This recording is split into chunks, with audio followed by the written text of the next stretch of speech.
Rise to declare a recess of the committee at any time. Without objection, all members shall have 5 legislative days within which to submit additional materials to the chair for inclusion in the record.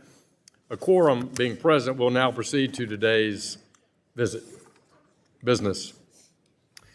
Since we don't have votes today, we're going to just as expeditiously as possible work to complete our debate, and if we need to, we can recess briefly along the way, and we'll reconvene for recorded votes. But we'll proceed until we finish today's work. Let me recognize myself for an opening statement. Good morning. Since we kicked off the 119th Congress, our members have been hard at work crafting legislative solutions to difficult problems. Today, we will consider several bills to promote financial innovation and expand access to financial services.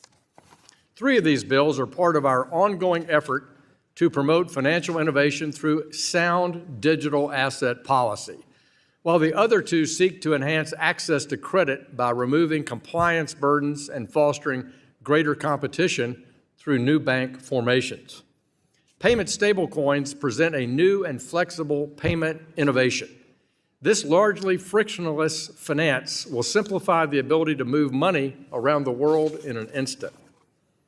But as with all new technologies, new and difficult risks can emerge. In this committee, we have openly discussed the potential risks surrounding digital assets. Members in this room, on both sides of the aisle, have now spent years collaborating on stablecoin legislation, including leadership under Ranking Member Waters, both as ranking member and as chair. We've all come to the important conclusion: innovation needs guardrails, not roadblocks. The Stable Act, championed by Subcommittee Chair Brian Steil, is just that. To date, state regulation has allowed stablecoin ecosystem to develop in the United States, but for payment stablecoins to reach their full potential, a clear federal framework must be an option. Moreover, several foreign jurisdictions have established or are developing regulatory frameworks for payment stablecoins, making the enactment of a U.S. framework essential for our global competitiveness. Blockchain technology continues to transform the way money moves. The fact is, policymakers, regulators, and law enforcement must keep up with these changes.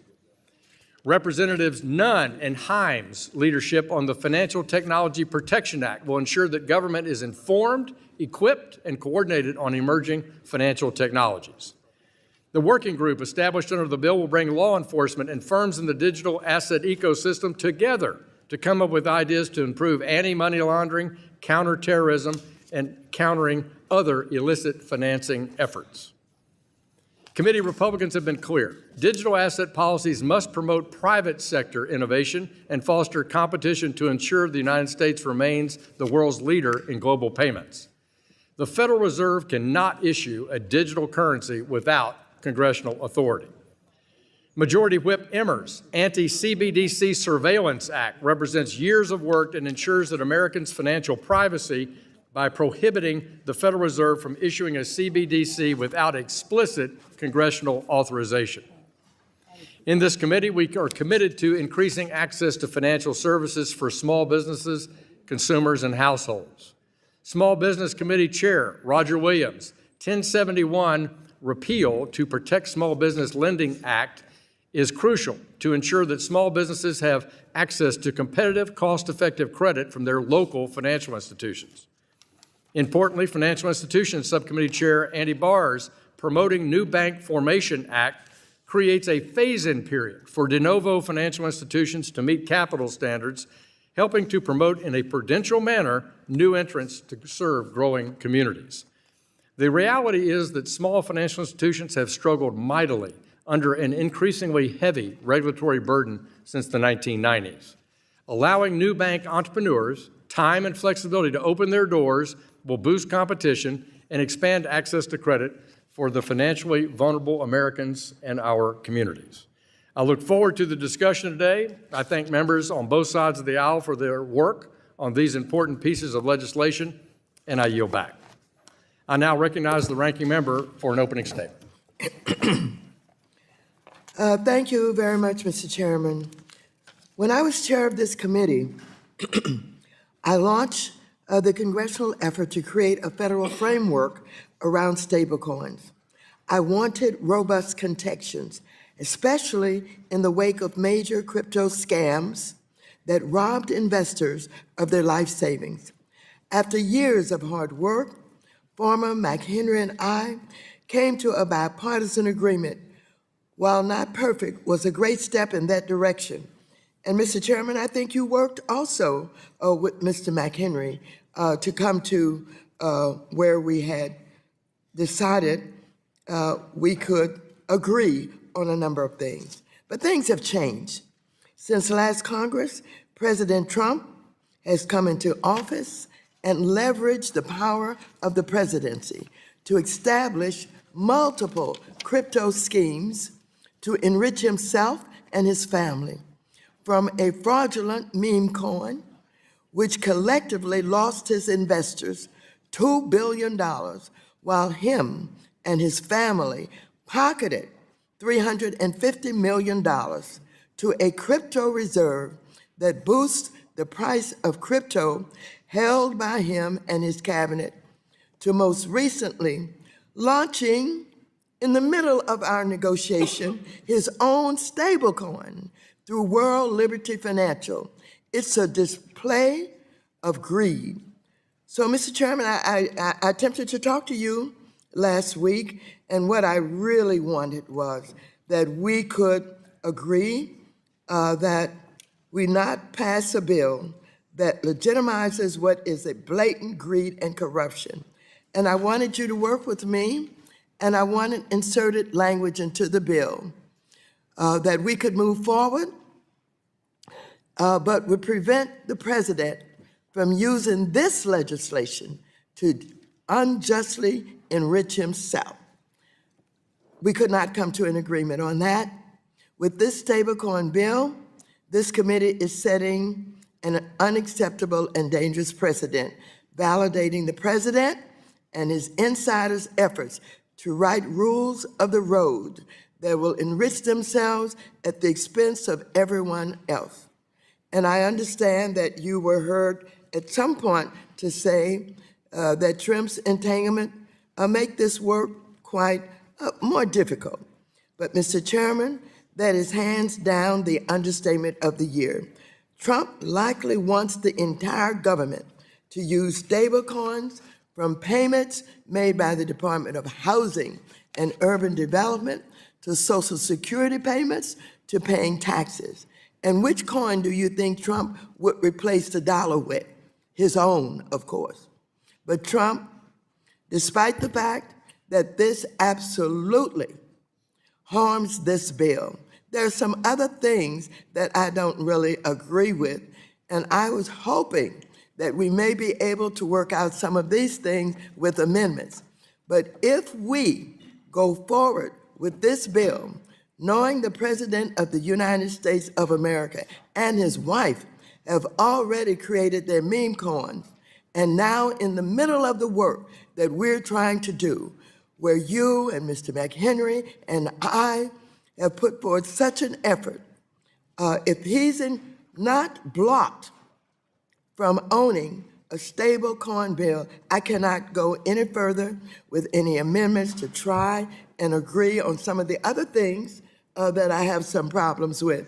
But because of the work that we have done for so long, I'm trying, and I've tried very hard to come to some agreements. And I thought maybe with some amendments for those things I still worry about, we could come to some agreements. But if there is no effort to block the President of the United States of America from owning his stablecoin business, just as he owns crypto, which is his largest asset now, I will never be able to agree on supporting this bill, and I would ask other members not to be enablers, allowing the President of the United States to get away with this. I yield back.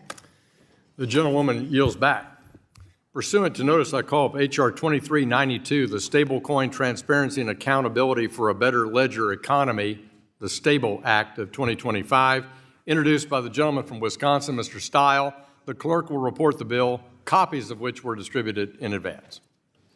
H.R. 2392, to provide the regulation of payment stablecoins and for other purposes. Without objection, the bill is considered read and open to amendment at any point. For what purpose does the gentleman from Wisconsin seek recognition? Mr. Chairman, I have an amendment in the nature of a substitute at the desk. The gentleman has an amendment in the nature of substitute, copies of which have been distributed in advance. The clerk will report this amendment.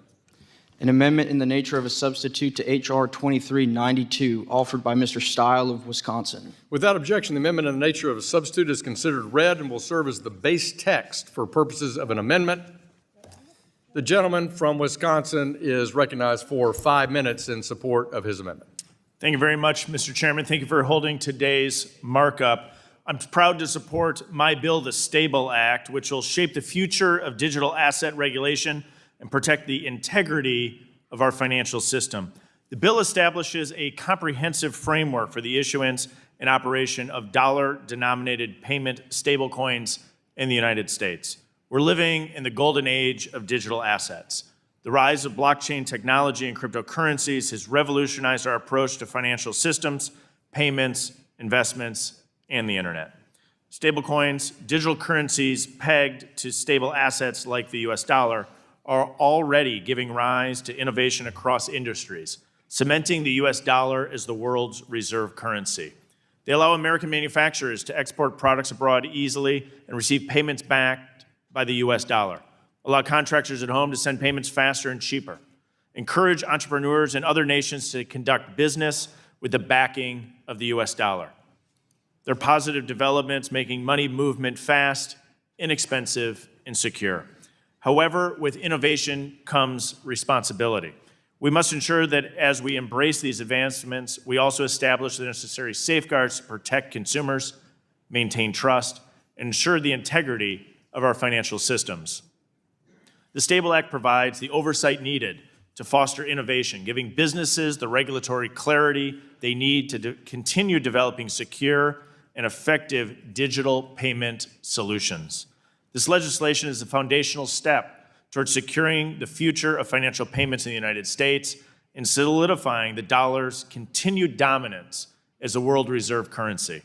The Stable Act is the result of extensive collaboration between members of this committee, financial sector stakeholders, and the administration, crafting legislation that is forward-thinking, pragmatic, and designed to protect consumers while fostering innovation.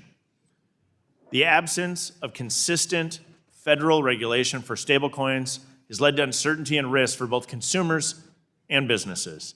Issuers currently face a fragmented regulatory environment, making compliance difficult. The Stable Act creates a clear regulatory framework for stablecoins with strict requirements for reserves, transparency, and compliance with anti-money laundering laws. It ensures that issuers are licensed, supervised, and held to robust standards of enforcement. While creating a nationwide framework, the bill also preserves the important role of state oversight, balancing both state and federal authority. As digital payments and stablecoins continue to grow, the Stable Act provides businesses, consumers, and investors with the certainty that they need to engage with emerging technologies. It ensures the U.S. financial system remains secure, competitive, and adaptable in a rapidly changing global landscape. I urge my colleagues to support this legislation as we work to empower innovators and protect consumers in today's rapidly evolving digital economy. Thank you, Mr. Chairman, and I yield back. The gentleman yields back. Is there anyone seeking recognition to speak on this amendment in the nature of a substitute?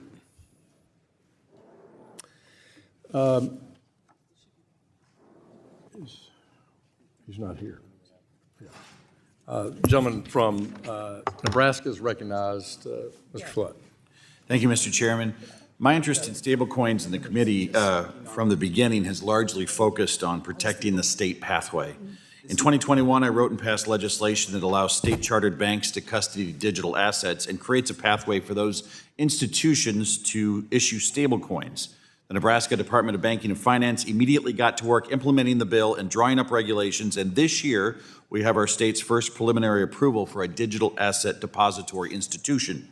Our state has done the work on this issue, and I suspect we'll see other states follow the lead of states like Nebraska and Wyoming. States are often described as laboratories of democracy, but they are laboratories of innovation as well. State regulators want to build an understanding of the entities in their jurisdiction and have an interest in regulating them appropriately based upon their unique characteristics. State banking regulators are already doing this work. They supervise state chartered banks across the country with billions in assets. I have been working closely with the chairman and his staff to ensure that Nebraska, through the Nebraska Digital Asset Depository institutions, would receive an opportunity to engage in stablecoin activities. This bill includes language giving Nebraska state charters a fighting chance. As long as the state regulatory regime meets the robust federal floor set out by legislation, this bill gives state chartered banks a state pathway that would allow them to participate in the stablecoin market and issue stablecoins wherever their customers are without the need for another set of licenses for issuance. That change is extremely important, both to Nebraska and any other state that sets up a state regulatory regime for stablecoins. And I'm very grateful to the chairman and his staff for working with us on that change. There are some details of how the state pathway would operate in practice that still need to be worked out, and I look forward to continuing to work with the chairman and the subcommittee chairman Steil on those items as we move towards the floor and final passage. That being said, I'm happy to support this bill and continue the committee's work to advance stablecoin legislation. Okay, go ahead. Yeah. Stablecoins have the ability to greatly increase the speed of payments and settlements and to make our economic system even more efficient. Stablecoins will also support the advancement of the U.S. dollar around the globe. If we allow other countries to fill the void before the United States is able to put together a robust stablecoin regime, we will regret it when the transactions around the world are done with currencies from geopolitical adversaries like China. Passage of a stablecoins bill is critical for both innovation in this country and to preserve and protect dollar dominance across the globe. With that, I urge my colleagues to support the Stable Act, and I yield back. Gentleman yields back who seeks recognition. Chair recognizes the ranking member for 5 minutes. I move to strike the last word. Gentlewoman's recognized. On March 25th, 2025, World Liberty Financial publicly launched a dollar-pegged stablecoin at the DC Blockchain Summit. Donald Trump Jr. was connected to the summit via video to cheerlead the launch of the stablecoin, which is called USD1.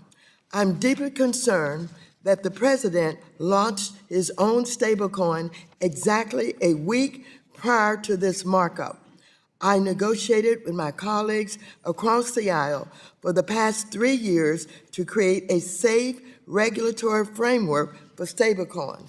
Now we are pushing legislation through as quickly as possible without considering some of the key issues that will impact American investors and consumers. First, there is a very pressing conflicts of interest issue here. World Liberty Financial is backed by the Trump family, and Eric Trump is a manager on the board of managers of World Liberty Financial Holding LLC, the entity that holds the only member interest in the World Liberty Financial.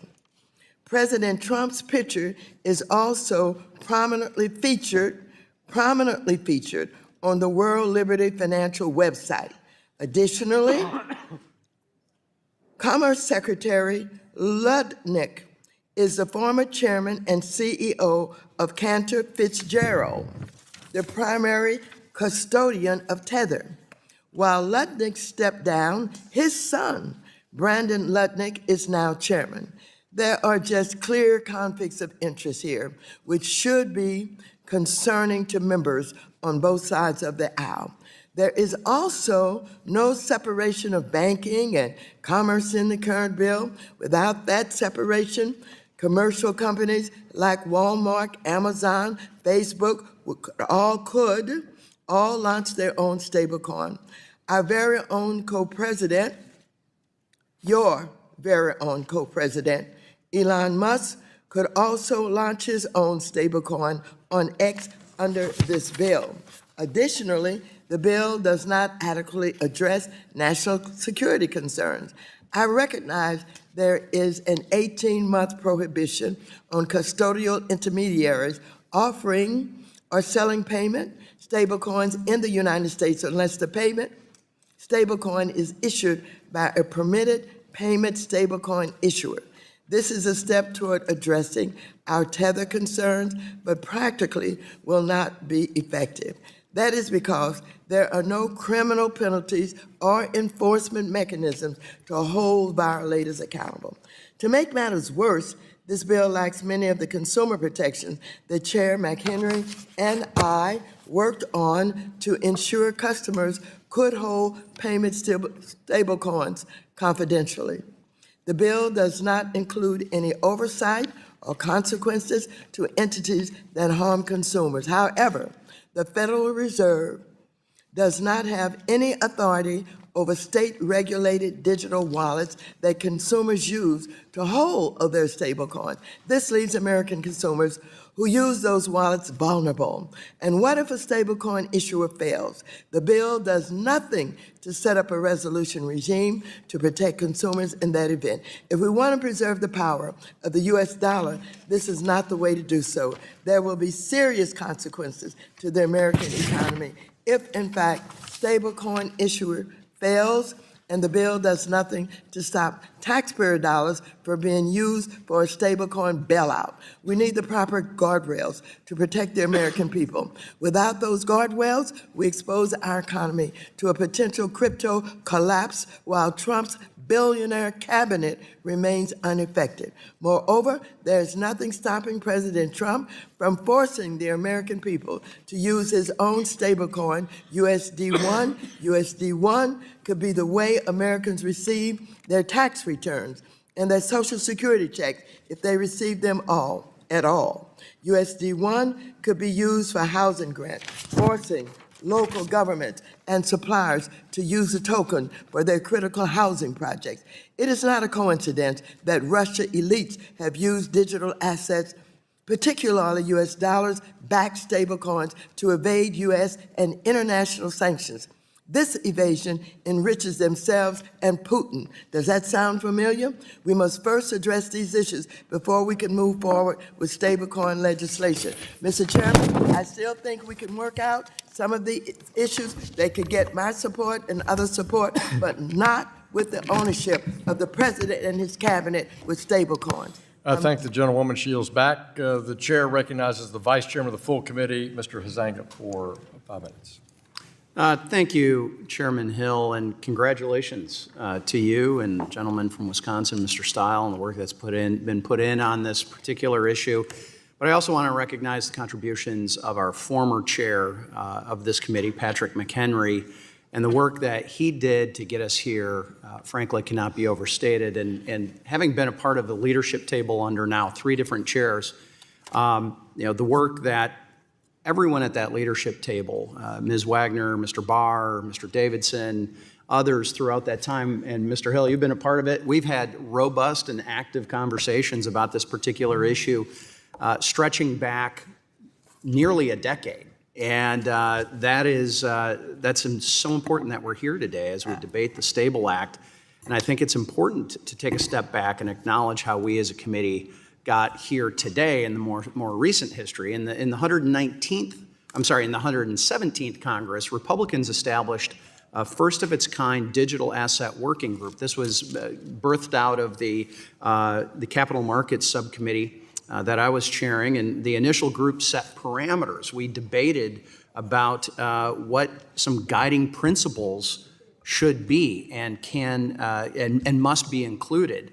And those parameters for what stablecoin legislation could and eventually would look like. The working group acknowledged that stablecoins could address inefficiencies in the U.S. payment system that we've seen. It acknowledged that maintaining the U.S. dollar as the world's reserve currency should always be at the forefront of any discussion.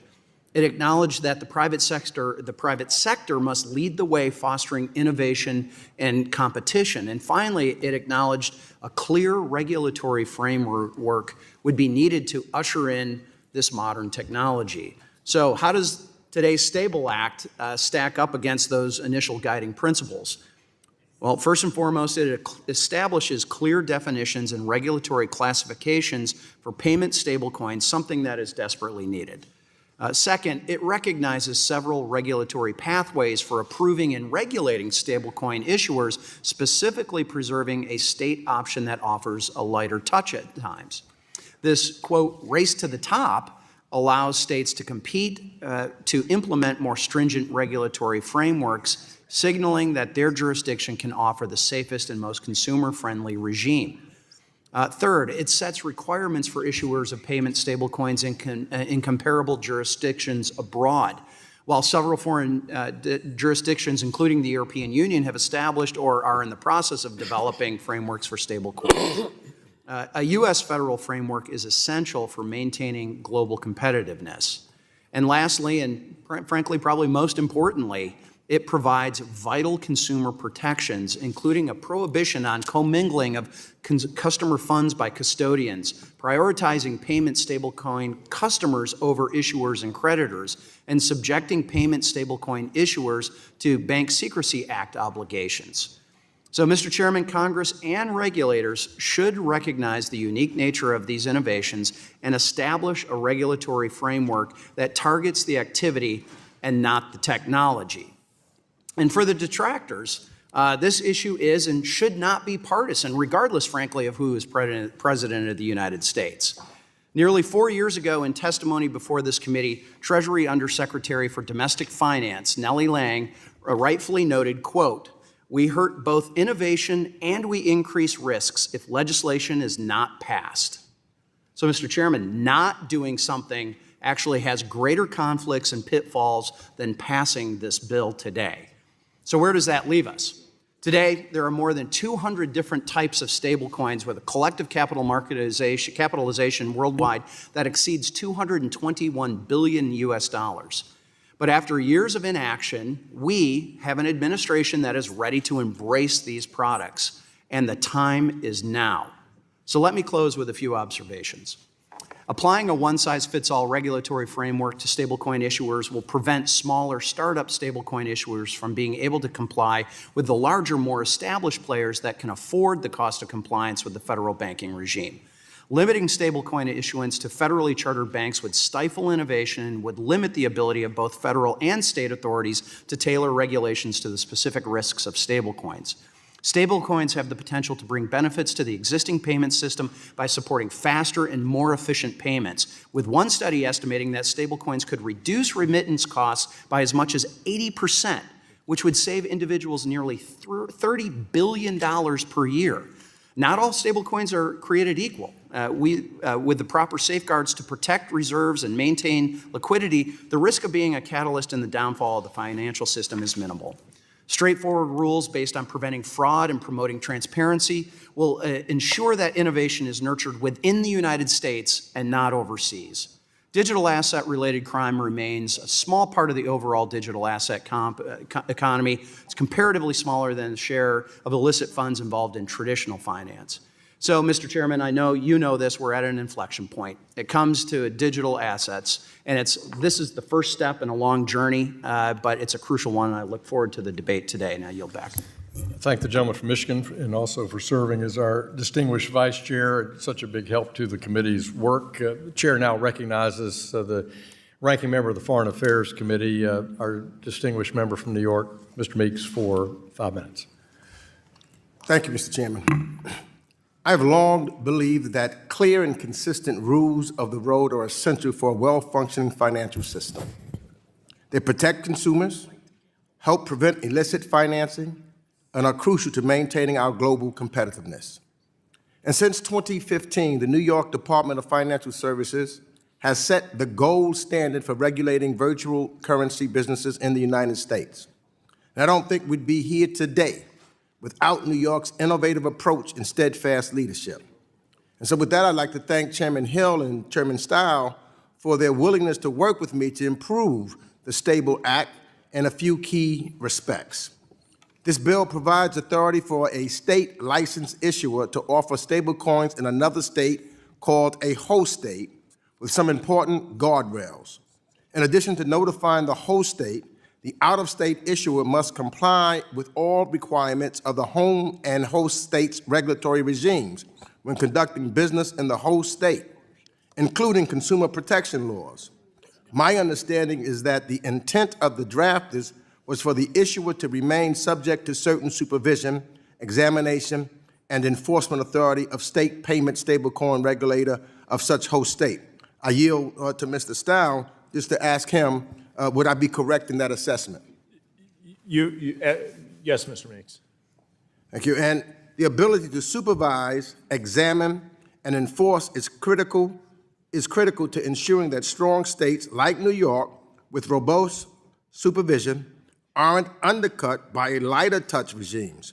But I am concerned that the current language is not sufficiently clear that strong states like New York would retain these critical authorities. So, Mr. Stiles, I'm going to again ask you, will you commit to work with me as this bill makes its way to the floor to clarify this language? Mr. Meeks, yes, I think we have a great opportunity to continue to work with you in the clarification of this point. Thank you. I've also appreciated the opportunity to work with the drafters to strengthen the AML-BSA section of this bill and limitations on offshore issuers, among other things. But let me just also say this.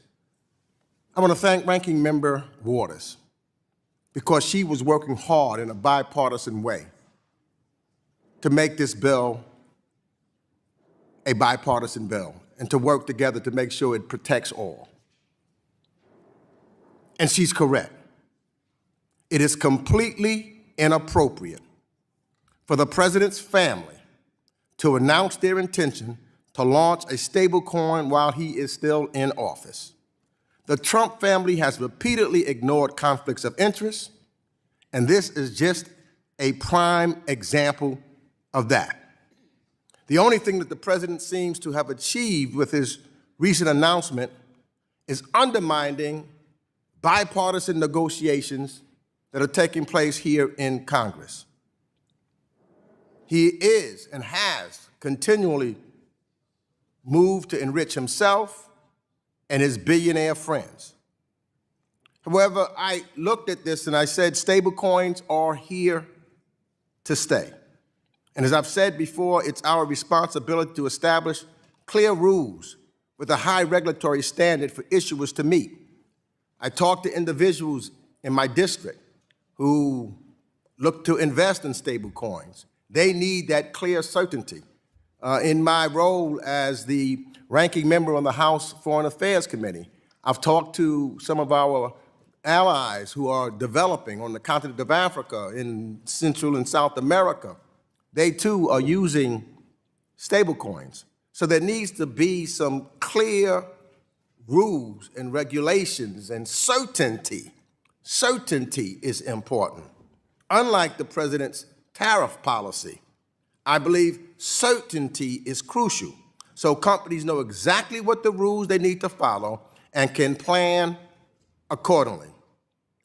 And so, though the president's actions have caused me to pause the certainty issue and to make sure that we have the clear rules of the game, I am going to support the Stable Act.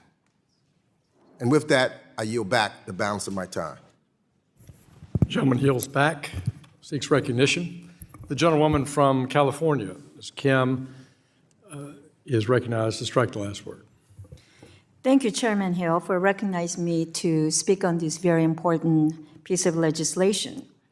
I'm proud to be an original co-sponsor of the Bipartisan Stable Act, and I believe that it builds upon our long-standing principle of fostering innovation in America and sharing it with the world. This principle has endured for decades across Republican and Democratic administrations, and it has repeatedly been reaffirmed in bills passed by Congress. As I have met with industry experts and consumers, I am always left with one takeaway. Blockchain technology is the key to promoting social good here at home and internationally. Over the last 2 years, we have heard examples of stablecoins that reduce cross-border transaction fees by over 14 times.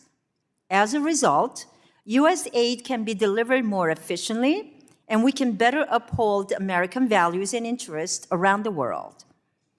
Domestically, President Trump has made it clear that he wants to see the federal government take advantage of digital payments. Stablecoins could enable us to deploy aid to wildfire-afflicted communities in Southern California faster and with greater transparency. There are benefits of stablecoins for our country that we have not even begun to explore. That is why I was pleased to see the inclusion of an impact study in the amendment in the nature of a substitute offered today. The report that will be produced from the impact study will provide key findings on domestic and cross-border payments, benefits that stablecoins could bring to the global south, and how to reinforce the role of the US dollar as the world's reserve currency. At the end of the day, the Stable Act is focused on answering the question of how to build jobs and investment in America and spread American values across the world.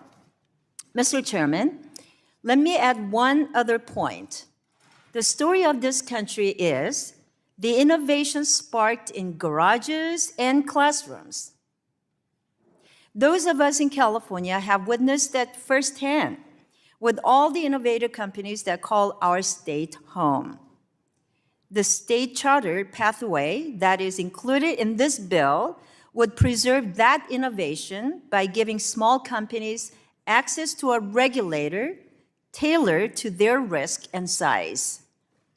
I know some may fear the preparedness of state regulators to handle the stablecoin industry. However, these state regulators will work in lockstep with the Treasury Department to ensure that their regulatory frameworks are certified as consistent with those at the federal level.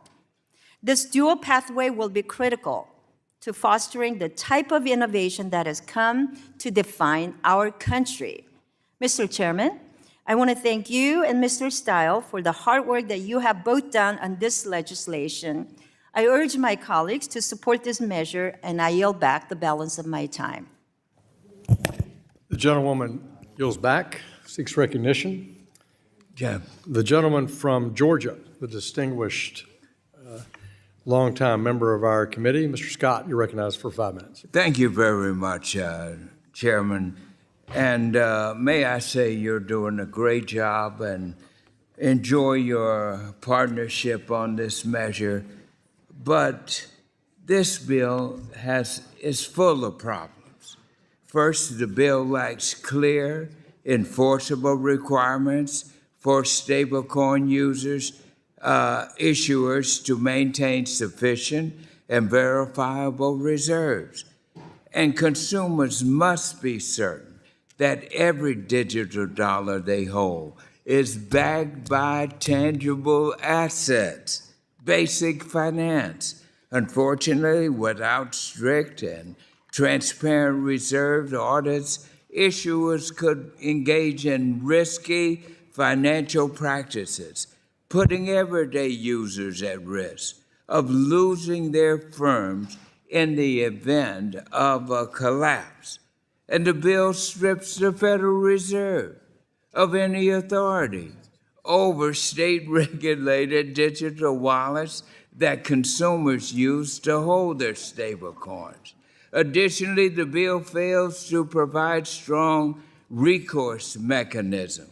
The bill also fails to establish clear refund issues requirement. And we all know in traditional banking, our deposits are insured.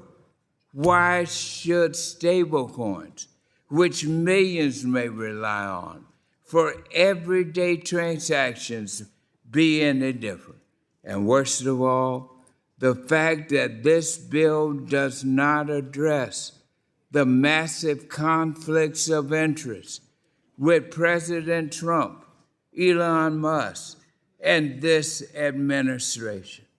As Ranking Member Waters explained, the bill in its current form allows the president and his family to gain millions more from the issuance of stablecoins once he signs this bill into law. Now, I respect the president. We both attended the Wharton School of Finance at the same time. Spent many hours in Lippincott Library. I assure you the Wharton School is tough. So I respect this president. But unless we clear these concerns that Ms. Waters has brought up, there's no need for this man to have this stench on his family, on himself. It's already clear. And I just urge the president and the White House, let's come together. Let's remove any doubt that this is unfair to us as American citizens, that it puts the President of the United States in the face of having a black mark unless we move as a Congress to make sure that there is no black mark on this president. But I assure you, if we wash this under the table, this mark, without erasing these concerns that Ms. Waters has raised, and not only Ms. Waters, but there are people in the nation, around the world, who are watching us. Let us clean up this mess. I want our president to be clear and good and decent, for he is a good man. And we want to make sure that that rings true. Let us make sure that it is the duty of this committee to not stain this president. And unless we remove these charges against him and his family, it will be a disgrace on us all. I yield back. Gentleman yields back. Our majority whip, Mr. Emmer of Minnesota, the Vice Chair of the Digital Assets, Financial Technology, and Artificial Intelligence Committee, is recognized to strike the last word. I thank you, Mr. Chairman. I'd like to start by commending you, former Chairman McHenry, and Congressman Steil, as well as your teams, for your amazing work on this stablecoin bill over the past 3 Congresses. I'm honored to be an original co-sponsor of this legislation.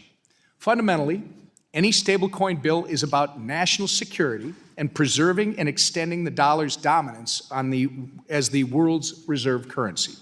Around the world, people want U.S. dollars because we have the strongest and most reliable economy and government in the world. It's the currency the world counts on to do business, and the United States' global position relies on that status. This is a nonpartisan issue, and I'm humbled by this committee's efforts to lead intellectually and legislatively on the issue, crafting what we have today, the Stable Act. This bill is a globally competitive regulatory framework for dollar-backed stablecoins, one that encourages domestic innovation and brings transaction volume back into the United States' visibility and control. I want to thank the committee for incorporating my feedback in this new text. The Stable Act eliminates the previous role of the Fed over non-bank issuers, and it scales back federal involvement in the state pathway. Importantly, the Stable Act provides a pathway for global reciprocity so we can export dollars to the fullest extent possible, and it allows for invention and innovation in the payment stablecoin space, such as the creation of privacy stablecoins, which would function similar to privacy coins. Today, a vast majority of crypto activity settles in stablecoins, and with the passage of this legislation, our entire global digital economy can settle in dollar-backed stablecoins that are safe and reliable. It's not a perfect bill, but it's a perfect bill for this moment. President Trump directed Congress to pass this legislation and have it on his desk before the August recess. Today, Mr. Chairman, is a big step in doing just that. This is a tremendous opportunity for the United States financial leadership, and I'm honored to have been a deep part of this legislating process. And I encourage all my friends on this committee to unreservedly vote yes on this bill today. And with that, Mr. Chairman, I yield back. Gentleman yields back. Thank you for your work on this legislation. Gentleman recognizes the gentleman from Illinois. Mr. Cassidy, you're recognized to strike the last word. Thank you, Mr. Chair. I want to raise a constitutional question, and I want to associate myself with the ranking member's concerns about the Trump stablecoin. We all take an oath to defend the Constitution. I'd like to remind you all of Article 1, Section 9. No person holding any office of profit or trust under them shall, without the consent of the Congress, accept any present, emolument, office, or title of any kind whatever from any king, prince, or foreign state. The ranking member had mentioned Justin Sun. Let's review the details of this. Mr. Sun runs the Tron blockchain. It's a network that's favored by drug traffickers and terrorist groups. Mr. Sun was also recently named as the deputy leader in blockchain research at the Central Party School, which trains future leaders of the Chinese Communist Party. Mr. Sun put $30 million into World Liberty Financial, which triggered a release that allowed Mr. Trump to claim 75% of the net revenue under the terms of their agreement. Mr. Tron then put another $45 million into World Liberty Financial. Now, I want to stress, Mr. Sun received absolutely no value for that. These tokens are non-transferable and they are indefinitely locked. This was just a transfer of money to the Trump family. We also know the recent Trump meme coin, not a stable coin, but bear with me, saw a surge, as we discussed on this committee, saw a surge of purchases from Chinese entities. We do not know who those Chinese entities are. If we cared about our constitutional responsibility, we would be asking questions about it. But we know that those transfers allowed the Trump family to earn over $100 million in brokerage fees for something that is completely valueless. As everybody on this committee agreed when we were discussing those kooky meme coins. Congress has not consented to that violation of the emoluments clause of the Constitution, which puts the president in direct constitutional violation.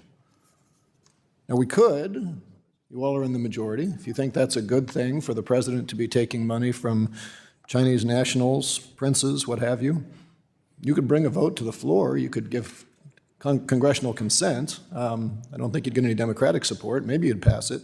But if you haven't done that, this is a constitutional violation.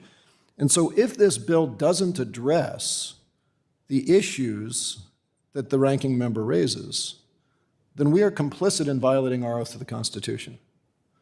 Moreover, and I want to come back to the meme coins, we sat here yesterday talking with Chainalysis about the fact that our ability to track illegal transactions on the blockchain are a function of those transactions being on-chain, and that in fact a lot of the ways that the illegal activity happens is to take one form of crypto, move it into an exchange, use that to buy a stable coin. That's all an off-chain transaction and you can't see it. So if you wanted to do all sorts of nefarious things, from North Korean nukes to drug trafficking and all sorts of other crimes, and use crypto to get away with it, things like the Trump meme coin, connected to with a stablecoin nexus, it's a great way to do it. Which means that it's not only addressing the existing constitutional violations, but working to close the barn door to not make it easier to commit those violations and harder for regulators to prosecute them.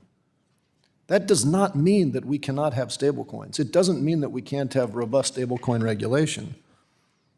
But we have got to close the barn door, and I hope that in the course of this markup today, we can make those changes to address our own constitutional oath, to make sure that these emoluments cannot continue, and to do so in a way that we can get to some bipartisan consensus. But my God, it should not be partisan to defend the Constitution. Thank you, and I yield back. Gentleman yields back, who seeks recognition. Gentleman from Indiana, Mr. Stutzman, is recognized to strike the last word. Thank you, Mr. Chairman. Today, I urge my colleagues to support the Stable Act.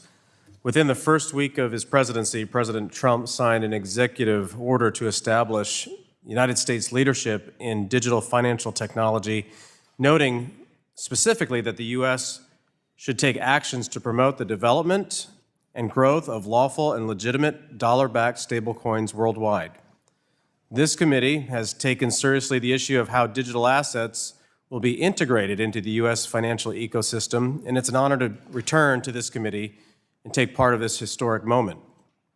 Fostering an environment for economic growth and prosperity requires regulatory certainty and a clear understanding of the landscape. The Stable Act does just that by providing both a federal and state pathway for payment stablecoin issuers, mirroring the dual banking regulatory system that has utilized the strengths of both state and financial regulators. Several states, including my home state of Indiana, have incorporated digital assets and stablecoin into their money transmission laws to allow individuals to exchange digital currencies. The Stable Act will increase innovation and create more options for both payment stablecoin issuers and consumers by empowering the U.S. to become a leader in the digital payment ecosystem. The use of stablecoins strengthens the U.S. dollar by expanding the use of dollar-backed assets in digital markets worldwide, underpinning the United States dollar as the global reserve currency. I applaud the leadership of Chairman Hill and Digital Assets Subcommittee Chairman Steil, and again would urge my colleagues to support this piece of critical legislation. With that, Mr. Chairman, I'll yield back. Gentleman yields back, seeks recognition. Gentleman from Massachusetts, the ranking member of the Digital Assets, Financial Technology, and Artificial Intelligence Subcommittee, Mr. Lynch of Massachusetts, recognized to strike the last word. Thank you, Mr. Chairman. This bill, the so-called Stable Act, is a misnomer in the highest degree. We are not inviting stability into the financial markets by rubber stamping legislation at the request of a president who is now, I believe he's hawking his fourth digital currency to the American public in under a year. Just last week, World Liberty Financial, a Trump crypto company, announced that the president will soon be marketing a new stablecoin called USD1. According to the company, no games, no gimmicks, just real stability. That's the slogan. The stability they're referring to is the $550 million that the token sales have netted to date, with 75% of that going to the Trump family. Elon Musk is no different. We already know he's expressed an interest in rolling out his own stablecoin, X Money. We are not providing stability by rushing through industry-friendly legislation that removes essential consumer protections, impairs regulatory oversight, and will actually facilitate market volatility. That's why the Americans for Financial Reform, Better Markets, the Consumer Federation of America, and Public Citizen and other consumer advocacy organizations have already asked us to oppose this bill. To make matters worse, President Trump is nominating heads of regulatory agencies that have been handpicked by the crypto industry. The SEC is one by one dropping legitimate cases against crypto companies. These are clear examples of corruption and conflicts of interest in action. Allowing this bill to become law will undoubtedly facilitate another financial disaster. In addition, we risk derailment of our payment systems and a complete takeover of our overall financial system by big tech companies. When the next crypto crash inevitably comes, we will all be on the record for having allowed this to happen. Time and again, American taxpayers have been left holding the bag as the government rescues poorly regulated industries with zero accountability. Without an adequate regulatory framework that mirrors traditional financial laws, we increase the likelihood of runs that will trigger systemic crises. I do agree with most of my colleagues that a regulatory regime is needed, but not one that reflects the whims of industry advocates.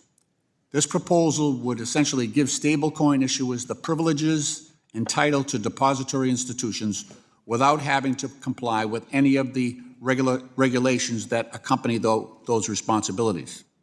Following numerous financial crises, bank failures, runs, breaches, and more, as a country, we have decided and created a robust regulatory regime to ensure the integrity of our financial system.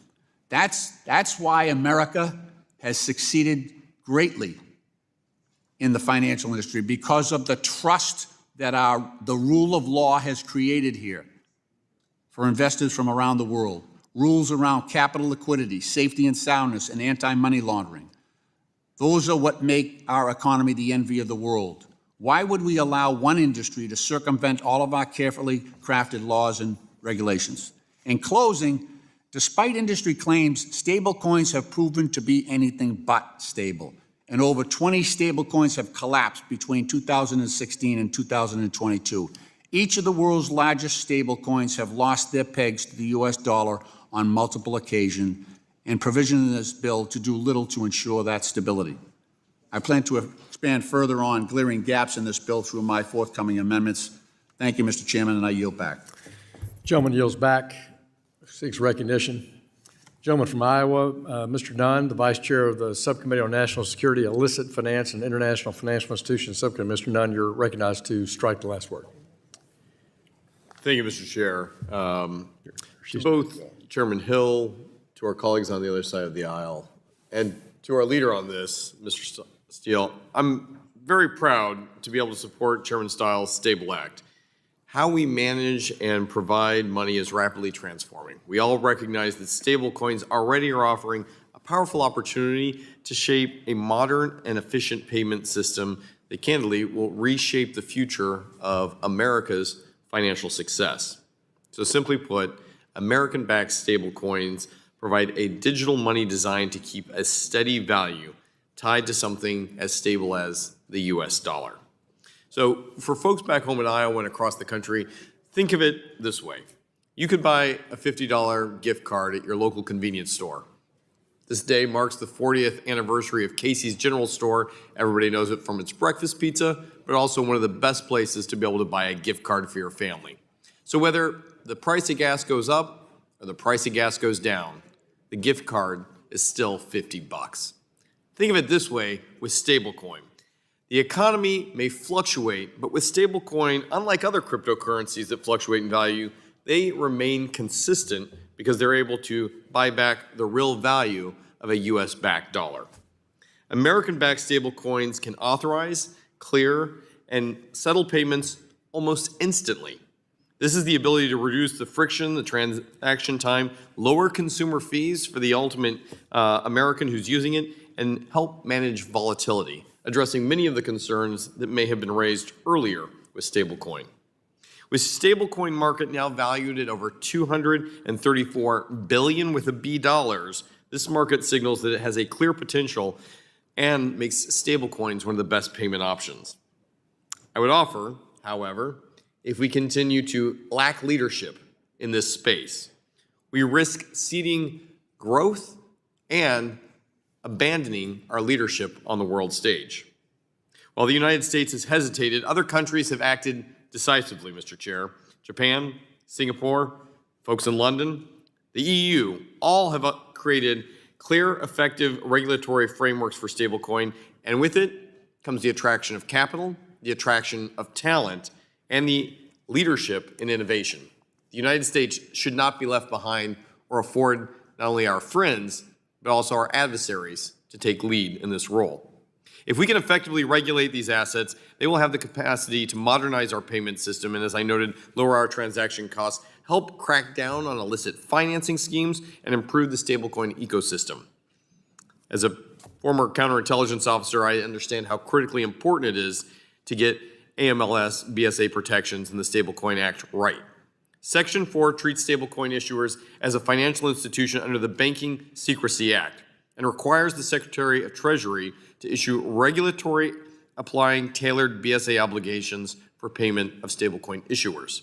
These obligations will require issuers to do the following. 1, establish and maintain anti-money laundering and counterterrorism financing programs. 2, retain appropriate records of transaction. 3, monitor and report suspicious activity. And 4, maintain an effective consumer identification program. In addition, the bill clarifies that permitted payment stablecoin issuers must comply with U.S. sanctions laws. This is a good move.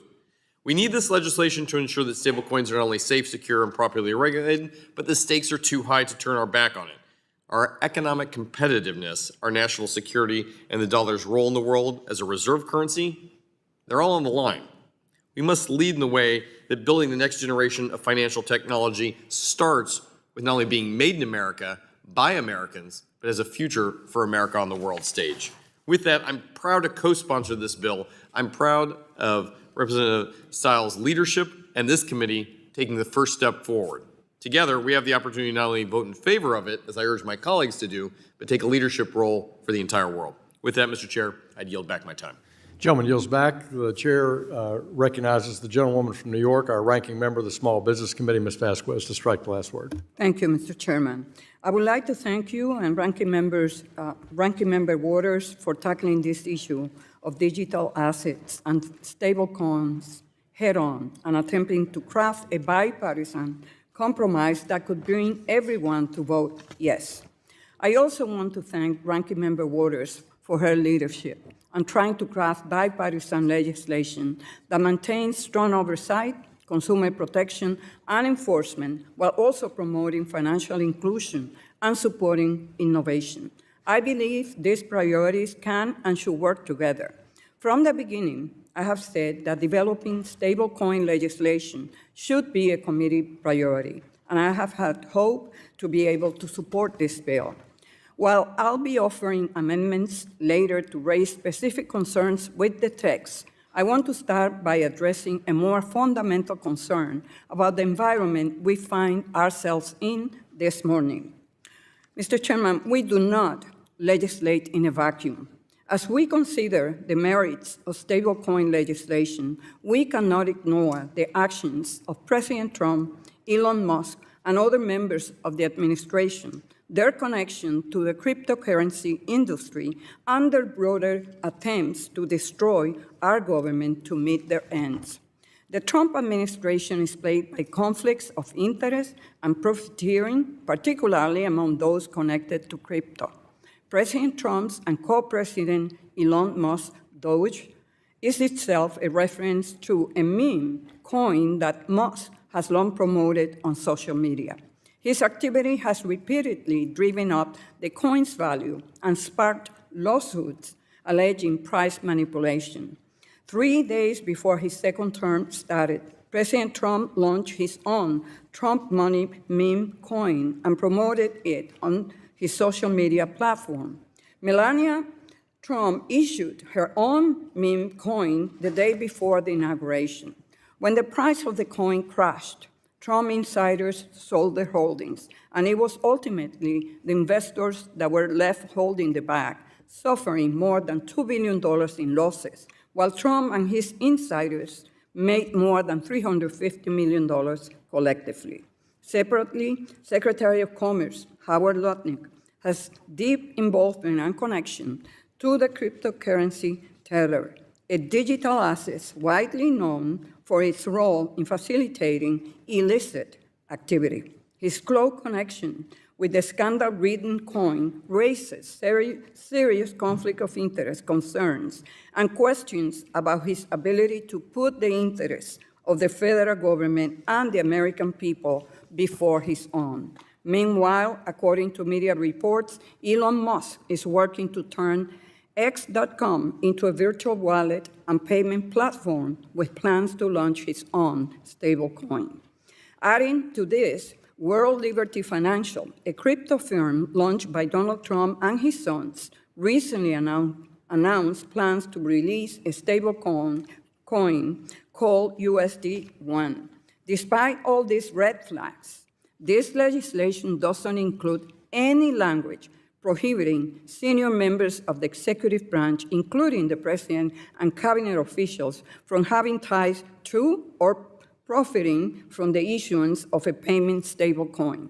To those who say that I and other Democrats are unfairly criticizing Trump and his administration, my response is simple. This kind of language is basic and should be included whether a Republican or Democrat is in the White House. But I cannot overlook the broader conflicts of interest tied to this administration and the lack of any language in the bill to address them. I urge my colleagues not to lose sight of that bigger picture either. I yield back, Mr. Chairman. Gentlewoman yields back. Chair recognizes the Vice Chair of our Oversight and Investigation Subcommittee, gentleman from North Carolina, Mr. Moore, to strike the last word. Thank you, Mr. Chairman. You know, for nearly a century, the U.S. dollar has been the world's currency. That's because of financial innovation, the free market system, and a dynamic economy that led to that dollar's global supremacy. Stablecoins are a key to ensuring that the U.S. dollar remains the world's reserve currency. Stablecoins expand the dollar's reach. They don't replace it. Additionally, stablecoins hold the promise of being a potential cornerstone of the modern payment system. In fact, that promise is already being demonstrated throughout the world. The U.S. cannot sit on the sidelines allowing competitors to pass us by. Earlier this year, President Trump made a commitment to strengthen the United States leadership in digital financial technology. The Stable Act is in line with that commitment. It provides regulatory clarity for stablecoin issuers that protect consumers and promote innovation. It's a common sense solution that provides both state and federal pathways for payment stablecoin issuers. This reflects the dual banking system that underpins U.S. financial regulation. By passing the Stable Act, we are fostering a safer, more reliable digital economy. I'm proud to be a co-sponsor, and I want to thank Chairman Hill and Subcommittee Chair Steil for their work on this bill. Mr. Chairman, I yield the balance of my time to the gentleman from New Jersey, Mr. Gottheimer. Thank you, Mr. Moore. I appreciate that. Since 2019, I have urged financial regulators and my colleagues on this committee to create smart, clear guardrails for digital assets to protect consumers and ensure America's competitiveness. In the 117th Congress, I drafted the Stablecoin Innovation and Protection Act to create standards for stablecoins, distinguishing them from other types of cryptocurrencies and providing guidance for firms issuing stablecoins. The Stable Act, like my bill, provides a pathway for bank and non-bank issuers of qualified stablecoins, establishes important consumer protections, and requires issuers to back stablecoins one-to-one with U.S. currencies or equivalents. That way, if a consumer has $100 of a qualified stablecoin, they can be certain that $100 US are available to them when they decide to cash out. I want to thank Chairman Hill and Chairman Steil for their work on this legislation and for engaging with me and my staff in recent weeks to address several outstanding issues and help advance this bill on a bipartisan basis. We've seen what happens when stablecoins do not have appropriate guardrails. Terra Luna collapsed when the algorithm that supported the so-called stablecoin was unable to deal with the run on the stablecoin, leading to a loss of $60 billion of value in a matter of days. That's why this bill is critical. It will protect consumers, create a foundation for the future of digital payments, implement safe and smart guardrails for stablecoins, and keep innovation where it belongs in the United States of America. I support this bill like I strongly supported FIT 21 and the Clarity for Payments Stablecoins Act last Congress, because we can't afford another Terra Luna or another FTX. We need regulatory clarity and certainty for digital assets. It's critically important.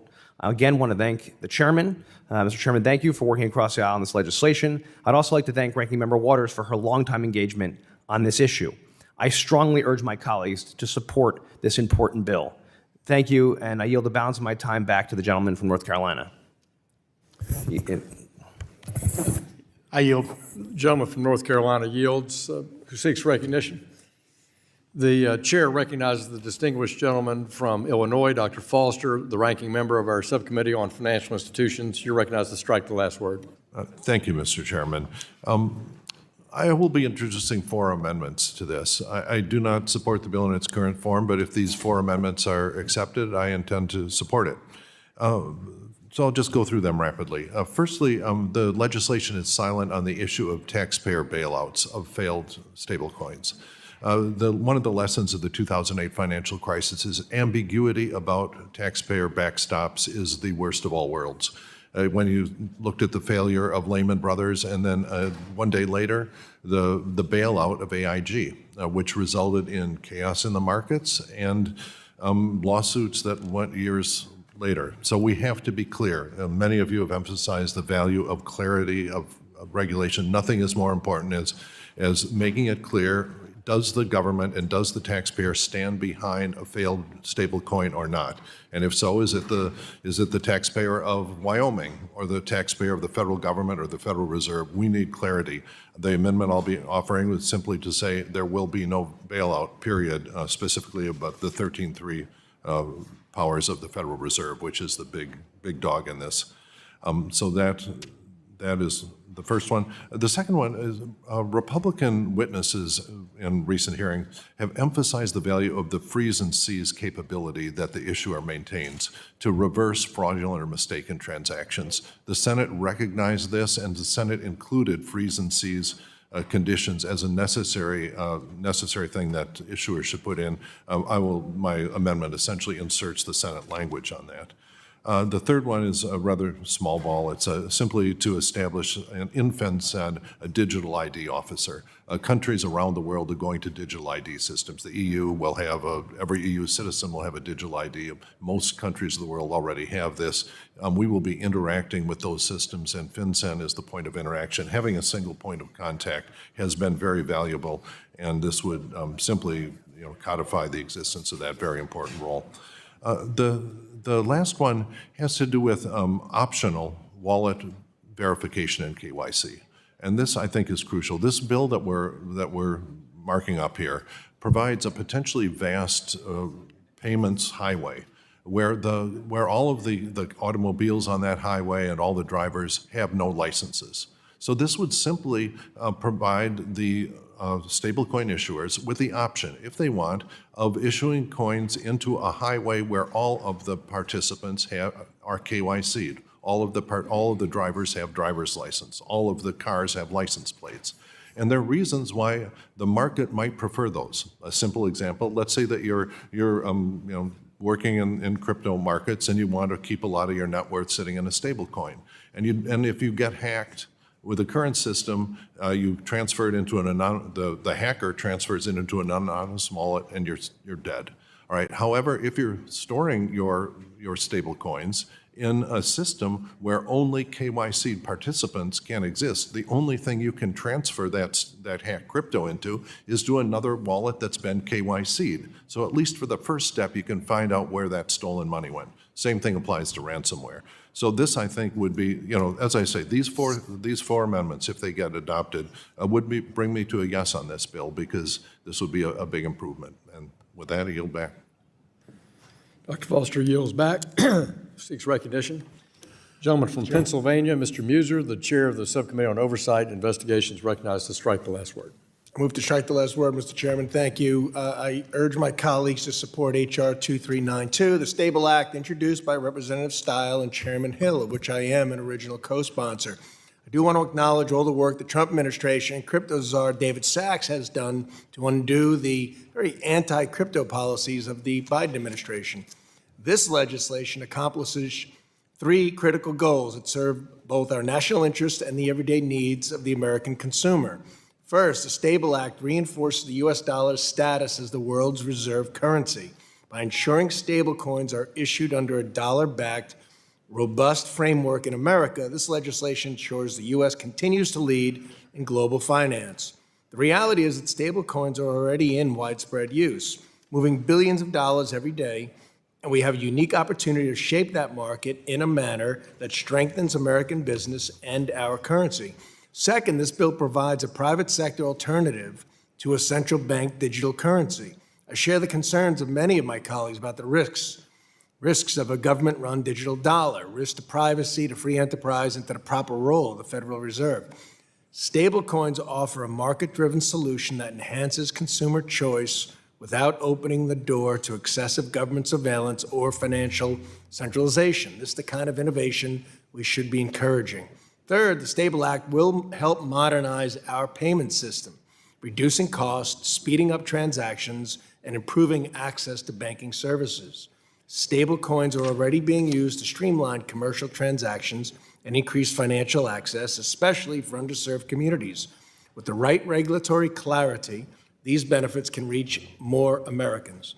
This is a smart, measured, and forward-looking bill. It provides necessary guardrails without stifling innovation. It keeps America competitive, and it safeguards the foundational values like free enterprise and individual privacy that should define our financial system. I again commend Chairman Hill and Mr. Steil, who have worked to advance this legislation. I look forward to continuing to deliver on President Trump's promise to make America the crypto capital of the world. I yield back. Gentleman yields back. Who seeks recognition? The gentleman from Montana, Mr. Downing, is recognized to strike the last word for 5. Thank you, Mr. Chairman, and thank you for the good work that you and Subcommittee Chairman Steil have done on this. I got to tell you, I'm very excited about this and happy and proud to be a co-sponsor of H.R. 2392, the Stable Act. Being the former Securities Commissioner of the state of Montana, I've seen firsthand what regulatory ambiguity has done to, offshore innovation and created problems, including not having reasonable sideboards. So I've seen that. So I'm having regulatory clarity to be innovative in the United States of America, I think, is incredibly important. I think that this bill accomplishes that. Also, being a former, business owner, have created small businesses. Having the United States remaining the hotbed of innovation, I think, is incredibly important, and I'm really excited about that as well. We've met with lots of stakeholders on this, making sure that we've really heard about concerns as we put this together, and I really believe we've created a strong and refined product here that we have before us today. I also want to thank my Democratic colleagues on this committee for co-sponsoring this legislation. This legislation will allow for innovation to continue to thrive in the U.S. while maintaining important consumer protections. The Stable Act mirrors the successful dual banking system by allowing stablecoin issuers to pursue both state and federal regulatory pathways, which I think that is incredibly important. And the Stable Act creates a federal floor to ensure that all lawful payment stablecoins are backed one-to-one by high-quality liquid assets. All stablecoin issuers will be treated as financial institutions under the Bank Secrecy Act. All of this comes to really create, a strong piece of legislation here that I think really gives clarity and allows us to continue to innovate in this space. My other colleagues have already mentioned this, but I think it's important to note that the Stable Act will enhance U.S. dollar dominance worldwide. This is something that I'm concerned about, and I'm really happy to see that. This will expand the use of dollar-denominated assets, which I think is great for the United States financial institutions, for our financial well-being, for our security, a number of things. And lastly, I do not think we would be where we are today with this legislation if not for the overwhelming victory of President Trump, who ran on making sure the United States is the place where digital asset companies want to be and to create these jobs. On that, Mr. Chair, I yield my time. Gentleman yields back. Is there anyone else seeking recognition to speak on Mr. Stiles' amendment in the nature of a substitute? Hearing none, I recognize myself for 5 minutes. I urge my colleagues to support the Stable Act and the good work of Mr. Steil and our subcommittee and the marvelous work of our Democratic original co-sponsors that have tried to make this a strong and effective and crucial piece of legislation that creates a clear regulatory framework for payment stablecoins. This bill is a necessary step towards providing regulatory certainty and ensuring the United States remains at the forefront of digital asset development. The need for a payment stablecoin framework has never been more urgent. In response to the November 2021 President's Working Group on Financial Markets, it highlighted the benefits and risks of payment stablecoins, and this committee began crafting bipartisan legislation in the 118th Congress to foster just that, the best part of it, the innovative part, while mitigating the risk. And I thank again former Chairman Patrick McHenry and our current ranking member, Mrs. Waters, for that initial strong work. That bill and the incredible efforts of the members in this room are foundational to how Congress on digital assets works together. Our discussion today will be passionate, but I can assure the folks at home that because we care so much about getting this right, the need for clear regulatory guardrails could not be more apparent. Just a month into the 119th Congress, President Trump issued an executive order prioritizing stablecoin regulation. In alignment with this effort, our committee, The Senate Banking Committee and the White House Artificial Intelligence and Crypto Advisor, David Sachs, held a press conference emphasizing the importance of stablecoin legislation as well as market structure legislation, along with our friends on both the House and Senate Agriculture Committees. This collaboration has led to the introduction of the Stable Act by our subcommittee chair, Mr. Steil. The bill reflects on the extensive feedback from stakeholders, including state and federal regulators, financial institutions of all sizes, existing stablecoin issuers, and the broader digital asset ecosystem. Republicans firmly believe that properly regulated payment stablecoins can play a pivotal role in modernizing the U.S. payment system. However, the absence of a federal framework has led to the only option being a state-by-state regulatory landscape. The Stable Act addresses this challenge by establishing a unified regulatory structure while preserving the critical role of state oversight. The bill provides clear definitions and classifications for payment stablecoins, offering both state and federal pathways for issuers. It also sets standards for stablecoin issuers operating in comparable foreign jurisdictions. Importantly, the legislation mandates that stablecoins be backed one-to-one by high-quality liquid assets, establishing clear redemption procedures, and requires monthly disclosures on reserves and insurance. Most critically, the Stable Act incorporates robust consumer protection measures and tailored capital, liquidity, and risk management requirements. The Stable Act strikes the right balance, supporting innovation while safeguarding consumers and reinforcing United States' global leadership in digital assets. I'm a proud co-sponsor of Mr. Steil's work. I support this bill. I'm thankful for the Republican members that worked diligently on this legislation, as well as my Democratic colleagues who remain strong partners in continuing to review and craft our legislative text today. I urge my colleagues to support this vital legislation as we work to build a regulatory framework that aligns with the realities of today's digital economy. The chair recognizes the ranking member to strike the last word. I have an amendment. Oh, let's see. At the desk. If you are, she has. Okay. Is anyone else who seeks to be recognized on the A&S? Hearing none, we'll move to amendments. Does anyone wish to offer an amendment to the A&S? I have an The ranking member has an amendment at the desk, and we'll pause while that amendment is distributed.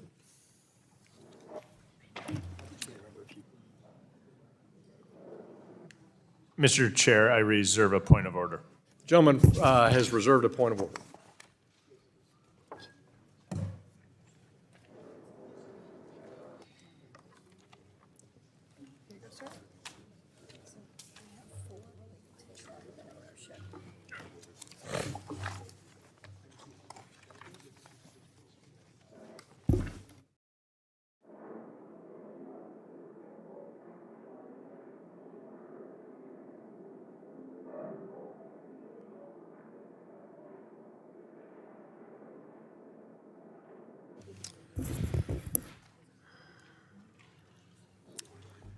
The clerk will report the amendment.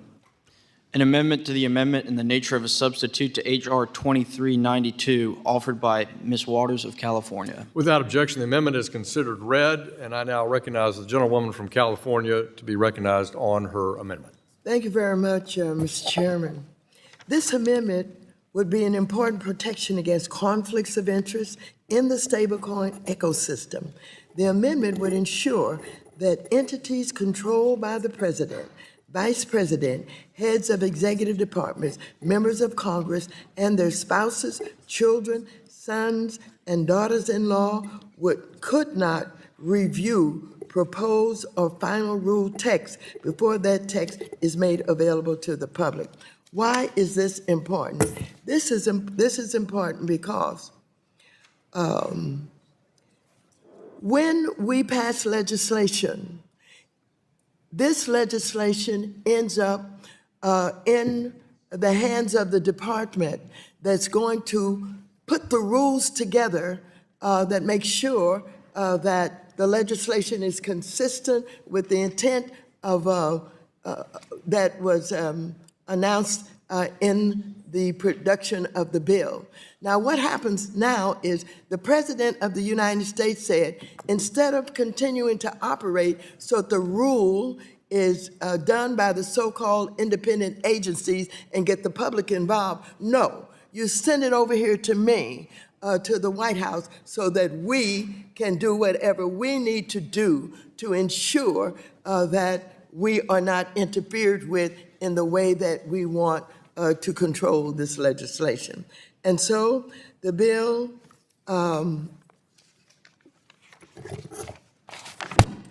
under President Trump's administration, the concept of independent agencies is no more. That means that all of the agencies that once issued rules separately from the political influence of the White House must now avoid all the independent agencies who traditionally dealt with the rules. They must have their rules sent directly to the office of the president. At the same time, President Trump's World Liberty Financial, of which 60% is owned by Trump's family, just recently announced its plans to issue a stablecoin. This amendment would ensure that the Trump administration could not pass the rules under this law to his companies before they're available to the public. Without this amendment, there could be a revolving door of corruption where Trump-backed enterprises have a hand in writing rules before they're ever seen by the public, and then also make changes to their businesses based on the rules they know before anyone else. Without this amendment, other serious stablecoin issuers would be put at great disadvantage to Trump's own companies. We must stop the crypto grift happening at the highest office of this company. One thing that is absolutely clear about this president, he wants complete control. And what he has done is he has intimidated members of Congress. He has certainly chosen those who would serve in the most important agencies in his cabinet, do what they're told and not do what the Constitution would ensure they must be doing. And so he goes a step further. He's in our face. And what he's done, for example, with the Justice Department, he told us he was going to put people at the Justice Department that would help him get revenge on any of those lawyers who had a hand in investigating him, et cetera, et cetera. He goes further with this. I'm trying to tell you that what he's saying about traditionally the way that rules are developed and the public gets involved, he's getting rid of that. You pass the bill, you send it to me. I can tamper with it, I can fix it, I can do what I think protects me, and that's the end of it. Forget about this rule being handled by independent agencies that involve the public. This is absolutely ridiculous. It goes even further than those who will not protect against him being able to further enrich himself and his family by the ownership of a stablecoin company.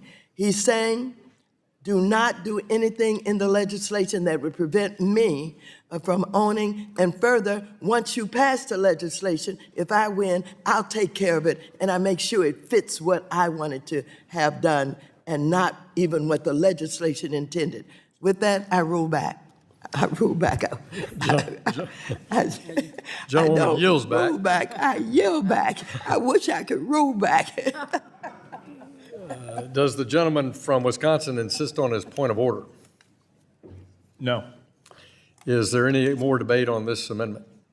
The gentleman from Wisconsin is recognized to strike the last word. Thank you, Mr. Chairman. I rise in opposition to the amendment. I view it as unnecessary. I think it's important to note that the underlying bill places universal requirements on issuers of all stripes. Issuers under the Stable Act must comply with strong risk management requirements, capital standards, and disclosure requirements. If you support consumer protection and innovation, you should vote for the underlying bill. I yield back. Gentleman yields back. Any other comments? recognize myself 4 or 5 minutes to strike the last word. Ranking member, thank you for your amendment. My view is that the best way to share concerns about the review of any proposed regulations that's pursuant to the Stable Act is to make sure that we enact the Stable Act and that we can do that on a bicameral basis in the Senate and have it turned into law, because that will reinforce Congress's view on directing precisely how to oversee a federal pathway and state-federal relationship on issuing stablecoins in this country. And this law applies to every potential issuer. Same obligations to all issuers and the same protection to all consumers. If you want safeguards and guardrails and a level playing field for all issuers, then you should support the underlying ANS offered by Mr. Steil. If you want safe and secure, highly liquid assets backing all stablecoins under a strong minimum floor set by the federal government, you ought to back the Stable Act.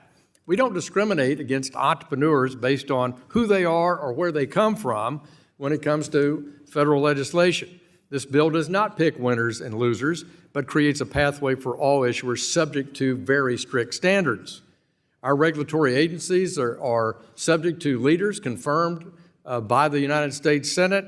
The House and the Senate have the power of the purse and the power of oversight over those agencies and how they conduct themselves in implementing this law.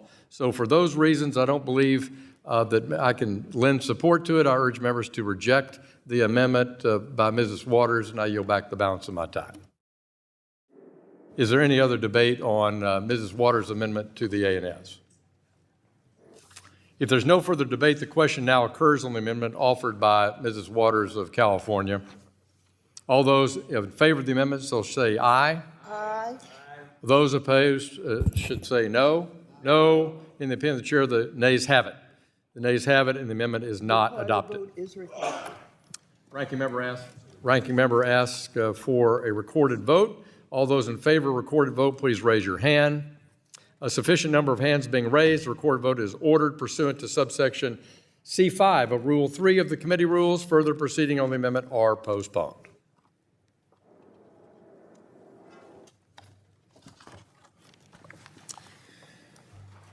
Is there further amendment to Mr. Steil's ANS? Mr. Liccardo of California recognized. Thank you, Mr. Chair. I have an amendment at the desk titled Licard. The gentleman has an amendment at the desk. Let's pause while the amendment is distributed. Mr. Steil?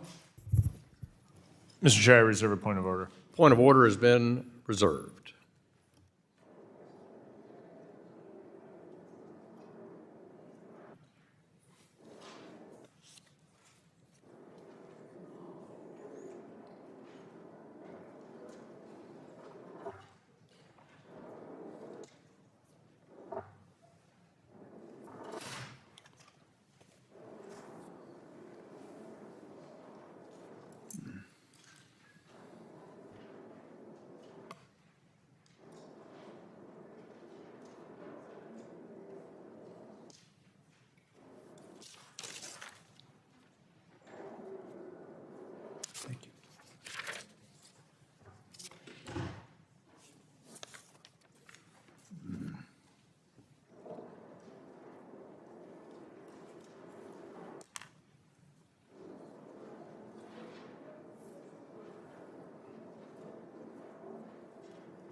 Clerk will report the amendment.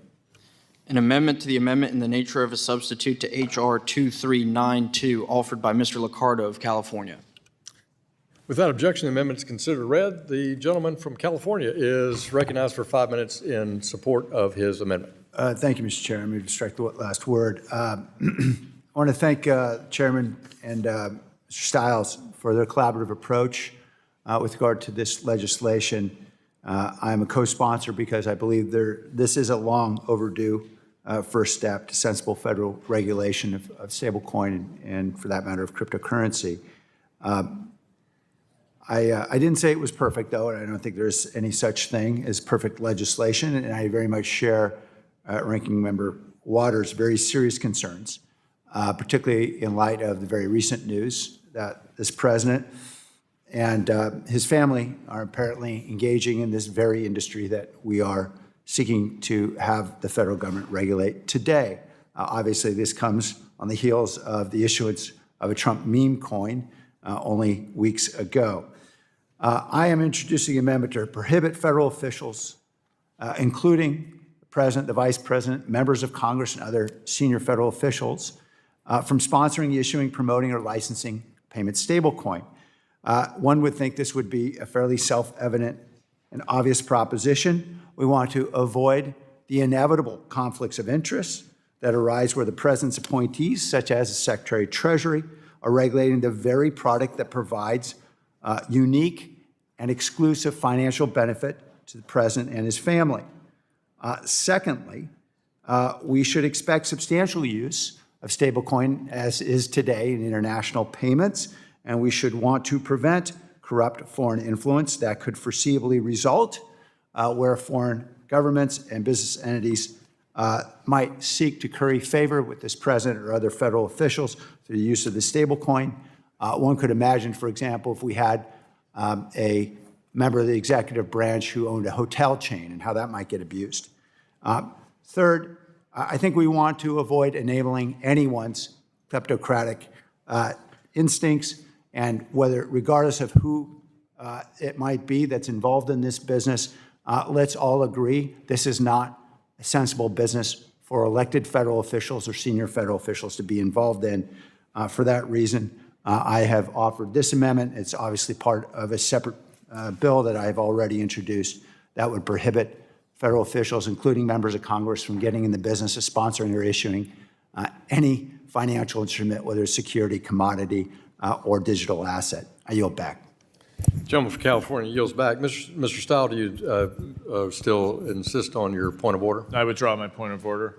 And Mr. Steil, you're recognized for 5 minutes. I move to strike the last word. I appreciate my colleague's engagement on the underlying bill and his co-sponsorship of the underlying bill, but I do rise in opposition to the amendment is offered. I don't think it's necessary in line with the previous amendment offered. As noted previously, the bill places universal requirements on issuers of all stripes, and so if you support consumer protection and innovation, you should vote for the underlying bill, although this amendment is unnecessary. Mr. Chair, I yield back.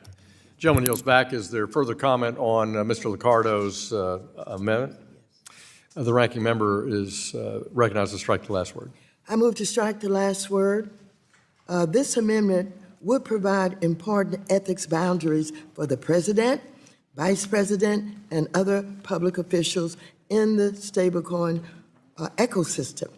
We've seen unprecedented conflicts of interest in the current administration and their crypto ventures. Now, ladies and gentlemen, not only are we making those of us who believe that the president, his cabinet, members of Congress, others should not be owning crypto, they go even further with conflicts of interest within his administration. For example, David Sachs, the President Trump's crypto and artificial intelligence czar, is linked to a venture firm that has ties to the largest crypto index fund providers with significant amounts of cryptocurrencies. Trump listed in a Truth Social post tied to a crypto strategic reserve. In other words, Sachs stands to make a lot of money with a crypto reserve. Sachs claimed to have sold his personal and direct holdings, but mentioned nothing about his indirect holdings. So this amendment is a good step towards tackling the conflicts of interest present here, as this would prevent any administration insiders from profiting off this bill. Ladies and gentlemen, why am I so focused on these conflicts of interest headed by the President of the United States of America? We're in a very, very critical period of time in governance in this country with changes that are being led in significant ways by the President of the United States of America. He is, for example, decided that he was going to fire thousands of federal employees whose only income is what they earn working for the government. At the same time, he's enriching himself and his family. He has just about moved to make it almost impossible for Social Security owners to be able to get their Social Security checks because he's destroying the infrastructure of Social Security. So telephone calls will not be answered.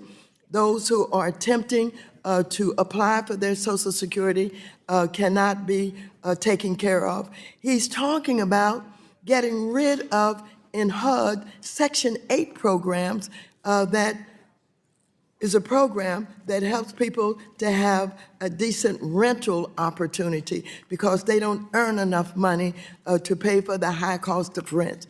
It goes on and on and on, destroying the Consumer Financial Protection Bureau, where people have a chance to give their complaints to someone, get them investigated, and for all of the rip-offs that are going on, that they get taken care of and not be harmed and become victims of those rip-offs and fraud that we know is throughout our society.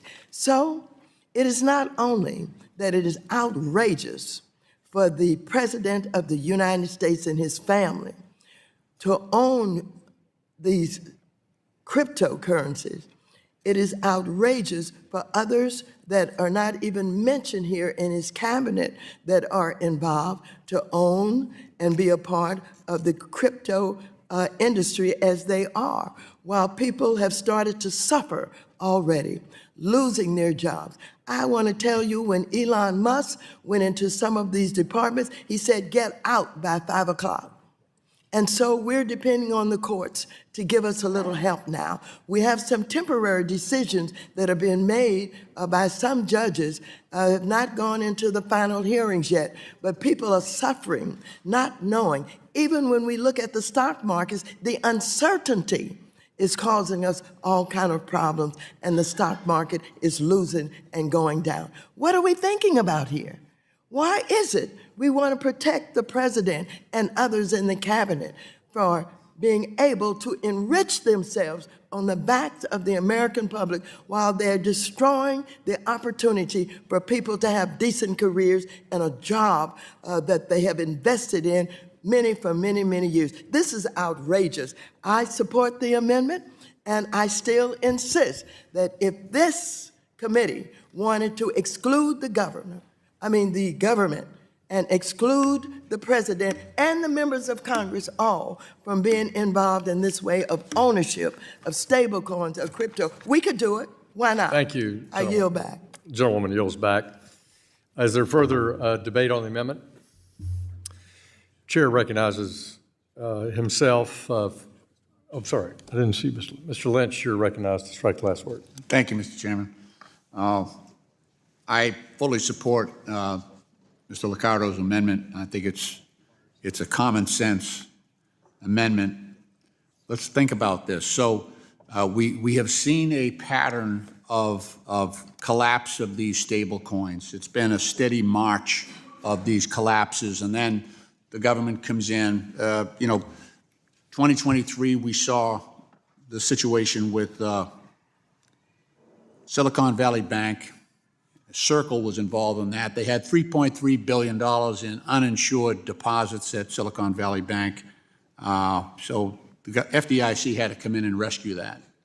But there have been 60 other cases where these so-called stablecoins have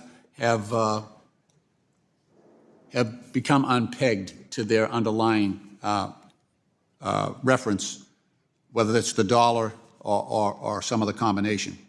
So we know for certain. This isn't like scientific theory. Scientific theory usually, if something fails, the next iteration will improve on that vulnerability and would correct that so it doesn't fail again. But here we have stablecoins that have failed, and now we have a whole new bunch that are going to fail, and now we're connecting them directly to the overall financial system. So we sitting here, it is a certainty because of all the history we've had, and nothing's changed, that these stablecoins are going to depeg and they're going to require a bailout. And now you have a president who's issuing his own stable coins and meme coins, and those are going to fail.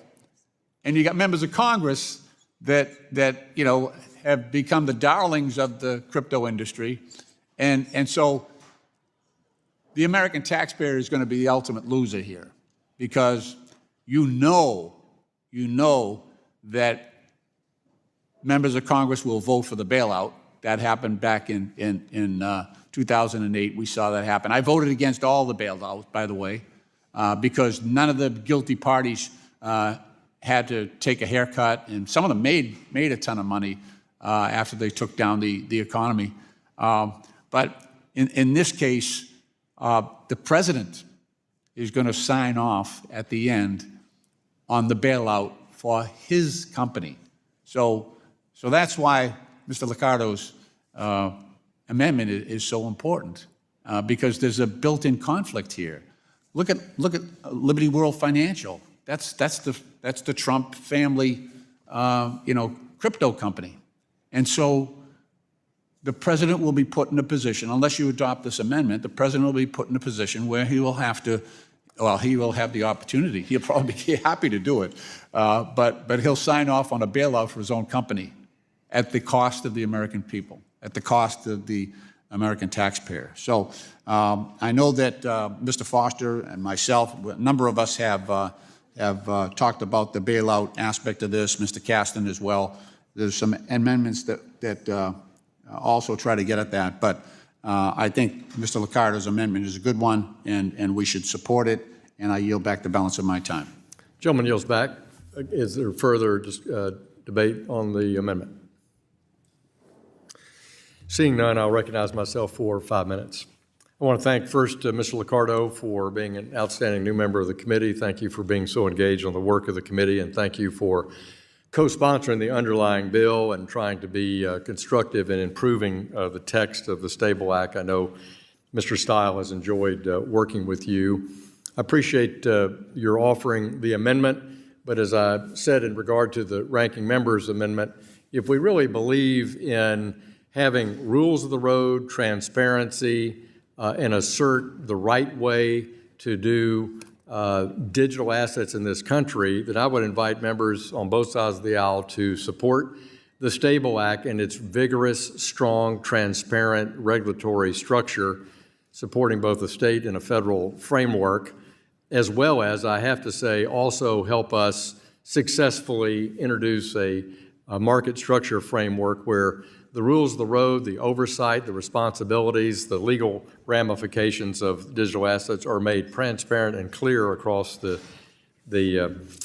country. Also, I appreciate the ranking member's remarks about the importance of Article 1 and Article 3. We have a Constitution that works together with the separation of powers. I think they're all very apparent in working in the regulatory space and the space of recent weeks. So with that, I think this amendment is unnecessary. I urge my members on both sides of the aisle to reject it, and I yield back the balance of my time. If there's no further debate on this amendment, the question will now occur on the amendment offered by the gentleman from California. All those in favor of the amendment, please say aye. Aye. Those opposed, please say nay. Nay. In the opinion of the chair, the nays have it. Is requested. The gentlewoman from California requests a recorded vote.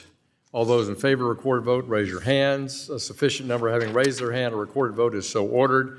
Pursuant to subsection C5 of Rule 3 of the committee rules, further proceedings on this amendment are postponed. Is there further amendment to Mr. Steil's amendment of the nature of substitute? Gentlewoman from California. Not to his further amendment. I have a different amendment. That's right. All right, thank you. For additional amendments, the gentlewoman from California is recognized. I have an amendment at the desk. We'll pause while it's distributed. Mr. Chair, I reserve a point of order.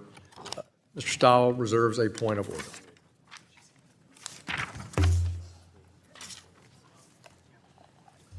This amendment would ensure.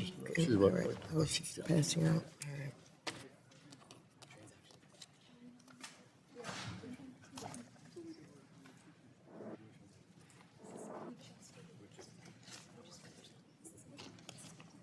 right.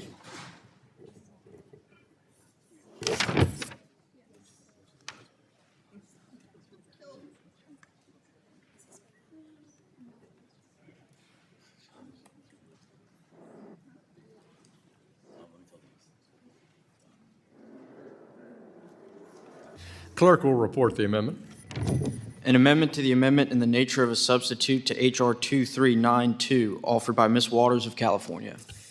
Without objection, the amendment is considered read. And I now recognize the ranking member of the full committee, Ms. Waters, to speak on her amendment for 5 minutes. Thank you very much, Mr. Chairman. I have another amendment here at the desk. This amendment would ensure that the Trump administration cannot require the use of a stablecoin to enter into transactions with the government if the stablecoin issuer is affiliated with the president, vice president, members of Congress, or any other officer or employee of the United States and their families. Yes, this would also cover special government employees like co-president Elon Musk. We have already seen very concerning reports that the Department of Housing and Urban Development is looking into stablecoins for their grants. We have also seen experts caution that Trump executive orders would allow alternatives to the dollar for taxes and other payments to the government, including digital wallets. Now, Trump has his own stablecoin through his World Liberty Financial Project, and Elon Musk could be soon behind without any limitations on the separation of banking and commerce in this bill. We could see a world where the Trump administration starts to require the use of his and Musk's stablecoins in order to pay taxes or enter into other arrangements with the government. This would be just another in a string of egregious conflicts of interest with the Trump administration and Musk's dodge have taken so far. So we must pass this amendment in order to stop this from becoming a reality. I urge members to support this amendment, and I yield back. Doge, I'm sorry. Let me just say this, that there are so many ways that ownership of cryptocurrency, starting with stablecoins, can be utilized by the president and others in his cabinet to basically increase their own, their profit, what they're investing in. This is so outrageous, it escapes me why members of Congress would not want to protect the public and listen to what Mr. Lynch just said about failures that would even could cause a bailout, where the president would be in a position to fund his own bailout if, in fact, it fails. And so I would plead with the members of Congress, of this committee, to recognize the harm that is now being caused to our citizens and the ways that those who are being fired as government employees do not know what the future holds for them, that our Social Security recipients are frightened to death about whether or not they're going to get their Social Security checks. The Section 8 people who have been holding vouchers and those who are utilizing vouchers do not know whether or not they will have the rent to pay for decent and safe housing. And it goes on and on and on with an attempt to destroy the Consumer Financial Protection Bureau where they could file a complaint. What is it about what we are doing here today that does not recognize the harm that could be caused by the president and the cabinet and members of Congress from ownership of crypto, period, and stablecoins that we're discussing here today? I want you to know that town halls are being made all over the country, and mostly by Democrats, where people are asking questions. Some of the Republicans are refusing to participate in town halls because they cannot answer some of the questions in a way that would satisfy the public, that somehow they are not absolutely being interfered with and intimidated by the President of the United States and afraid that they're going to be primaried, that they will lose their opportunity to serve. Give me a break. The people sent us here to represent them, and yes, we may lose our positions in Congress if, in fact, we don't do the right thing, but that should be what happens. I yield back the balance of my time. Gentleman yields back. Does the gentleman from Wisconsin insist on his point of order? I withdraw my point of order. Gentleman withdraws his point of order. Does the gentleman seek recognition? Seek recognition. You strike the last word. You are recognized for 5 minutes. Thank you, Mr. Chairman. As I was reviewing this amendment, I actually had to check the date on the calendar. It felt like Groundhog's Day. It's not February 2nd, it's April 2nd. But here we are again. This amendment is unnecessary, as were the previous two.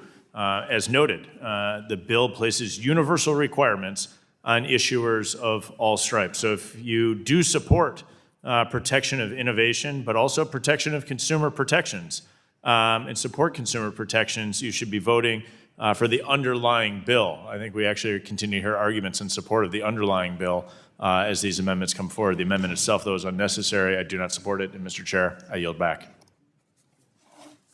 Will the gentleman yield? Gentleman yields back. Who else seeks recognition on Mrs. Waters' amendment? Mr. Lynch, you're recognized to strike the last word. You're recognized for 5 minutes. Thank you very much. I enthusiastically support Ms. Waters' amendment. And the sponsor of the bill is correct. It does set the bill does set a framework for issuers of all stripes, but this issuer is the President of the United States and is in a position of trust. And he is invested in his, he's got his family's business, and they're going to be issuers. So it's the position of trust that the President is in. He is unlike any other issuer because he's the President of the United States. He's going to sign off on the bailouts, and he's going to take U.S. taxpayer money to assist his family business when it gets in trouble. That's why the ranking member's amendment, it makes such good sense. What we're creating here is a situation where we're authorizing the president to undertake self-dealing. So in this case, the president and the president's family will be on both sides of the transaction. So they will be, actually, in this case, they'll be on both ends of the transaction and in the middle, because they'll be, in their official capacity, the president will be supporting the industry. He'll be on the other end of the transaction because he'll gain the benefit of the deal, and he'll be in the middle because the issuer collects fees. So he'll be on both sides of the transaction, the very description of self-dealing. He'll be violating his position of trust with respect to the American people, and he'll have the benefit of being on both both sides of the transaction. So this is not unnecessary. This is of the utmost importance. And I think it's fair to say that if this was a Democratic president that was trying to do this, the Republicans' hair would be on fire. And rightly so, rightly so. But look, this should not be happening. This should not be happening. The guardrails that the sponsor and the chairman have talked about are very limited. They're loose. They're not tight guardrails. We've got huge gaps in this. When we look at the underlying market structure on this, my friends on both sides of the aisle have taken all the power away from the SEC. They've gutted that agency and taken away much of its responsibilities. They've pushed all the responsibilities over to the CFTC, which doesn't have the ability to police it. So you're creating a lawless situation, and you've also handcuffed the police so that they can't come to our rescue. This is all at the beck and call of the crypto industry because they've spent so much money up here on the Hill. That's just the truth of it. So I guess for our side, all I can do is try to limit the damage to the American taxpayer. That's what our goal is here, and limit the opportunities for the violation of the trust that the president and his family, if they're in official positions, owe to the American people. So with that, I would yield back my last 48 seconds to the ranking member if she'd like to use them. Well, I thank you very much for yielding the last 48 seconds. I simply will continue to expose what is happening in our own government, where this President of the United States and his co-president are issuing executive orders in so many ways to take over our independent agencies. And I'm going to have another list that I'm going to expose where he moves to take over the Kennedy Center and on and on and on. What's happening here? Is this, a democracy, or are we recognizing the relationship with Putin and wanting to be like him? Gentlewoman yields back. Is there further debate on the amendment, Mrs. Waters' amendment? Does the gentleman from Wisconsin have any, let's see, he's been called on, so I guess, hearing none, I'll recognize myself for 5 minutes. So once again, I want to urge my colleagues to not support this amendment from the ranking member in California for the reasons I've outlined before, which is that if you want a strong, transparent set of guardrails and framework for digital assets and certainly for stablecoins, you should support the Stable Act. It is not a weak bill. It is a strong bill. It has strong consumer protections in it, strong AML, BSA, cyber requirements in it, strong capital requirements, strong requirements for both bank and non-bank issuers to be fully vetted and fully supported under a high standard of a federal minimum floor of requirements. And I just would remind my colleagues, we live in a democracy. We're not picking winners and losers here. If you don't want to use a payment stablecoin, don't use one. We have Article I authority that governs how our agencies interact and issue regulations and how they interact with each other as it relates to whether they would use a payment stablecoin or not. I believe strongly in Article I and the oversight responsibilities of Congress. I don't believe this amendment is necessary, and I urge my colleagues to reject it. I will yield back. Is there any further debate? And the question now occurs on the amendment offered by the gentlewoman from California. Those in favor, please say aye. Aye. Those no, please say no. No.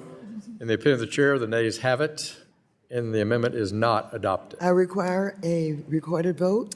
The gentlewoman from California requests a recorded vote. All those in favor of recorded vote, raise your hands. Sufficient number of hands being raised. A recorded vote is so ordered pursuant to subsection C5 of Rule 3 of the committee rules. Further proceedings on the amendment are postponed.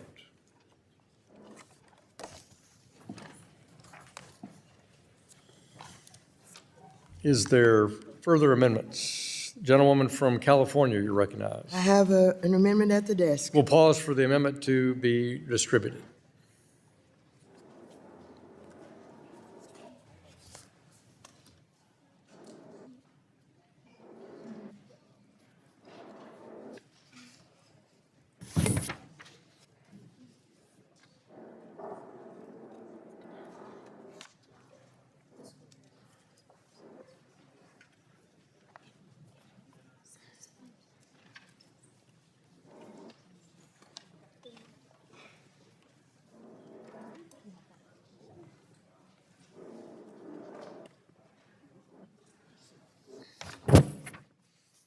Clerk will report the amendment.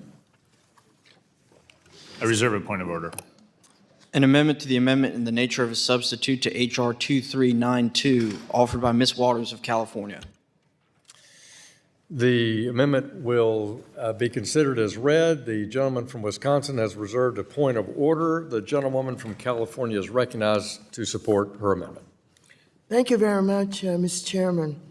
First of all, I want to thank Mr. Lynch for co-sponsoring this amendment and all the work that he's done and the expertise that he's developed on crypto and the way that he has been explaining and talking about what is going on here today and why it is absolutely ridiculous for us not to exclude the president and his cabinet and members of Congress from ownership of stablecoins. Thank you so very much, Mr. Lynch.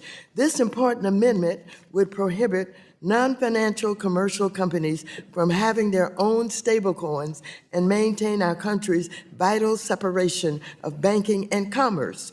The separation of banking and commerce has been in place to ensure that no firm in the United States gains too much power in the economy. After the Great Depression, Congress passed the Banking Act of 1933, which established the separation of banking and commerce to prevent the risks arising from banking and commercial conglomerates. The dangers of not separating banking and commerce include excessive concentrations of financial and economic power and political influence, conflicts of interest that would compromise the ability of banks to act as objective providers of credit and other financial services, and finally, heightened risk of contagion between the financial and commercial sectors of our economy. This would increase the likelihood of systemic crisis that could require a federal government bailout to avoid the devastating consequences. Under this bill, the lack of separation between banking and commerce means that Elon Musk can launch his own stablecoin. Other commercial companies like Walmart, Facebook, Amazon could also launch their own stablecoins. I've worked with my Republican colleagues to negotiate stablecoin legislation that would prevent wealthy oligarchs like Elon Musk and Mark Zuckerberg from profiting off of crypto schemes to defraud Americans out of millions of their hard-earned dollars. Elon Musk has long said he wants to transform X into a much larger platform and even praised WeChat, a Chinese mega app that combines chat, payments, and social media. He has very clearly stated that he wants to create something close to that with X, where people have to conduct their entire financial world on the app. However, experts have stated that apps like WeChat have been used by the Chinese government to violate users' data privacy.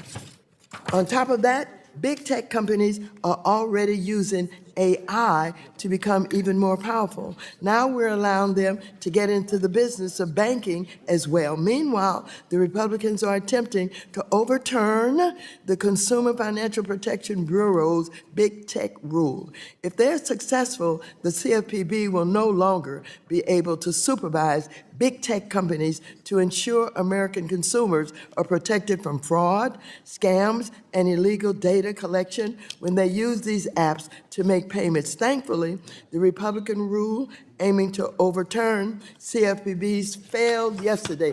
Thank God for the courts and what they're helping us do right now. Let me be clear.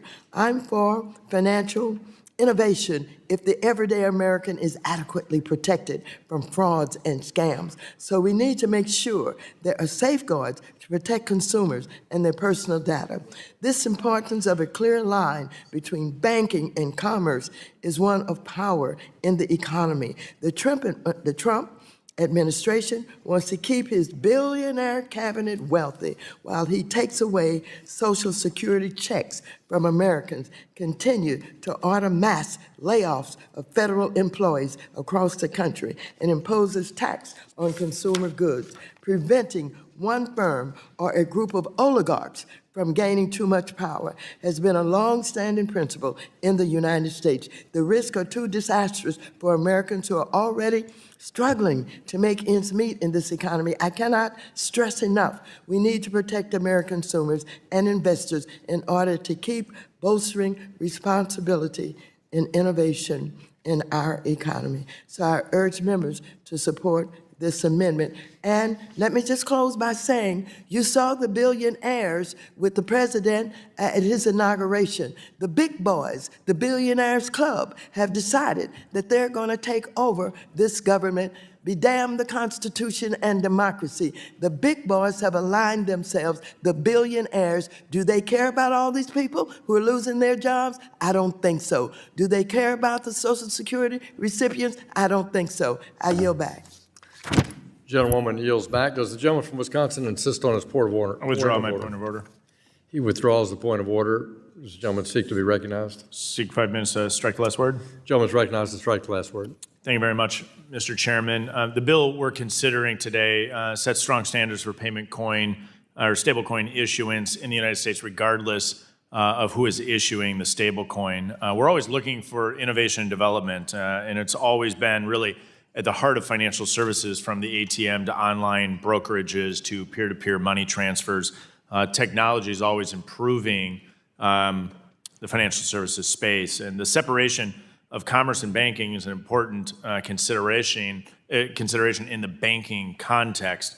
The payment ecosystem is dynamic and ever-evolving, and so to place the exact restrictions of the Bank Holding Company Act on those who can or can't issue stablecoins that are not really a fit for the risk that exist.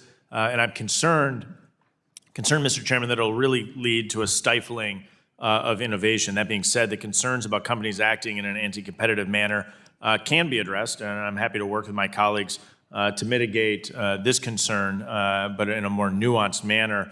So I'd urge my colleagues to oppose this amendment, and Mr. Chairman, I will Will the yield gentleman back. yield? I yield back. Gentleman yields back. Mr. Chairman? Mr. Lynch. Yeah. Recognized to strike the last word. Thank you. Thank you, Mr. Chairman. I'm actually a co-sponsor of this measure, so I want to thank the ranking member for working with me on this.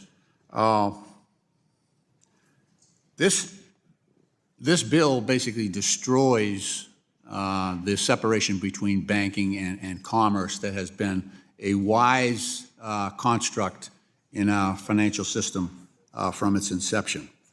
And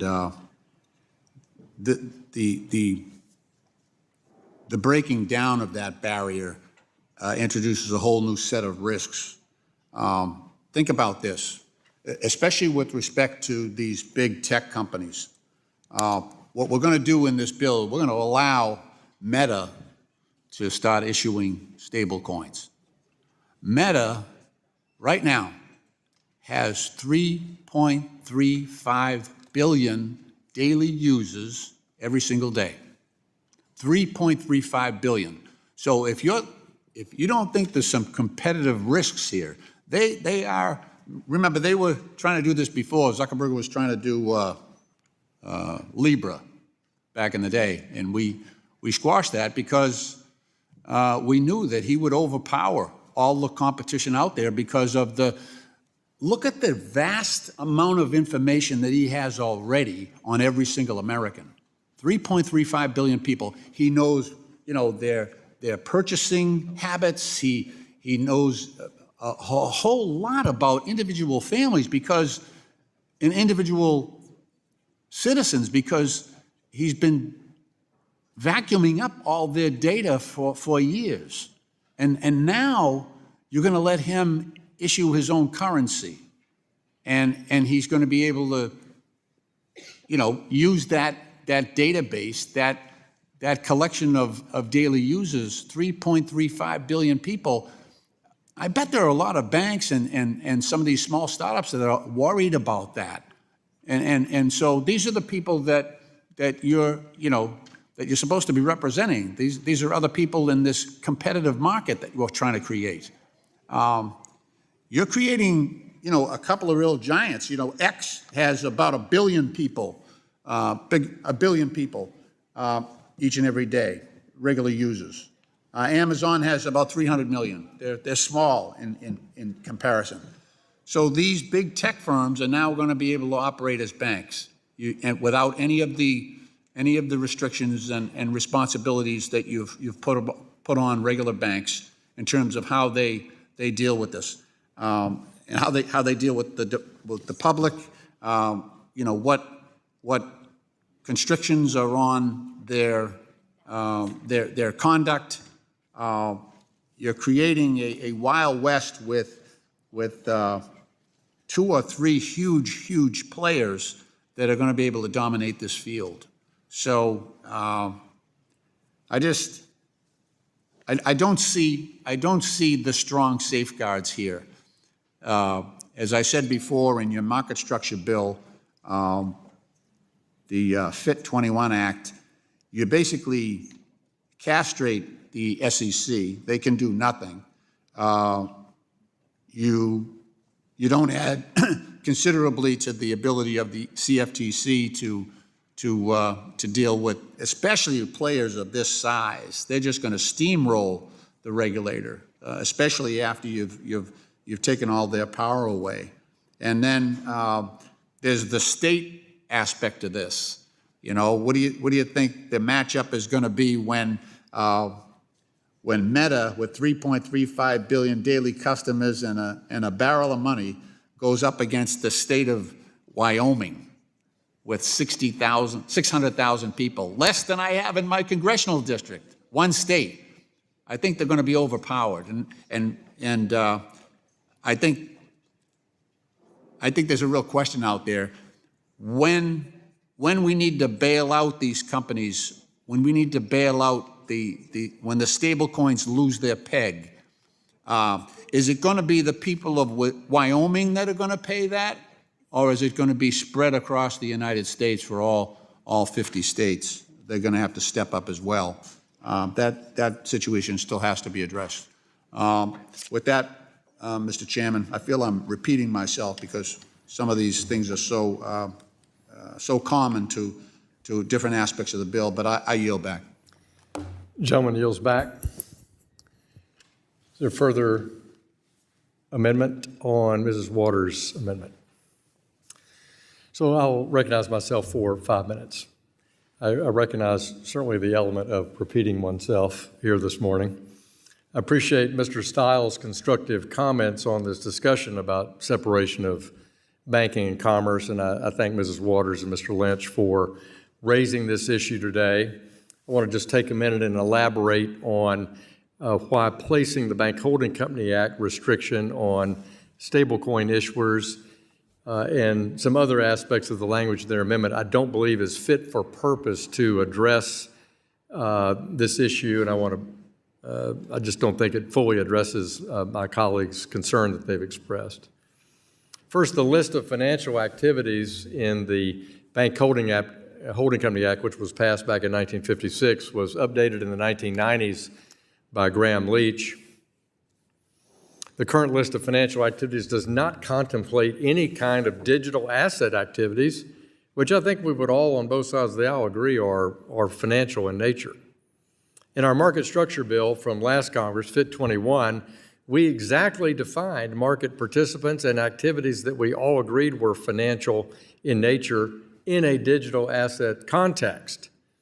And I think that is a good illustration of how I think we can work together on this topic as the bill progresses. It's my intent today to move the Stable Act as we have it today. And as I've noted many times publicly, I want to make sure that we move a market structure bill in conjunction with it as we make progress here in the House. Moving both allows us to contemplate this issue in its full manner and would allow us to address a whole host of other issues that arise if we only focus on one bill, the Stable Act, versus a companion market structure bill. So I look forward to working with Mr. Steil, Mr. Lynch, and Ms. Waters, and other colleagues to provide a thoughtful solution in this topic on separation of commerce and banking. I'll make certainly personally a good faith effort to do that, but I do urge my colleagues to reject this amendment in its current form and yield back the balance of my time. If there's no further debate, the question now occurs on the amendment offered by the gentlewoman from California, Mrs. Waters. All those in favor, please say aye. Aye. All those opposed shall signify by saying no. No. In the opinion of the chair, the noes have it. The noes have it, and the amendment is not agreed to. Recorded vote requested. The gentlewoman has requested a recorded vote. All those in favor of recorded vote, please raise your hands. A sufficient number having raised their hands, a recorded vote is so ordered. Pursuant to subsection C5 of Rule 3 of the committee rules, further proceedings on this amendment are postponed.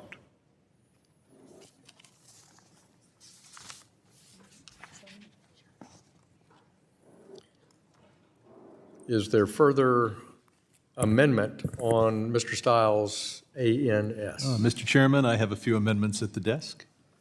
Fantastic news. I know that would surprise you. No, I'm not shocked. I'm thrilled to death. Mr. Sherman has an amendment at the desk. We'll pause while it's distributed. Mr. Chairman, do you have your amendments noted by I number? believe staff has arranged for this to be the amendment regarding certain governmental officials with over $10 million in crypto assets. Okay, well, we will pause for that amendment to be distributed. Mr. Chairman, I reserve a point of order. A point of order by the gentleman from Wisconsin has been reserved.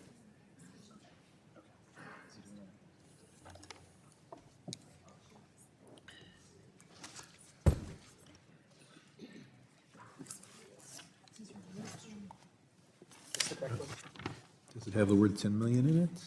Yes. Is that the one? Yes, Yeah. that's the one. Have you laid these out for them? Yeah.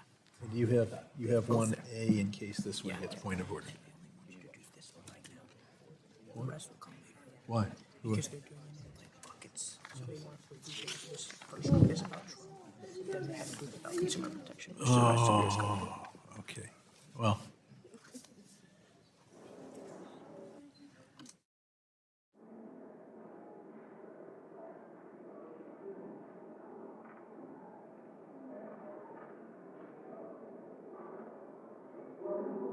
Clerk will report. An amendment to the amendment in the nature of a substitute to H.R. 2392, offered by Mr. Sherman of California, designated as 31. Thanks, the clerk. And now I recognize the gentleman from California, the ranking member of our Capital Markets Subcommittee, Mr. Sherman, recognized to support his amendment. Mr. Chairman, I will have a number of amendments to this bill. I have no illusions. I've been in this town for a long time, and I've always seen that when all the money, power, slogans, AstroTurf, and extremely high-priced consultants are on one side, and there's nothing on the other, that the side with the money, the power, the lobbyists normally prevails. That being said, I will point out to my colleagues that there is one of these amendments, because you'll have a tendency to just want to oppose them all, that you may want to think very hard about opposing. Not this one. My Republican friends will probably happily vote against this one. But the next one that I have on no bailouts is one that you're going to want to think a lot about.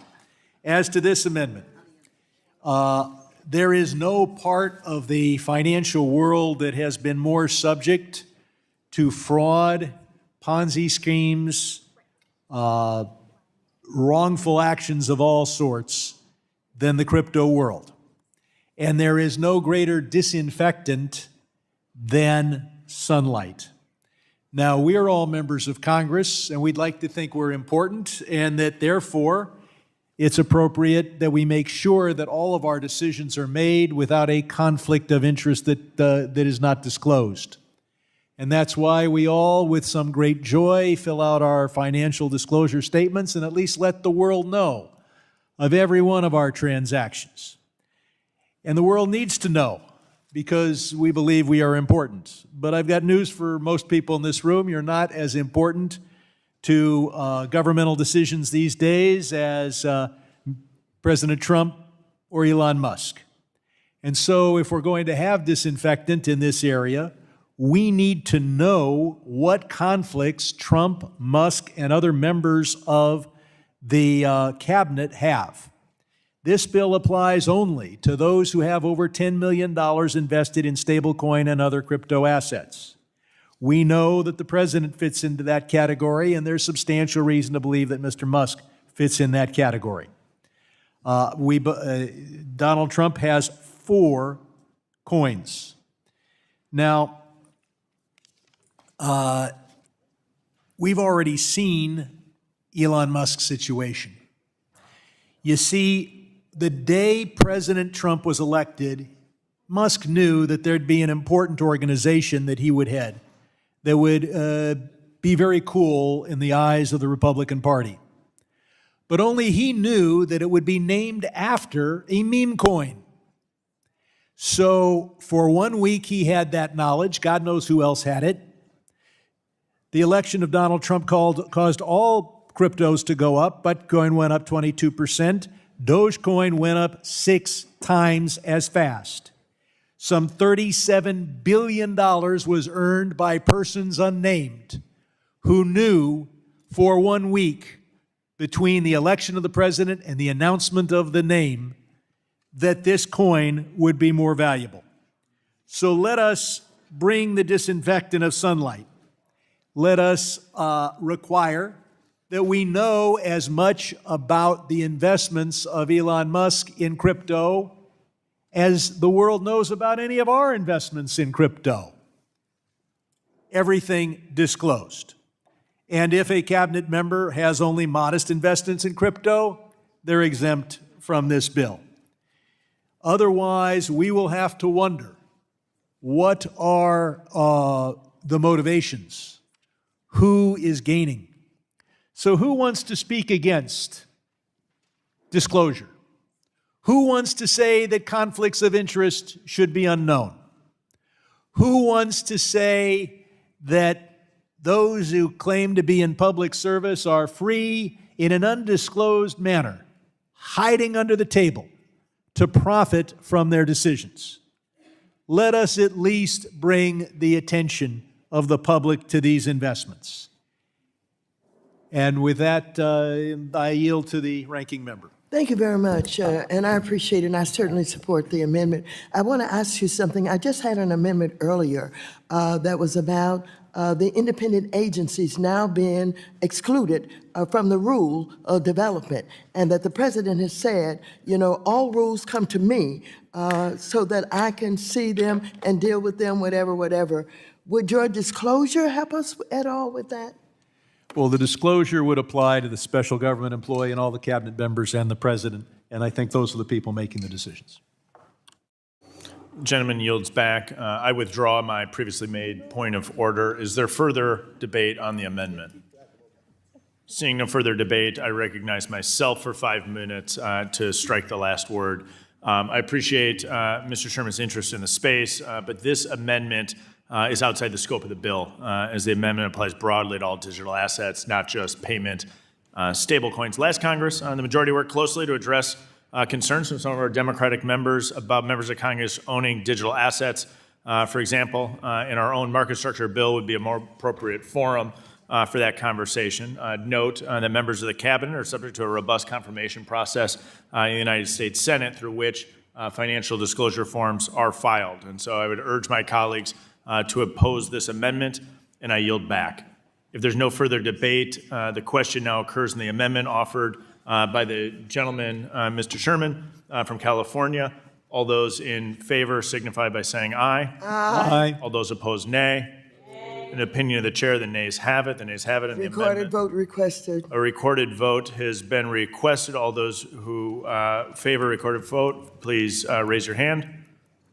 A sufficient number having raised their hand, a recorded vote is ordered pursuant to subsection C5 of Rule 3.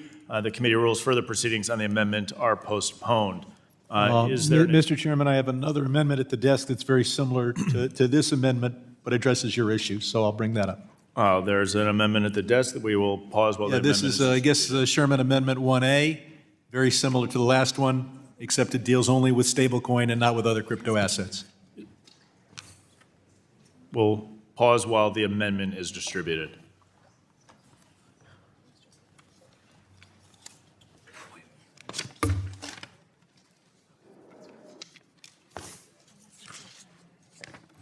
I reserve a point of order.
The clerk will report the amendment. Amendment to the amendment in the nature of a substitute to H.R. 2392. Without objection, the amendment is considered read. The gentleman is recognized on his amendment for 5 minutes. This is the same amendment as the last one, except it deals with the the acting chairman's concerns. He thought that an amendment of this type should only deal with stablecoin and not deal with other crypto assets. This amendment deals only with stablecoin and not with other crypto assets. The opportunity for corruption is in this space is enormous.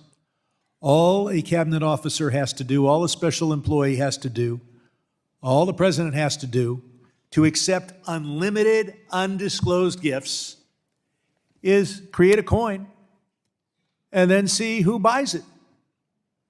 And you buy the coin.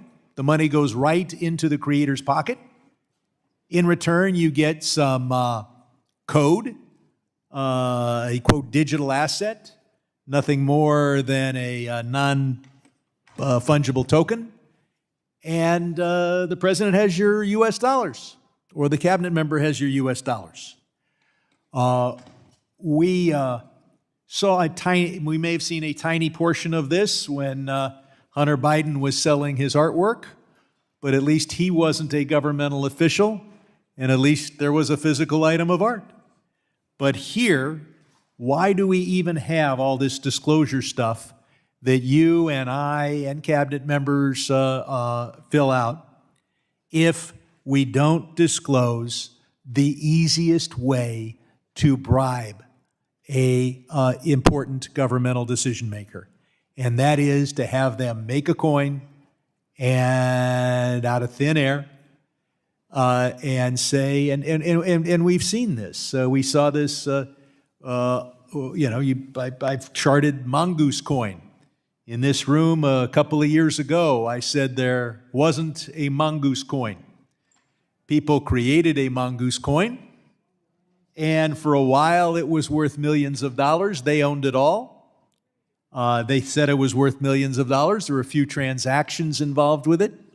And if you wanted to enrich the creators of Mongoose coin, all you had to do was buy Mongoose coin. And your name was not disclosed, and the creators of Mongoose coin had US dollars in return for Mongoose coin, which they had just created a few hours ago. So if we want unlimited bribes, totally undisclosed, available to the most important decision makers in government, then we must defeat this amendment. With that, I would yield to any of my colleagues that would like to speak. And seeing none, I yield back. The gentleman yields back. Is there further debate on the amendment?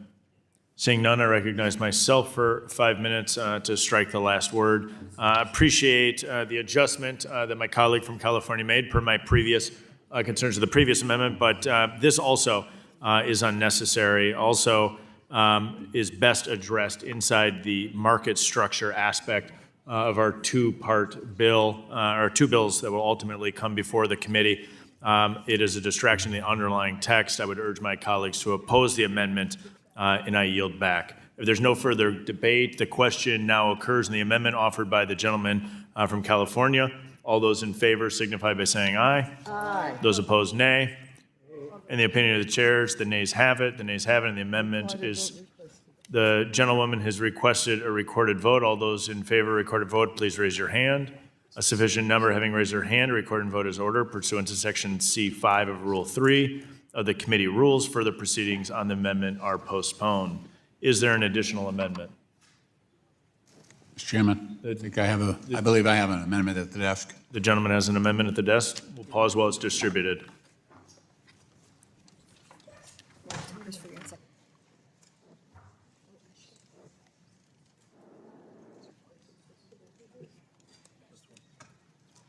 Brad, that's a great amendment.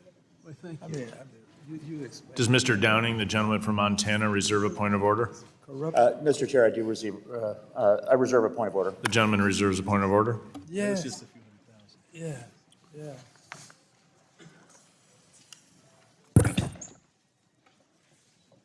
Thank you, sir.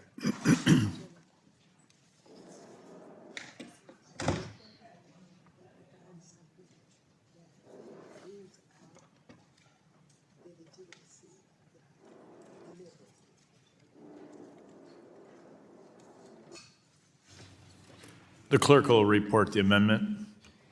An amendment to the amendment in the nature of a substitute to H.R. Without objection, the amendment is 2392. considered, the amendment is considered as read, and the gentleman is recognized for 5 minutes for his amendment. Thank you, Mr. Chairman.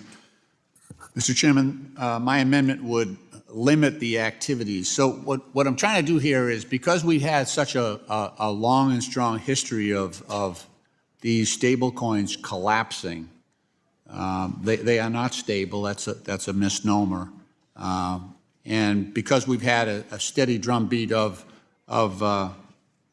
bailouts to restabilize those coins, where the FDIC has come in, as in the situation with Silicon Valley Bank.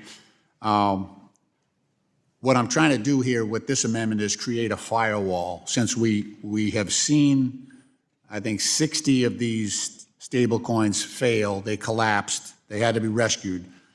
What I'm trying to do here is to create a firewall around the American taxpayer so that they don't get stuck with the bill on the stable coins that you are now, that the bill is now authorizing. So this amendment would limit the activities of stablecoin issuers to those that are directly related to the essential functions of issuing a stablecoin.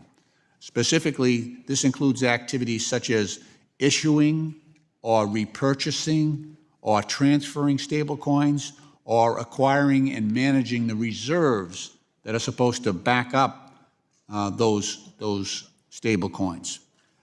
They can also provide custody services and any other activities that are necessary to carry out the core functions of a stablecoin issuer.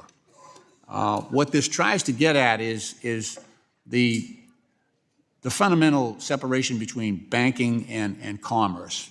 In the Bank Holding Company Act, Congress made a very wise decision and said, if we allowed banks to get into commercial activity, it would create such a huge risk of major contagion across our economy that it's a danger that we will not abide.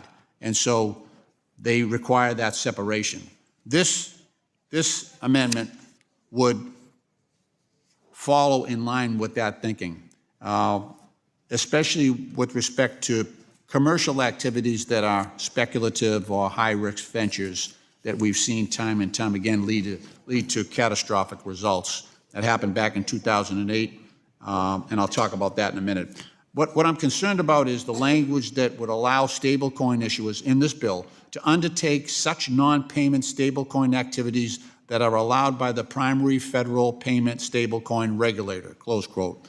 So this opens a door to unchecked activity and creates issues for regulators at both the state and federal level by creating a dangerous loophole. It would allow issuers, stablecoin issuers, to engage in activities such as lending or other high-risk investments that have directly contributed to financial stability in the past. I point to the 1980s. We had the savings and loan crisis, compounded by lax capital requirements that taught us the hard way that allowing companies to engage in speculative and high-risk activities has long-term damaging effects on our economy. And similarly, the authorization of subprime mortgages. Remember we did that by the OCC and the Federal Reserve. That led to the subprime mortgage crisis. I think it required $787 billion of taxpayer money to bail that one out, which triggered the 2008 financial collapse. So we can't afford to repeat those mistakes. By adopting this amendment, we can protect our financial system from the hazards of excessive risk-taking. We will limit stablecoin issuers to activities that are directly related. So this allows some of your bill to go forward. It allows stablecoin issuers to maintain those activities directly related to their core function of issuing a stablecoin. This is a sensible and precautionary step to ensure that we do not expose our economy and our taxpayers to unnecessary high-stake gambling with taxpayer dollars or the stability of our financial system. So I urge my colleagues to support this amendment, and unless there are other members that need 30 seconds, I will yield back the balance of my time. Thank you, Mr. Chairman. The gentleman from Massachusetts yields back. Does the gentleman from Montana insist on his point of order? Mr. Chair, I withdraw my point of order. The member withdraws his point of order. Is there further debate on the amendment? The ranking member of the full committee, Ms. Waters, is recognized for 5 minutes to strike the last word. I move strike the last word. This important amendment would ensure that payment stablecoin issuers are limited to certain activities. Republicans have added in a glaring loophole that would allow issuers to undertake non-payment stablecoin activities that are allowed by their regulator. This extremely broad provision could mean that issuers could perform tasks like lending and could have significant impacts on our financial system. For example, the Conference of State Bank Supervisors, or that is CSBS, sent a letter highlighting a number of concerns with the bill and pointed out that not having proper limitations on activities for issuers in concert with preemption of state authority would mean states would no longer be able to, quote, protect consumers in their state by licensing, regulating, and supervising money transmitters, payday lenders, consumer lenders, mortgage lenders, and other non-banks that are connected to a stablecoin issuer. CSBS also wrote that the bill would, quote, effectively centralize power over a nascent industry in a single federal agency and, quote, create an unsafe environment where the OCC can pick winners and losers across the financial services industry. substituting a single agency lender's judgment for that of the states and Congress relative to consumer protection and safety and soundness.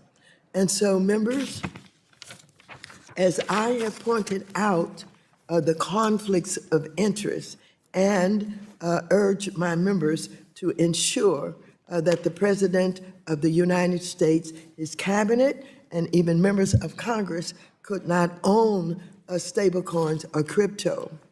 There are other concerns with this bill, and I have been working for a long time with the former chair and with Mr. Hill on trying to work out these issues and come to some agreements. We've not been able to do that with all of the concerns, but I even offered, even today, that if amendments could take care of some of these concerns. Well, the opposite side of the aisle have been less cooperative on everything that has been offered to make this a good, sound bill that did not in any way allow for the conflicts of interest that are obvious in the bill. And so I expect that they will not support this amendment. But this is evidence that not only the huge issues that we have that are concerned with this bill are not even recognized or cared about at all as we're going through this difficult time in the history of this country. Again, I will repeat, where there are recipients of the support of their government that are being yanked out from under them. At a recent meeting that I had about Medicaid, and I asked all of the people in the room if they were ones that participated in Medicaid or their family, almost 100% of the hands went up in the room.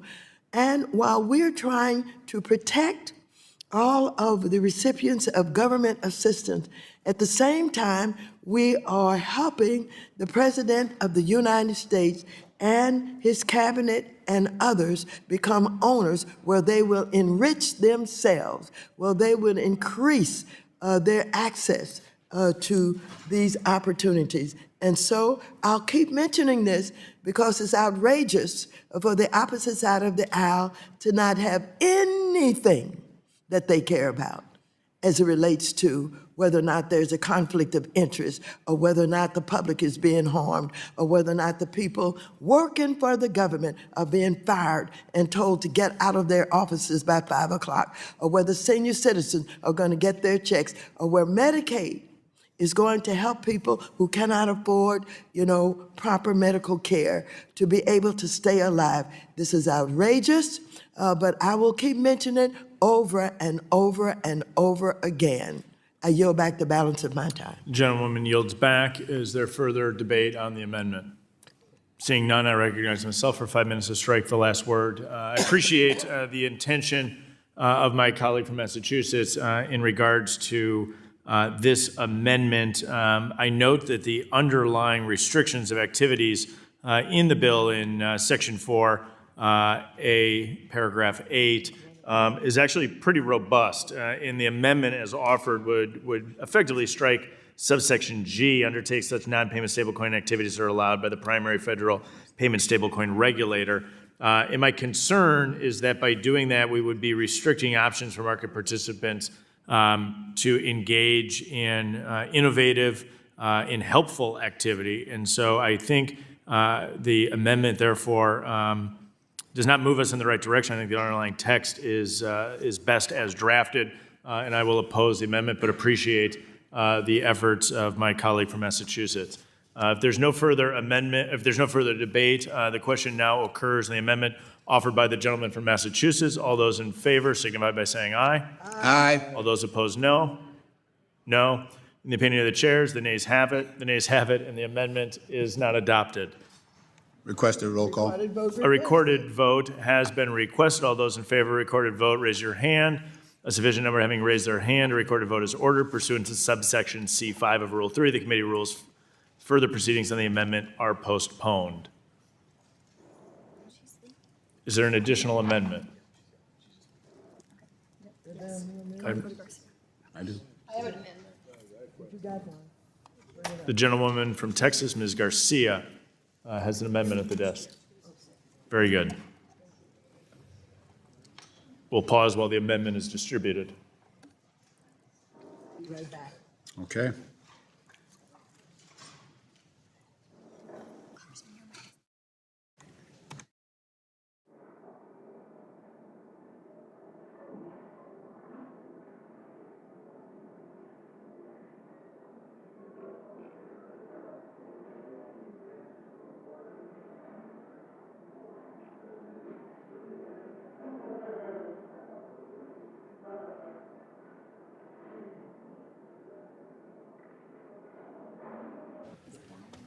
Does the gentleman from Montana, Mr. Downing, reserve a point of order? Mr. Chairman, I reserve a point of order. The gentleman reserves a point of order.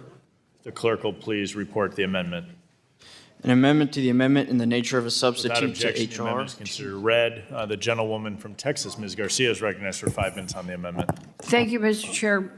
My amendment is very simple and short. It protects consumers by making sure we don't let stablecoin issuers buy people's favor.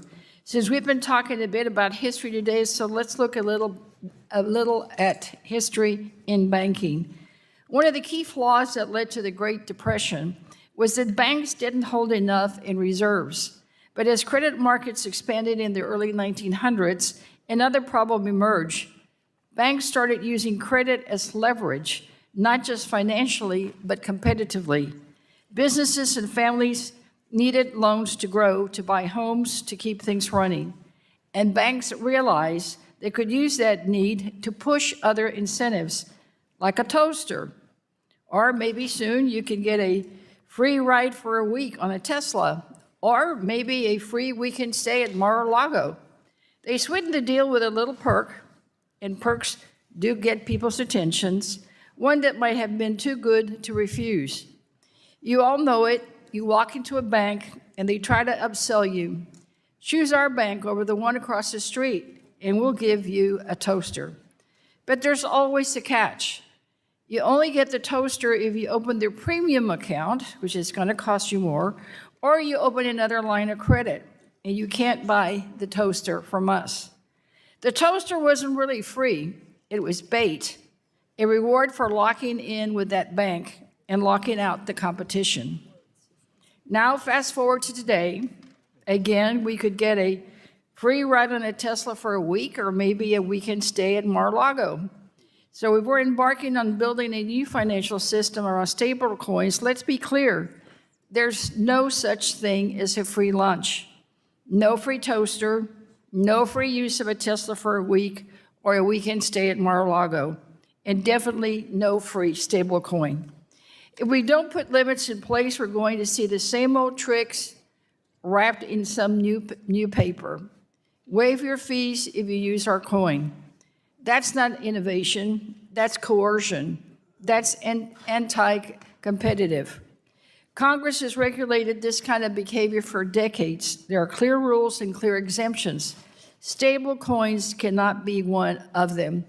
This is why my amendment would make sure they don't get special treatment just because they're the new shiny financial product hiding behind a wall of innovation. It makes sure they play by the same rules that our traditional banks use. And, Mr. Chairman, this amendment is very necessary to ensure that our consumers are protected. Thank you, and I urge the adoption of my amendment. The gentlewoman yields back. Does the gentleman from Montana insist on his point of order? Mr. Chairman, I withdraw my point The of member order. withdraws his point of order. Is there further debate on the amendment? Seeing no further debate, I recognize myself for 5 minutes. While I appreciate the intentions of my colleague from Texas, as the previous amendment I noted, I share the same concern that this amendment would stifle innovation and competition. And the amendment could actually, I think, be counterproductive and limit the variety of products that are available to consumers, denying them the choice to take advantage of benefits that they see. And so while I appreciate the intention in which it is offered, I recommend a no vote on the amendment. If there's no further debate, the question now occurs in the amendment offered by the gentlewoman from Texas. All those in favor signify by saying aye. All those opposed, no. The noes have it, and the amendment is not agreed to. We ask for a recorded vote. We'll call that timely. A recorded vote has been requested. All those in favor of a recorded vote, please raise your hand. A sufficient number having raised their hand, a recorded vote is ordered pursuant to subsection C5 of Rule 3. The committee rules further proceedings on the amendment are postponed. Is there an additional amendment? Ms. Tlaib has an amendment at the desk. We'll pause while the amendment is distributed. Mr. Chairman, I reserve a point of order. The gentleman reserves a point of order.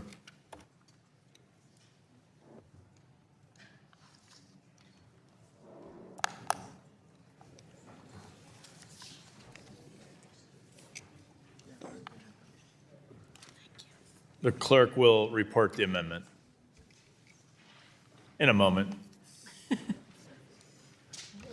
amendment to the amendment in the nature of a substitute Without to objection, H.R. the amendment is considered 2392. as read. The gentlewoman from Texas is recognized for 5 minutes on her amendment.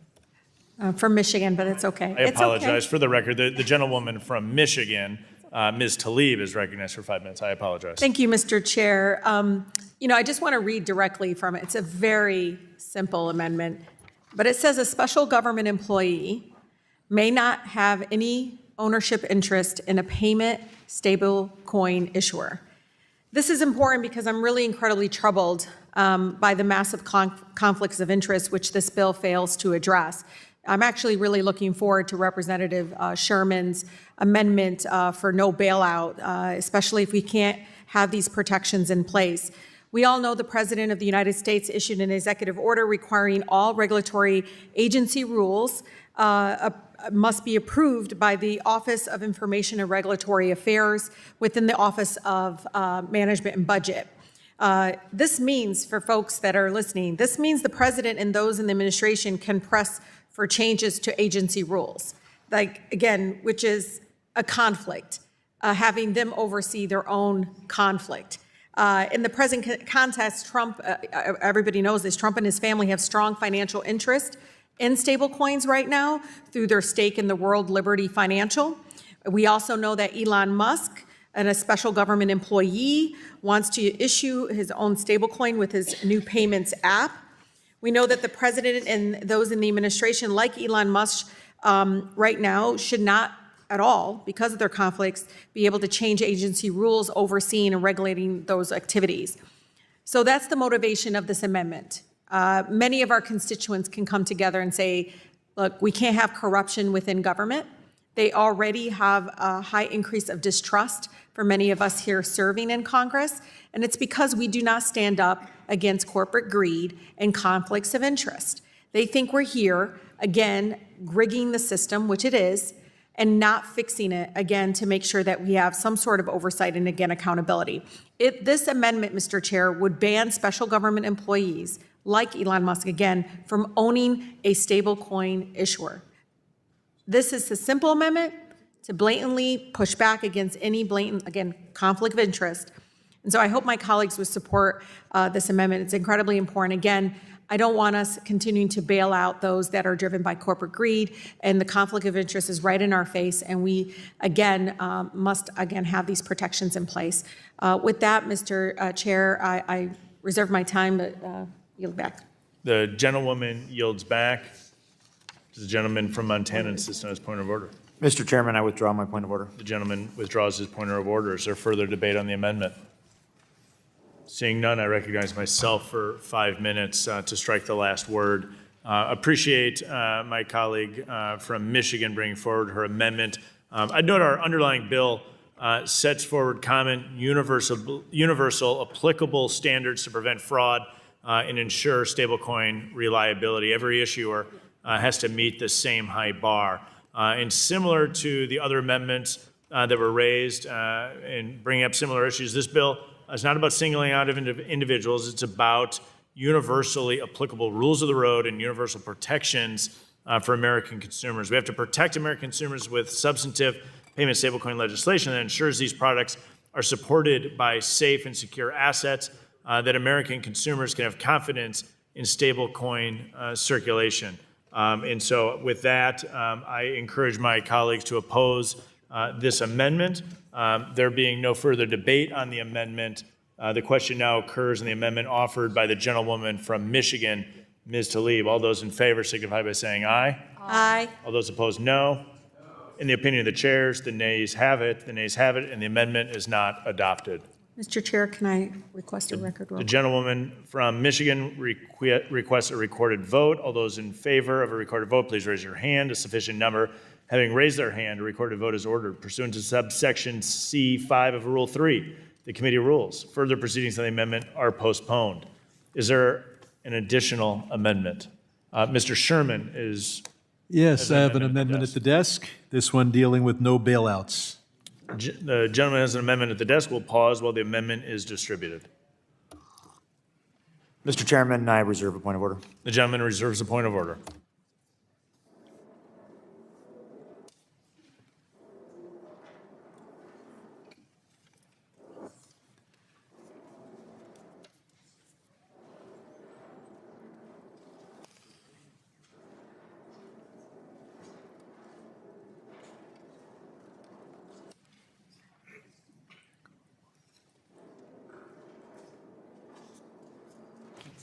The clerk will please report the amendment. An amendment to the amendment in the nature of a substitute to H.R. 2392, offered by Mr. Sherman of California, designated Without objection, as the amendment is 35. considered read. The gentleman is recognized on his amendment. I know my Republican colleagues are primed to vote against all amendments, but this one you're going to want to think about. Take advice from a guy who's lost his hair in the service of his country. I was here in 2008. You do not want to go home and tell people that you are pro-bailout. In particular, when we did a bailout in 2008, we were bailing out the biggest banks in the country. At least that had some relevance to our constituents. Most of our constituents work for companies that do business with the big banks. Most of our constituents have accounts themselves in the big banks.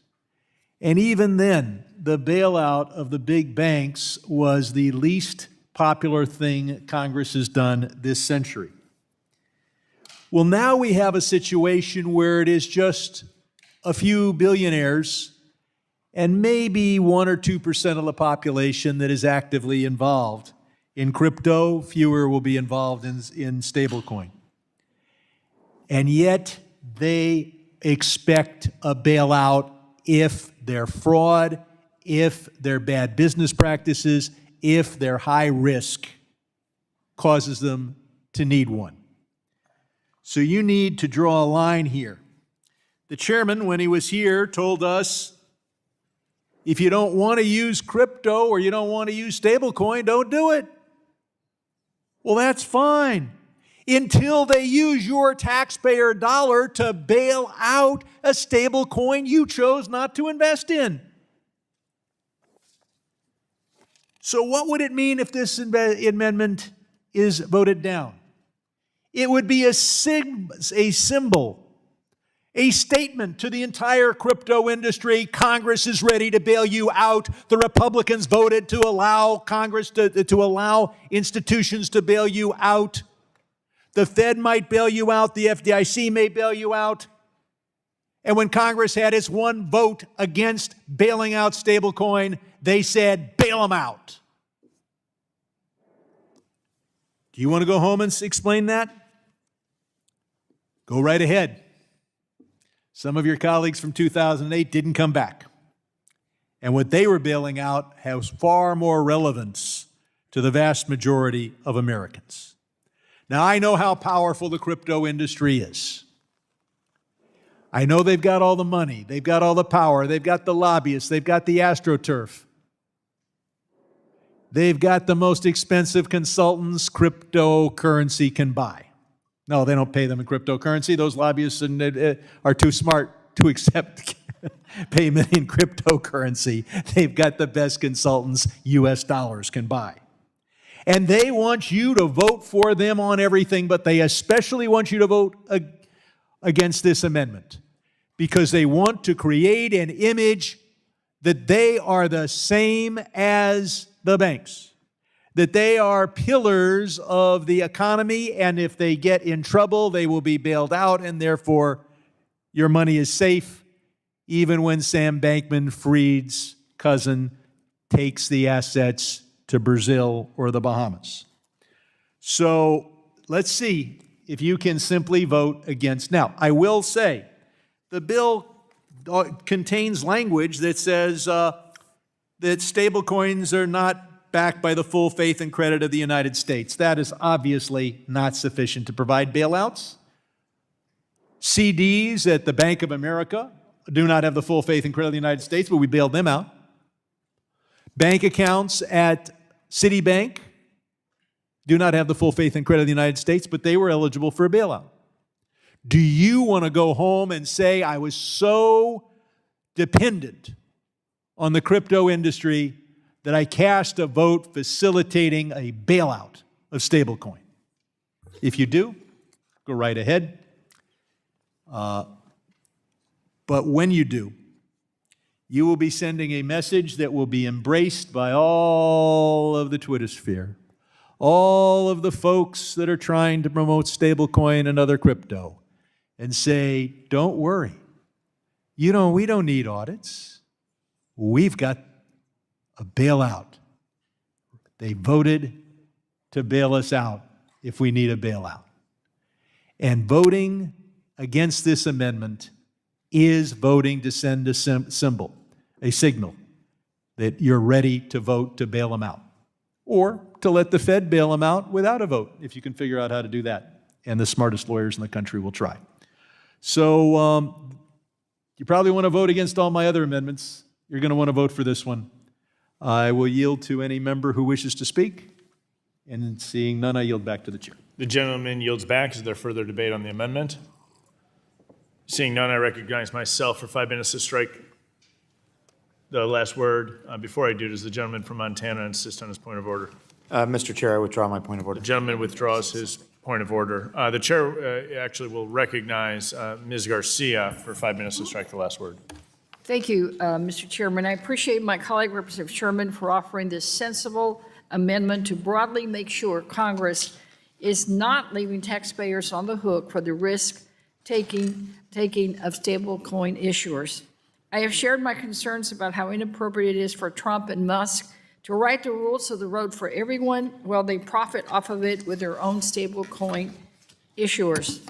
If Republicans are unwilling to prohibit Trump from enriching himself through the stablecoin framework, I would hope they might be open to at least ensuring that taxpayers are not required to bail out stablecoin issuers soon to be owned by President Trump and his co-president, Elon Musk.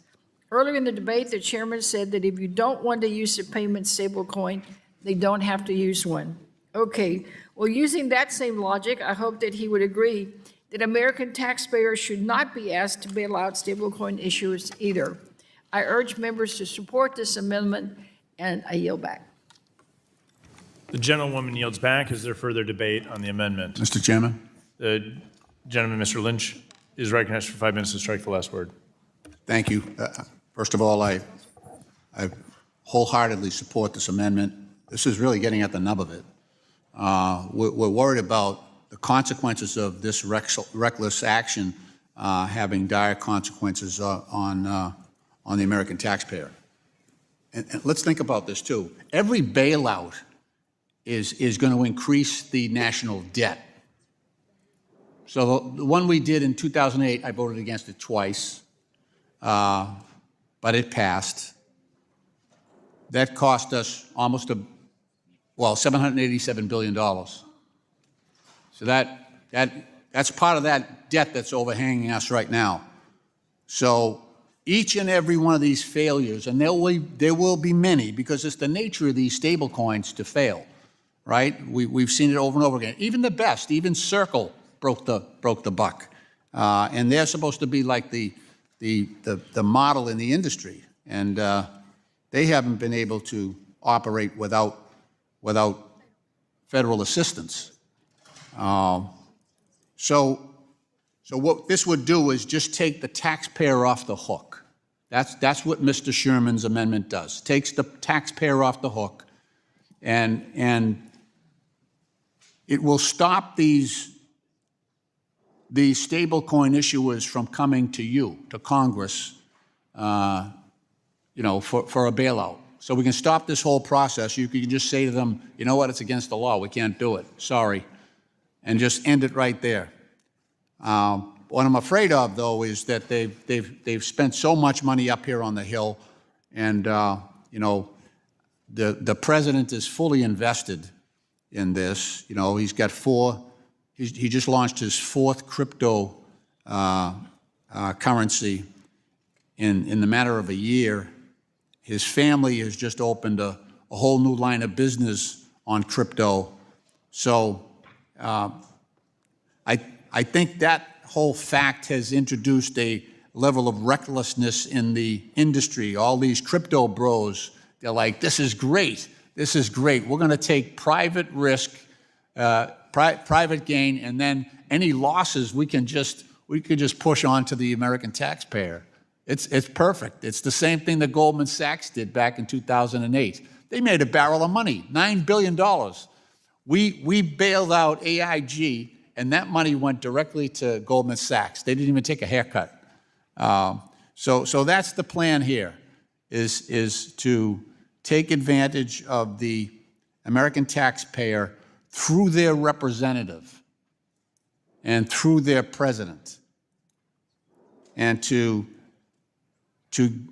take great risks with these stable coins, and then be insulated from the consequences when they fail.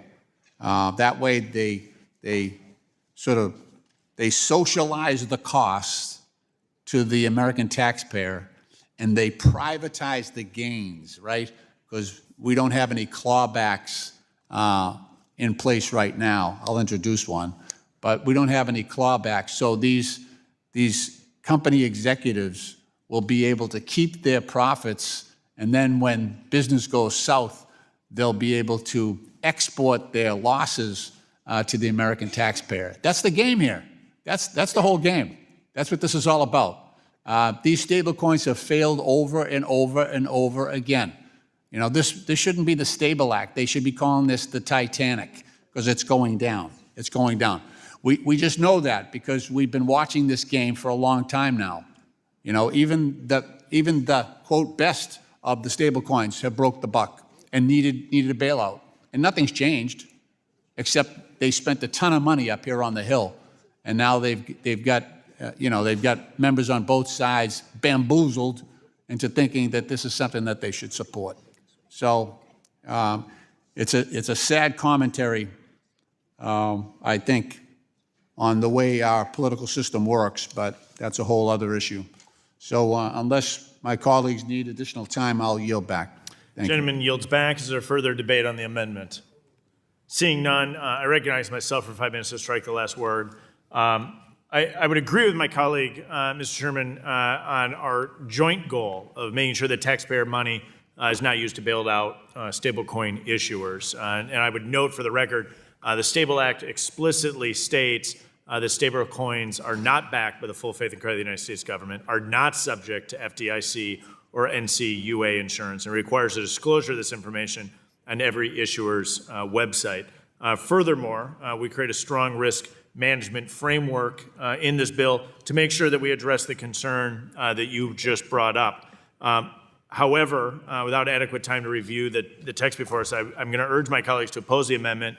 But I would be happy to work with you and all of my colleagues on this committee as we move forward towards the House floor to make sure that your concerns are addressed. But I think it's important to note that the underlying structure of this bill actually puts forward a robust framework for stablecoin issuers in the United States to lessen the risk that you identified in your remarks regarding your amendment. And so I appreciate the intent. Will the gentleman yield? I will yield. Robust framework. That means that they hopefully won't go bust. But of course, the biggest banks, they have a robust framework. They needed a bailout. And now we have a major member of Congress telling all the crypto investors, you can rely on this. No, I'm going to reclaim my time. I'm going to reclaim my time because that is a. Well, you can rely on a robust. I've reclaimed my time. The time is mine. I would note. I think that's a misleading statement of what is being said. I think we're actually saying is explicitly in the bill that these are not backed by the full faith and credit of the United States government, that they're not subject to FDIC or NCUA insurance and requires disclosure of that fact. We're putting forward a robust framework to make sure that these stablecoins are backed by the U.S. dollar in cash and cash-like equivalents. I respect the concern that my colleague brings, and truly am open to working with you or with others who share that concern as we work to refine this bill prior to passage on the House floor. I'll note that I did not receive this amendment substantively in advance, a limited time to review, so I'm urging my colleagues to vote no, but I truly do appreciate the spirit and intent in which the amendment was given. Is there further debate? Green from Texas. Mr. Green is recognized for 5 minutes to strike the last word. Thank you. Mr. Chairman, I'd like to associate myself with the comments made earlier by the ranking member. And I, too, will not sign on to capitulation legislation because that's where we are. Either we capitulate and agree to what you have, or we don't sign on. I will not sign on, and I would yield my time to Mr. Sherman. Let us compare the situation that we're setting up for the future to where we were in 2008. Will the website say that it's not FDIC insured? Yes. And every big bank for accounts over $250,000 said, not FDIC insured, right there in the physical branches and on the website. Will this industry have a government-created structure or framework? Yes.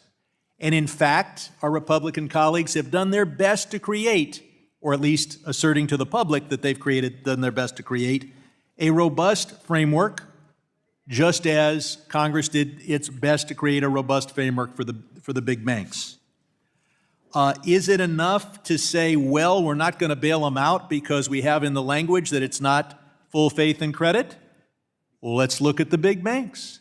No, Bank of America's certificates of deposit were not full faith and credit. Everybody knew that.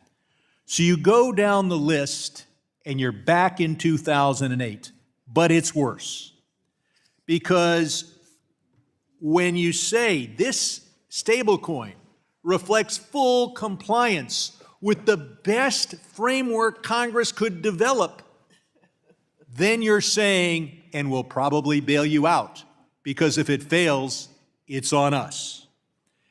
Then you get ordinary Americans. We're not doing this stablecoin here for an industry that doesn't want to grow. They expect the average American to own stablecoin, or a lot of them. At least there'll be a few stories of people who have their whole life savings who are going to go hungry unless we bail them out. And they're going to be in Congress saying you got to bail out this coin or that coin because otherwise our whole industry will look bad. I was here in 2008. You're going there again. And saying that you haven't had a chance to look at this amendment, not only is it very short, but it really just says one thing. No government agency can bail out a stablecoin, period. One sentence. If you vote against that sentence, if you say this industry was created by Congress creating the strongest framework that they could, or at least that's what they're telling you, then you are creating the expectation of bailout, which then leads ordinary Americans to invest, which then gives them a moral claim to your vote to vote for a bailout when that happens. So if you want to vote now and say, you don't have to invest in stablecoin, but you are being set out to bail out those who do, then go right ahead. But this is a real test of the power of the lobbying machine that the billionaire crypto boys have put together. because if you're not willing to vote for a clear statement to the investors that they're not going to be bailed out, you can guarantee that it won't be on their webpage, but all over social media. It will say, this is a federally approved framework. They had a chance to say, we won't bail you out, and they said, we don't want to prohibit bailouts.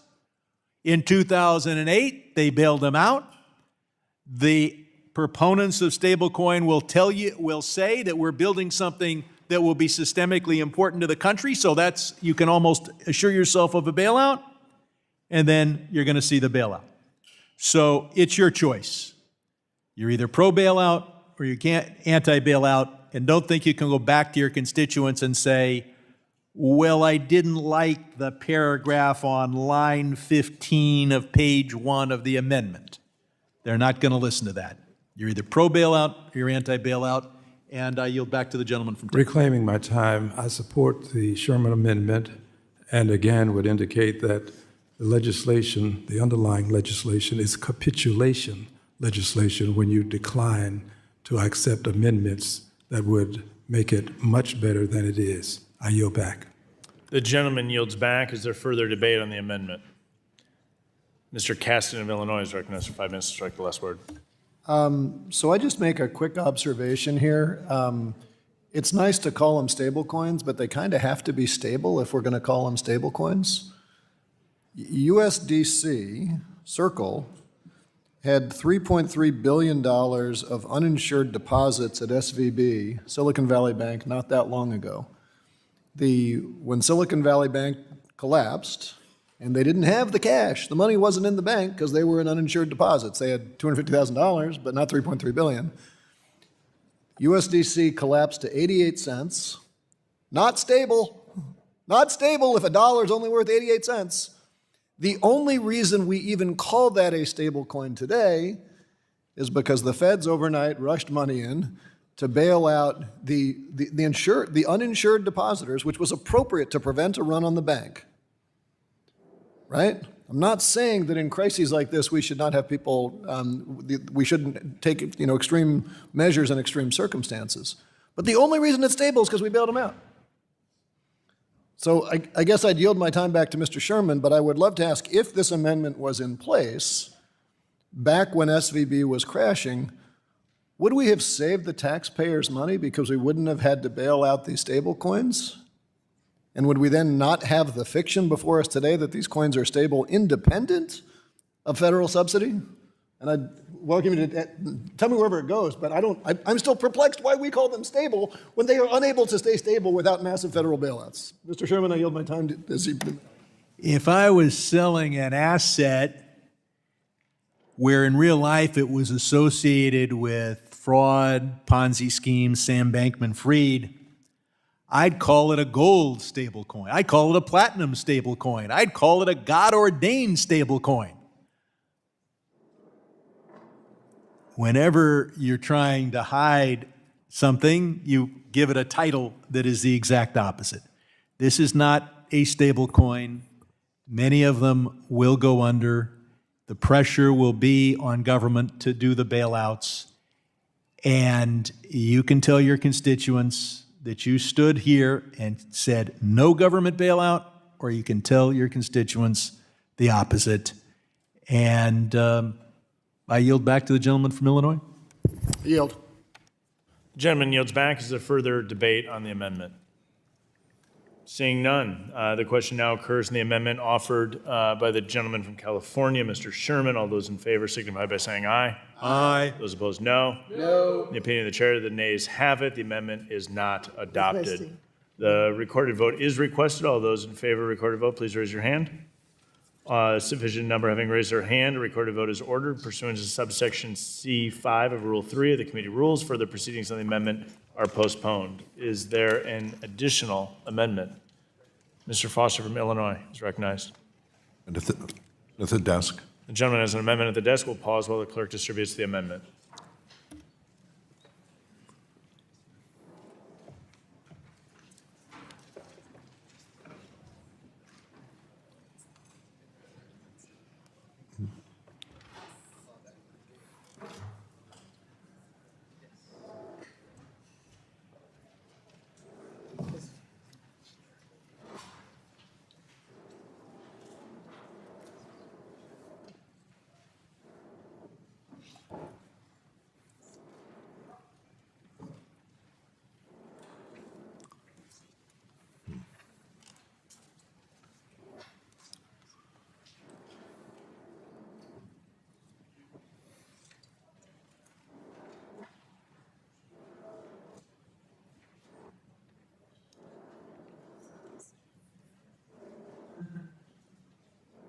Mr. Chair, I'd like to reserve a point of order. Gentleman from Michigan reserves a point of order. Clerk will report the amendment. An amendment to the amendment in the nature of a substitute to H.R. 2392, offered by Mr. Foster of Illinois, designated as 17. Without objection, the amendment will be considered as read. The gentleman from Illinois is now recognized for 5 minutes to discuss his amendment. Thank you, Mr. Chair.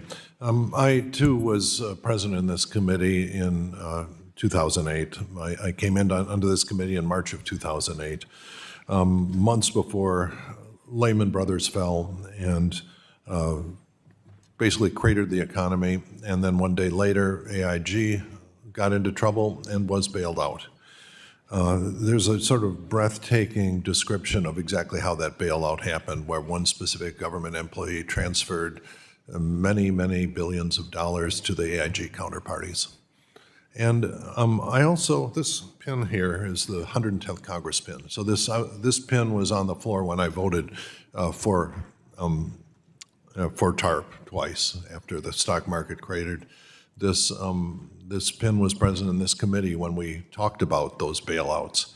And I, in fact, lost my seat in Congress in large part with outrage by taxpayers who did not want to see their taxpayer money used to bail out irresponsible entities. And so in response to that, first off, we said, okay, we're going to establish rules of the road, Dodd-Frank Act, that would prevent this from ever happening again. And frankly, I'm very proud that that, in fact, has been pretty successful. We have not had major crises in the time since we passed Dodd-Frank.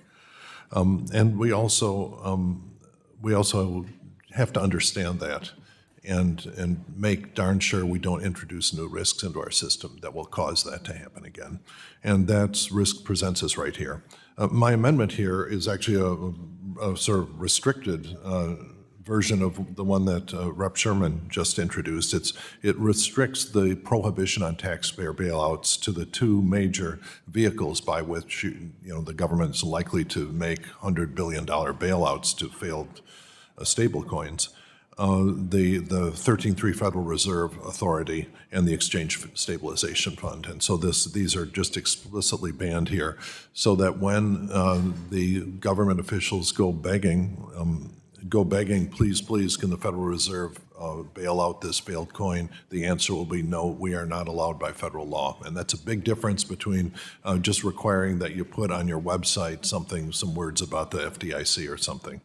Because the truth of the matter is, when things hit the fan, you have to rescue the economy. The bailouts are a political reality, and in fact, they're good policy.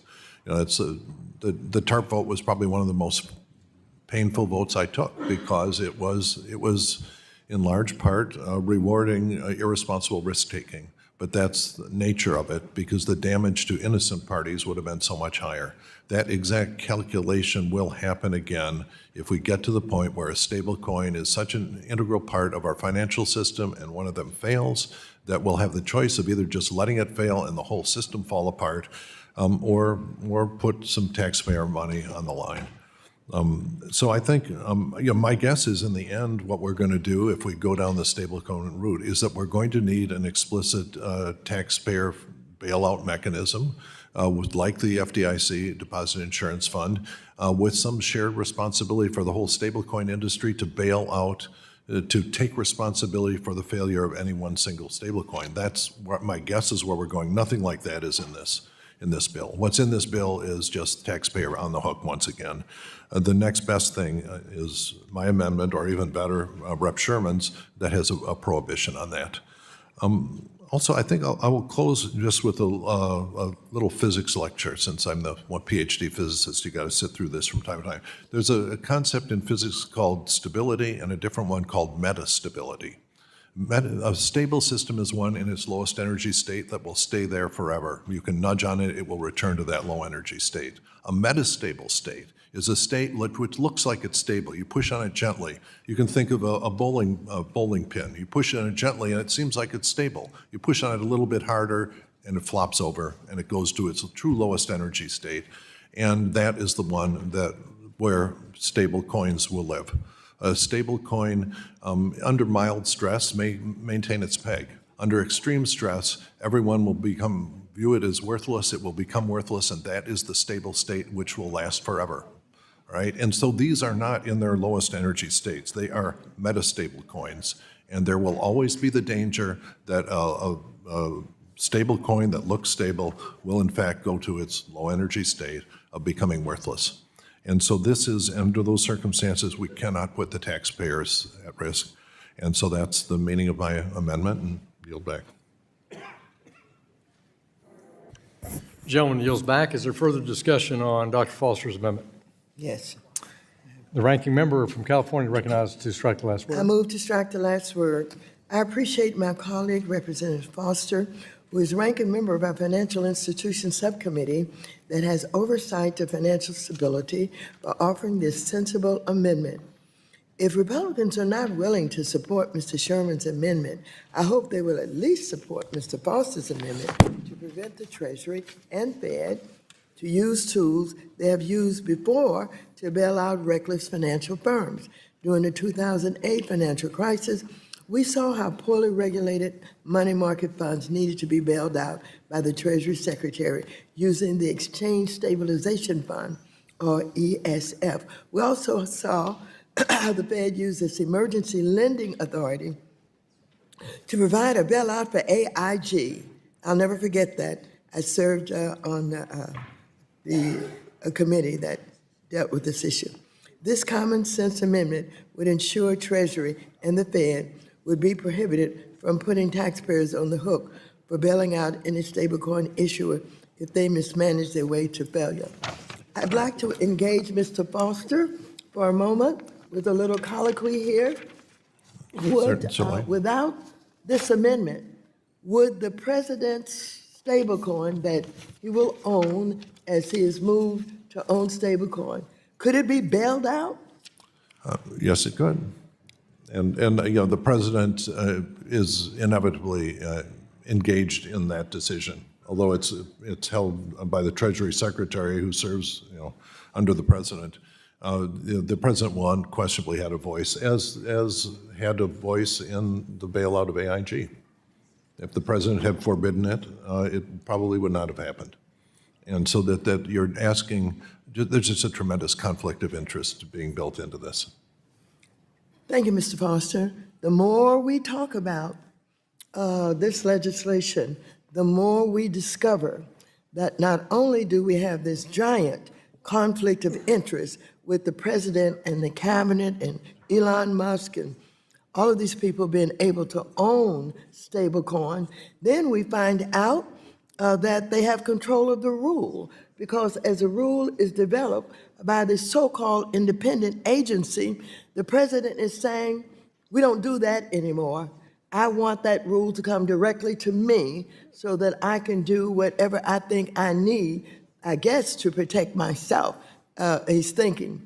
And now, in addition to that, being able to, number one, have a stable coin, number two, to interfere with the independent agencies as they develop the rule. Now you're telling me he would be eligible without this amendment to be bailed out if he failed and had failure. Am I correct in this, Mr. Foster? I believe so. Well, I don't know what to say, except I want to draw the attention to all that is happening here today, particularly as it relates to ownership of stablecoin by the President of the United States and his cabinet, and Elon Musk, and all of the others that may be eligible based on the way this is moving, all of the other billionaires who are part of the oligarchy that's aligned with the President of the United States. And now, as we end up talking about this, we would bail him out if he failed. What are we thinking about here? Now, I know what we're trying to do on the Democratic side. We want to have a stable coin with guardrails, and we've been working so hard, not only with Mr. McHenry, but with Mr. Hill. When McHenry was here, he was helping him out. He was working. He knows that I tried. He knows that we all tried. And here we come, after doing so much work, after trying so hard with a stablecoin that, with the bill on stablecoins that undermined all of the work that we have been attempting to do. And I still thought, even with some that we disagree with, we could still perhaps be working on them, but not with the President of the United States of America owning stablecoin as he owns his meme coin, and the way that he has advantaged himself, having earned tremendous amount of money where others have failed because they were misdirected or didn't understand that the president's stablecoin was all about himself. Well, I can only yield back the balance of my time. I'm warning everybody, this is terrible. In fact, you do yield Yes. back? Yes. Is there additional debate on Dr. Foster's amendment? Not seeing any, I will yield myself 5 minutes to strike the last word. Well, as we've discussed this issue extensively in the last few minutes, and my colleague, Mr. Steil, offered, we'd be happy to work together on ensuring that there's no government bailout available for stablecoin issuers. That's a subject that we agree on. I also want to note to my colleagues, I've heard a lot of conversation and debate on these most recent amendments that are arguing that somehow a stablecoin are not stable and may warrant a bailout. Well, let me say that there's a patchwork of state laws and issuers now, and there's certainly some international issuers out there where that argument might stand. But currently, this bill does not permit that. It sets the high federal floor, dollar for dollar, Treasury securities, insured bank deposits, cash, insuring dollar for dollar a stablecoin. All this reference to 2008 is about the banking system leveraged 10 and 20, and in some cases, in the case of Lehman Brothers, 40 to 1, where they made some mismatched bets, some at the direction of the federal government, I might add, and lost. Here, this is a dollar for dollar Treasury-backed stablecoin in a payment system, and I just don't think the arguments are sound. But as they grow in popularity, this bill that we propose, the Stable Act, is necessary to ensure that we're in a position that we don't have a bailout. Mr. Steil and I are committed to working with our colleagues that their concerns are addressed, and as a result, like Mr. Steil, I urge colleagues to oppose this amendment, and I yield back the balance of my time. If there's no further debate, the question now occurs the amendment offered by Dr. Foster from Illinois. All those in favor of the amendment, please say aye. Aye. All those opposed shall signify by saying nay. Nay. In the opinion of the chair, the nays have it. The nays have it. The amendment is not agreed to. The ranking member has asked for a recorded vote. All those in favor of a recorded vote, please raise your hands. A sufficient number of hands have been raised. A recorded vote is so ordered. Pursuant to subsection C5, Rule 3 of the committee rules, further proceeding on this amendment is postponed. Is there any further amendment? Mr. Lynch was first up. Yep. He was faster than you were, Mr. Chairman. Mr. Lynch is recognized. Mr. Chairman, I believe I have an amendment at the desk. There's an amendment at the desk. We'll wait for it to be distributed.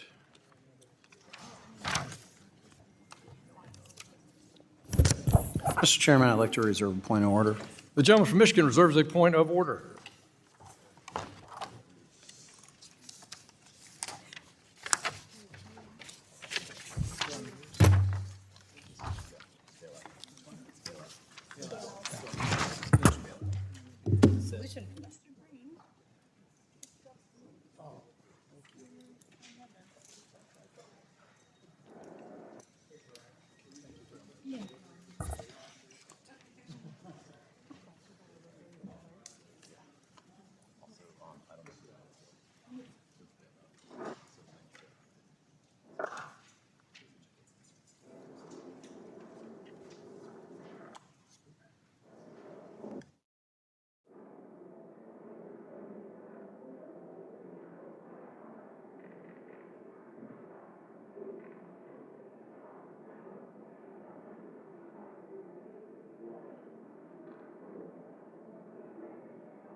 Clerk will report the amendment. An amendment to the amendment in the nature of a substitute to H.R. 2392, offered by Mr. Lynch of Massachusetts, designated as 31. Without objection, the amendment is considered as read, and the gentleman from Massachusetts is recognized for 5 minutes to support his amendment. Thank you, Mr. Chairman.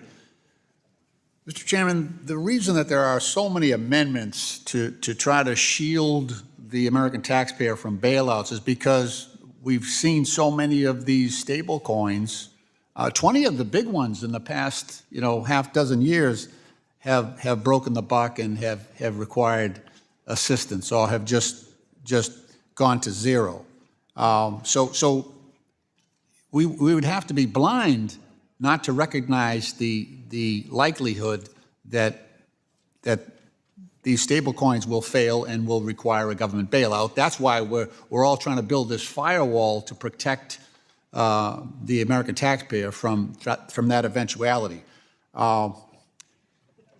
So what this amendment does, it's a different wrinkle on that. What this does is this amendment ensures that when that crypto or stablecoin issuer needs a bailout, and we know that there's enough crypto supporters in the Congress, and we definitely know we've got a big crypto supporter in the White House. When they sign off on giving taxpayer money to the crypto company or the stablecoin issuer, when they bail them out with taxpayer money, so this is looking at after the fact, after you do all that, we just want there to be some consequences that after a government bailout or emergency assistance, there are consequences for the responsible party. So this amendment would ban an issuer from issuing additional stable coins for a period of 1 year after they get bailed out, or until the Treasury conducts a full review of the soundness of the issuer themselves. So I don't know how you can be against this, because this would require the bailout this would require a failure that you refuse to admit will happen. So if you don't think there's any chance of the bailout being necessary, then you should be eager to vote for this bill, because it makes those difference. Allowing this bill to become law without the basic protections afforded in this amendment would be inviting the next financial disaster. I served on this committee during the 2008 financial crisis. The similarity there and here is this: there were new, innovative financial products. That's the thing. We didn't understand them. They were so complex, CDOs, the different constructs of secured mortgage securities were new. Alan Greenspan and others, Ben Bernanke, had always said that we've never seen the value of real estate drop in this country. And they bet on that never happening again until, of course, it happened. And then, as I said before, we had to bail out AIG and others to the tune of almost $800 billion. These institutions made reckless decisions in the name of so-called innovation. Not a single bank executive was ever held responsible or faced a meaningful level of accountability. Some companies did not even take a haircut and were bailed out with a profit. They were rewarded for their action in taking down the economy. So I have serious concerns about the potential for volatility in the global stablecoin market, because that has been the history here, and how closely it is tied to the volatility of crypto assets, also very volatile and unpredictable. Stablecoins are not isolated and serve as a conduit for buying, selling, borrowing, lending, and staking crypto assets. They're volatile by design, and this connection only deepens the risk to our broader financial system. As seen throughout previous financial crises, uninsured products are highly vulnerable to runs. The government has been forced to bail out money market funds and other short-term funding markets, most notably in 2023. The government rescued Silicon Valley Bank and $3.3 billion in Circle deposits, uninsured. This bill not only opens the door to more runs, it closely links stablecoins and crypto products to our broader financial system. In closing, given this vulnerable exposure, the government is likely, almost assuredly, to again bail out a failed stablecoin company. And if we're willing to provide a basic protection in this bill, such as requiring issuers be FDIC insured, we must at least protect the American taxpayer and hold issuers accountable. So, Mr. Chairman, I yield back. Gentleman yields back. Who seeks recognition? Mr. Lawler of New York. Move to strike the last word. I move to strike the last word.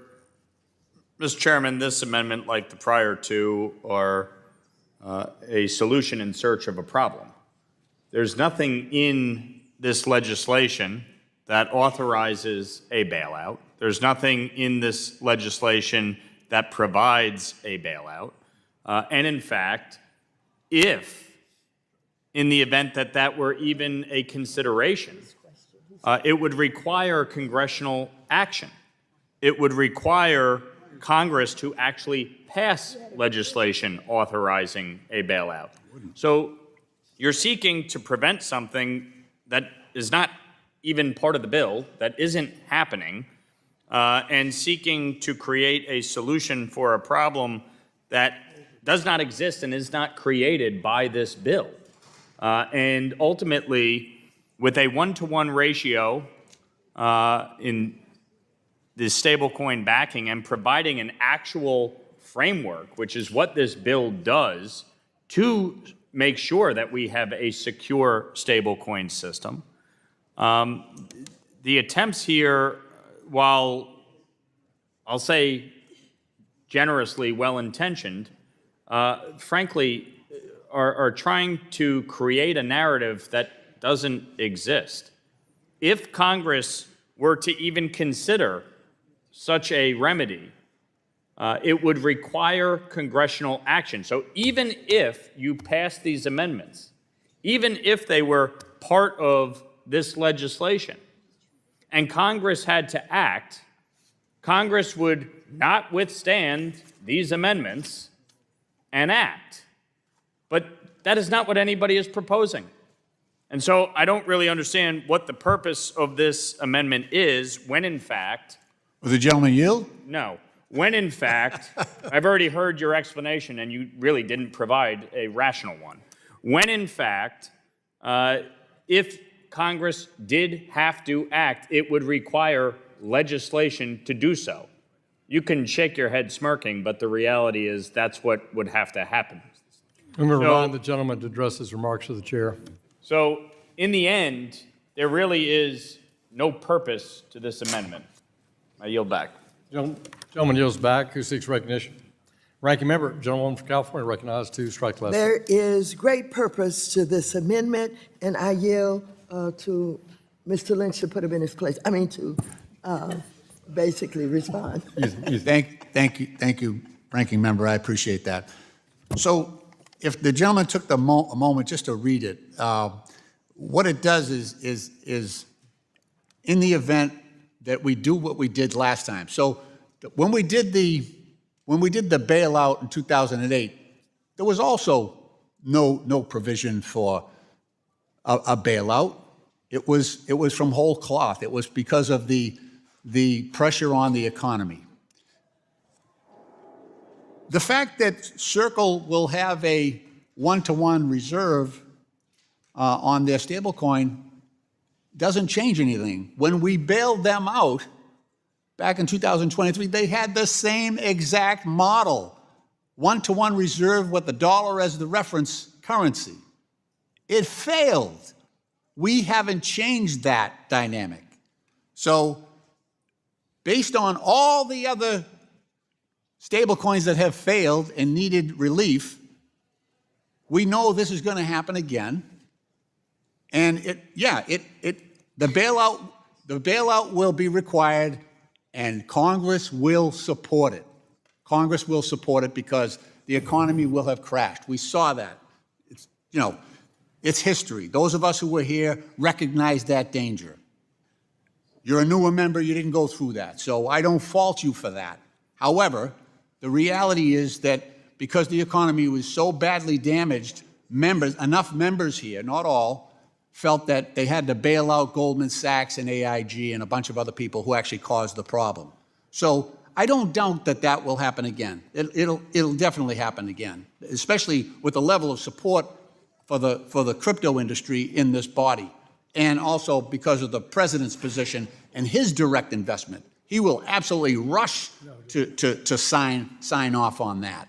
You know, he'll want to bail out his family's company that's deeply invested in crypto. So we know that's going to happen. What the operative part of this amendment, the operative part of my amendment, if you read it, is that when they get the bailout, there's a 1-year period that they can't issue any more stable coins unless Treasury comes in, does an assessment of that stablecoin operation, and signs off on the safety and soundness of that operation. That's the difference here.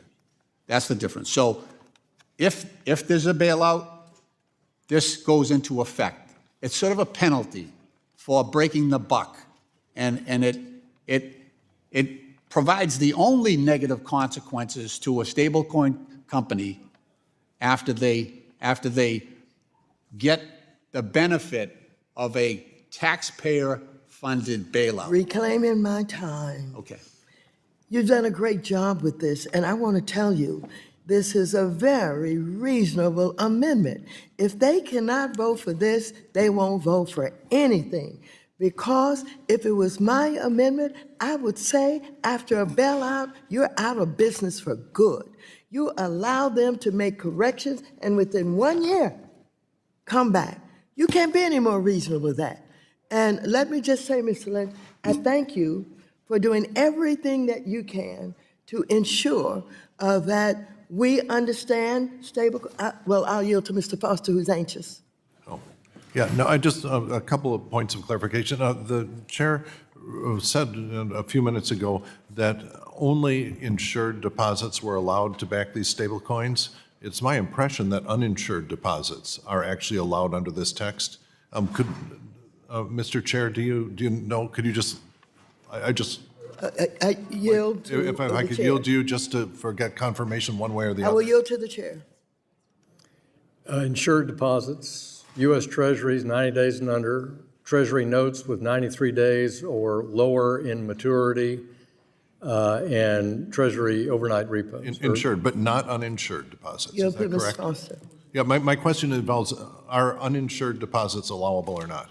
Not that I'm aware of. Be happy to check that, but not Yeah, so my if we reading of the could get text. clarification, it's a simple, straightforward way for a stable coin to lose its peg if they're in uninsured deposits, and boom. And the other thing just that I'd like to clarify is that the three major bailouts, or three of the major bailouts, the reserve primary and Fannie and Freddie bailouts, they were presidential decisions, all right?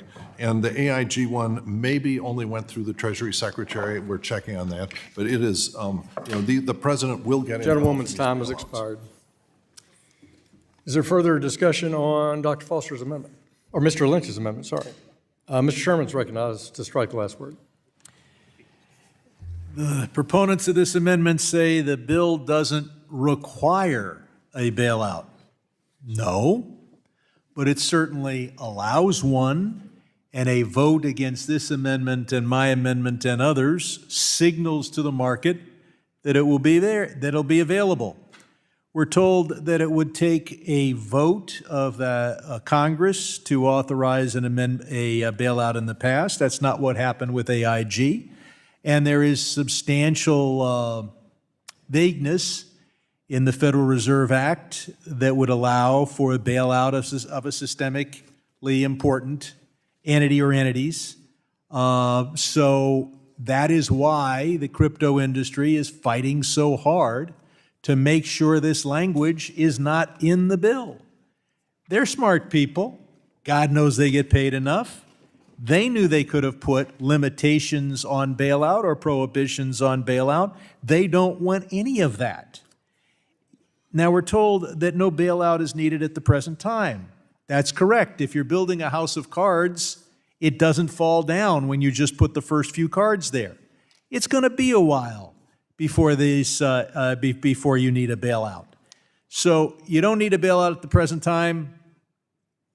Not a good argument. No, the bill doesn't it doesn't require bailouts. No, but you're fighting hard to make sure the bill allows bailouts. Then we're told that there's going to be one-to-one reserves. The money market funds had that in 2008. Several of the money market funds needed a bailout. Now the amount of cost to the federal government was very, very small, but here it could be much larger. What does it say to this country, and what does it say to the industry, and what does it say to investors when they see, number one, this bill allows bailouts. Number two, current statutes can be read to allow bailouts. Number three, the industry is powerful enough to demand and get bailouts.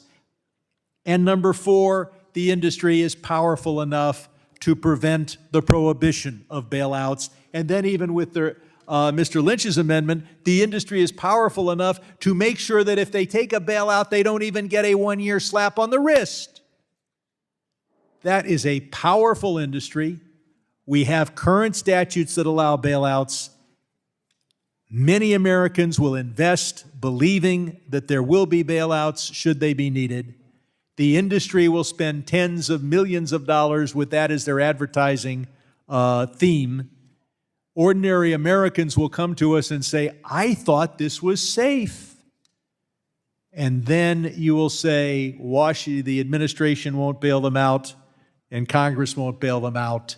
And for you to be able to say that, it's because you weren't here in 2008 and you don't understand the pressure that there will be on the administration and on Congress.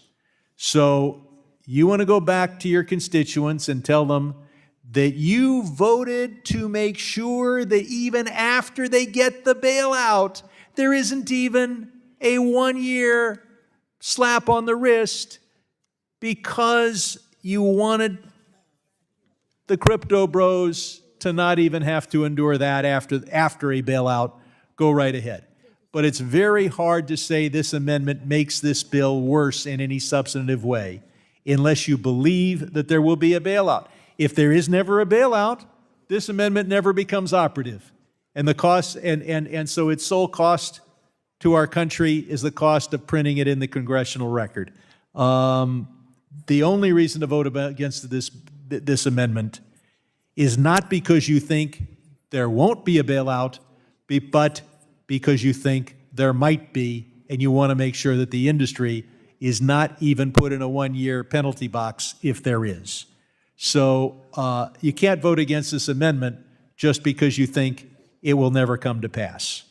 And with that, I look around and see if anybody wants me to yield, and I yield back to, I yield to the gentlelady from Michigan. Yeah, and I think Mr. Sherman is exactly right. I mean, if you don't think it's going to happen, then why not vote for the amendment?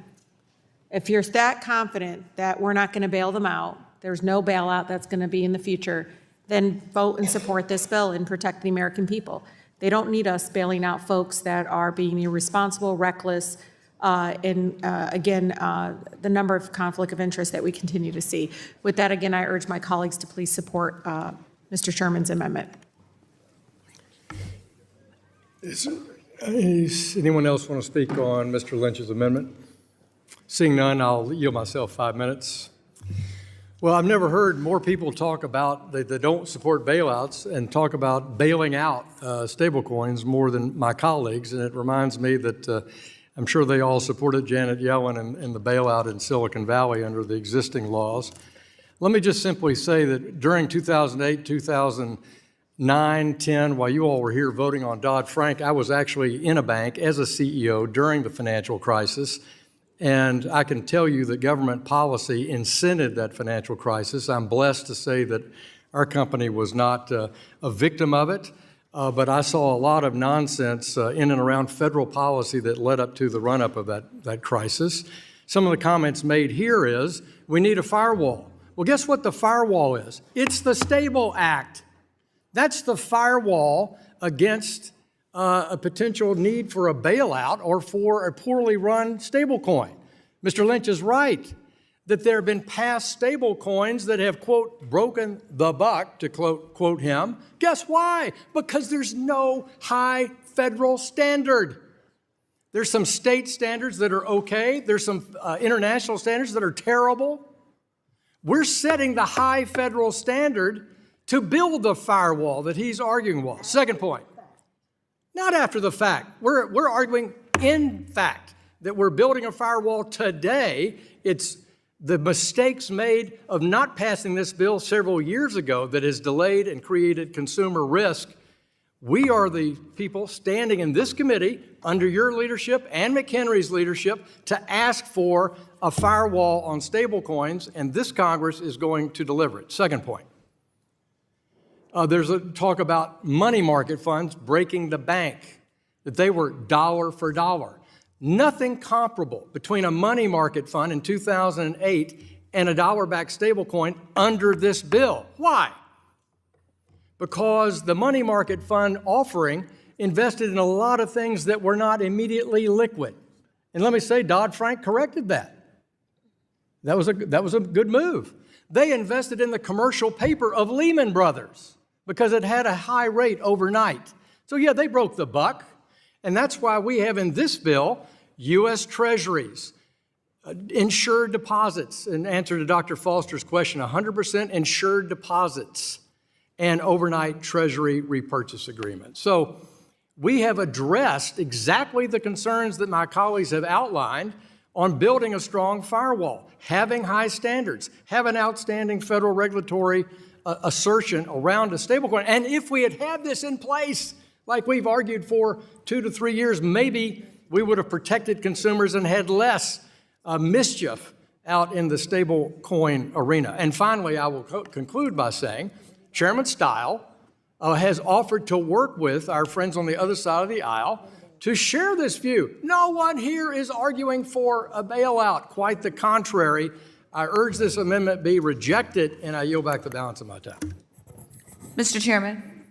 Is there additional debate on the amendment? Mr. Chairman, I move to strike the last word. Ms. Williams is recognized for 5 minutes. Mr. Chairman, as someone who is here to always represent the concerns of my constituents and making sure the voices of consumers and the people back home are represented, I support the amendment to make sure that we are guaranteeing that Congress is always putting the needs of all of our people back home first before the needs of any industry in this country.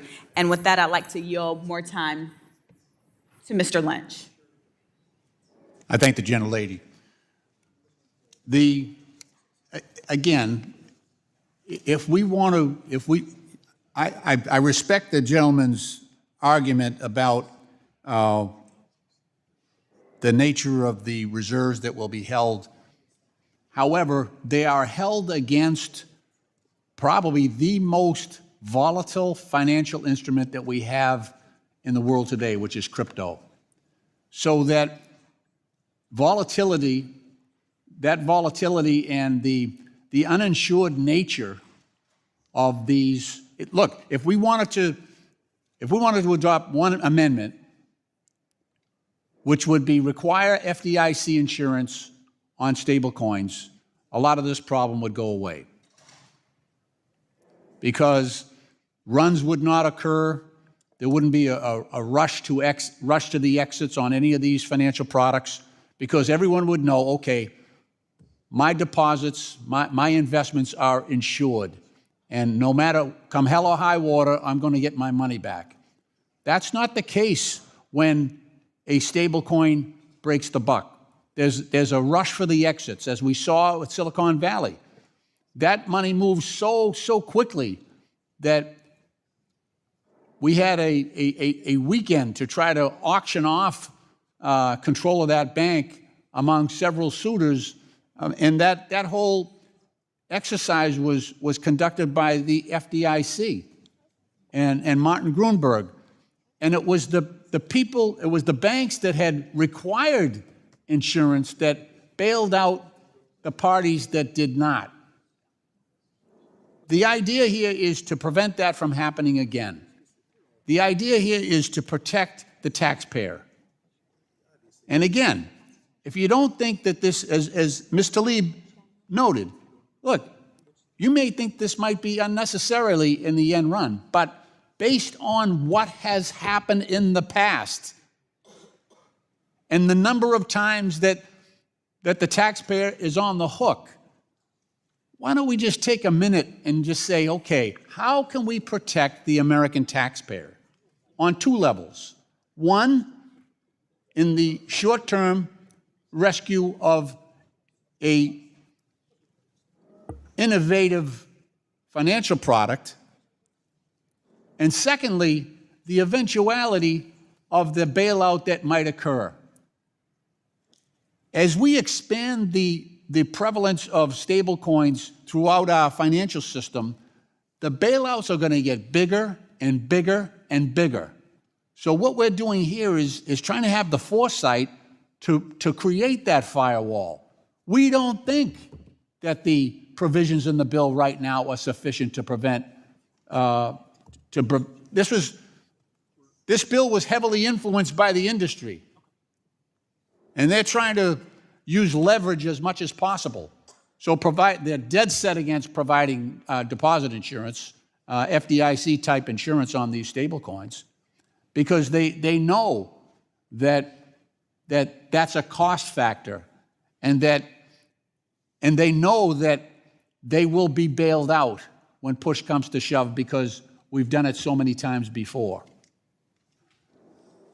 So I just, maybe this is a belt and suspenders approach, if you want to look at it that way. That there's a belt around this that the bill in itself embraces. But I think it's fair enough to say that we have gone to the federal tax, the American taxpayer so many times in the past that we need some assurances this time that they won't be on the hook again. And so what this amendment does is just provides some level of negative consequence for those stablecoin companies, maybe to take greater care, because they know negative consequences will result from them breaking the buck.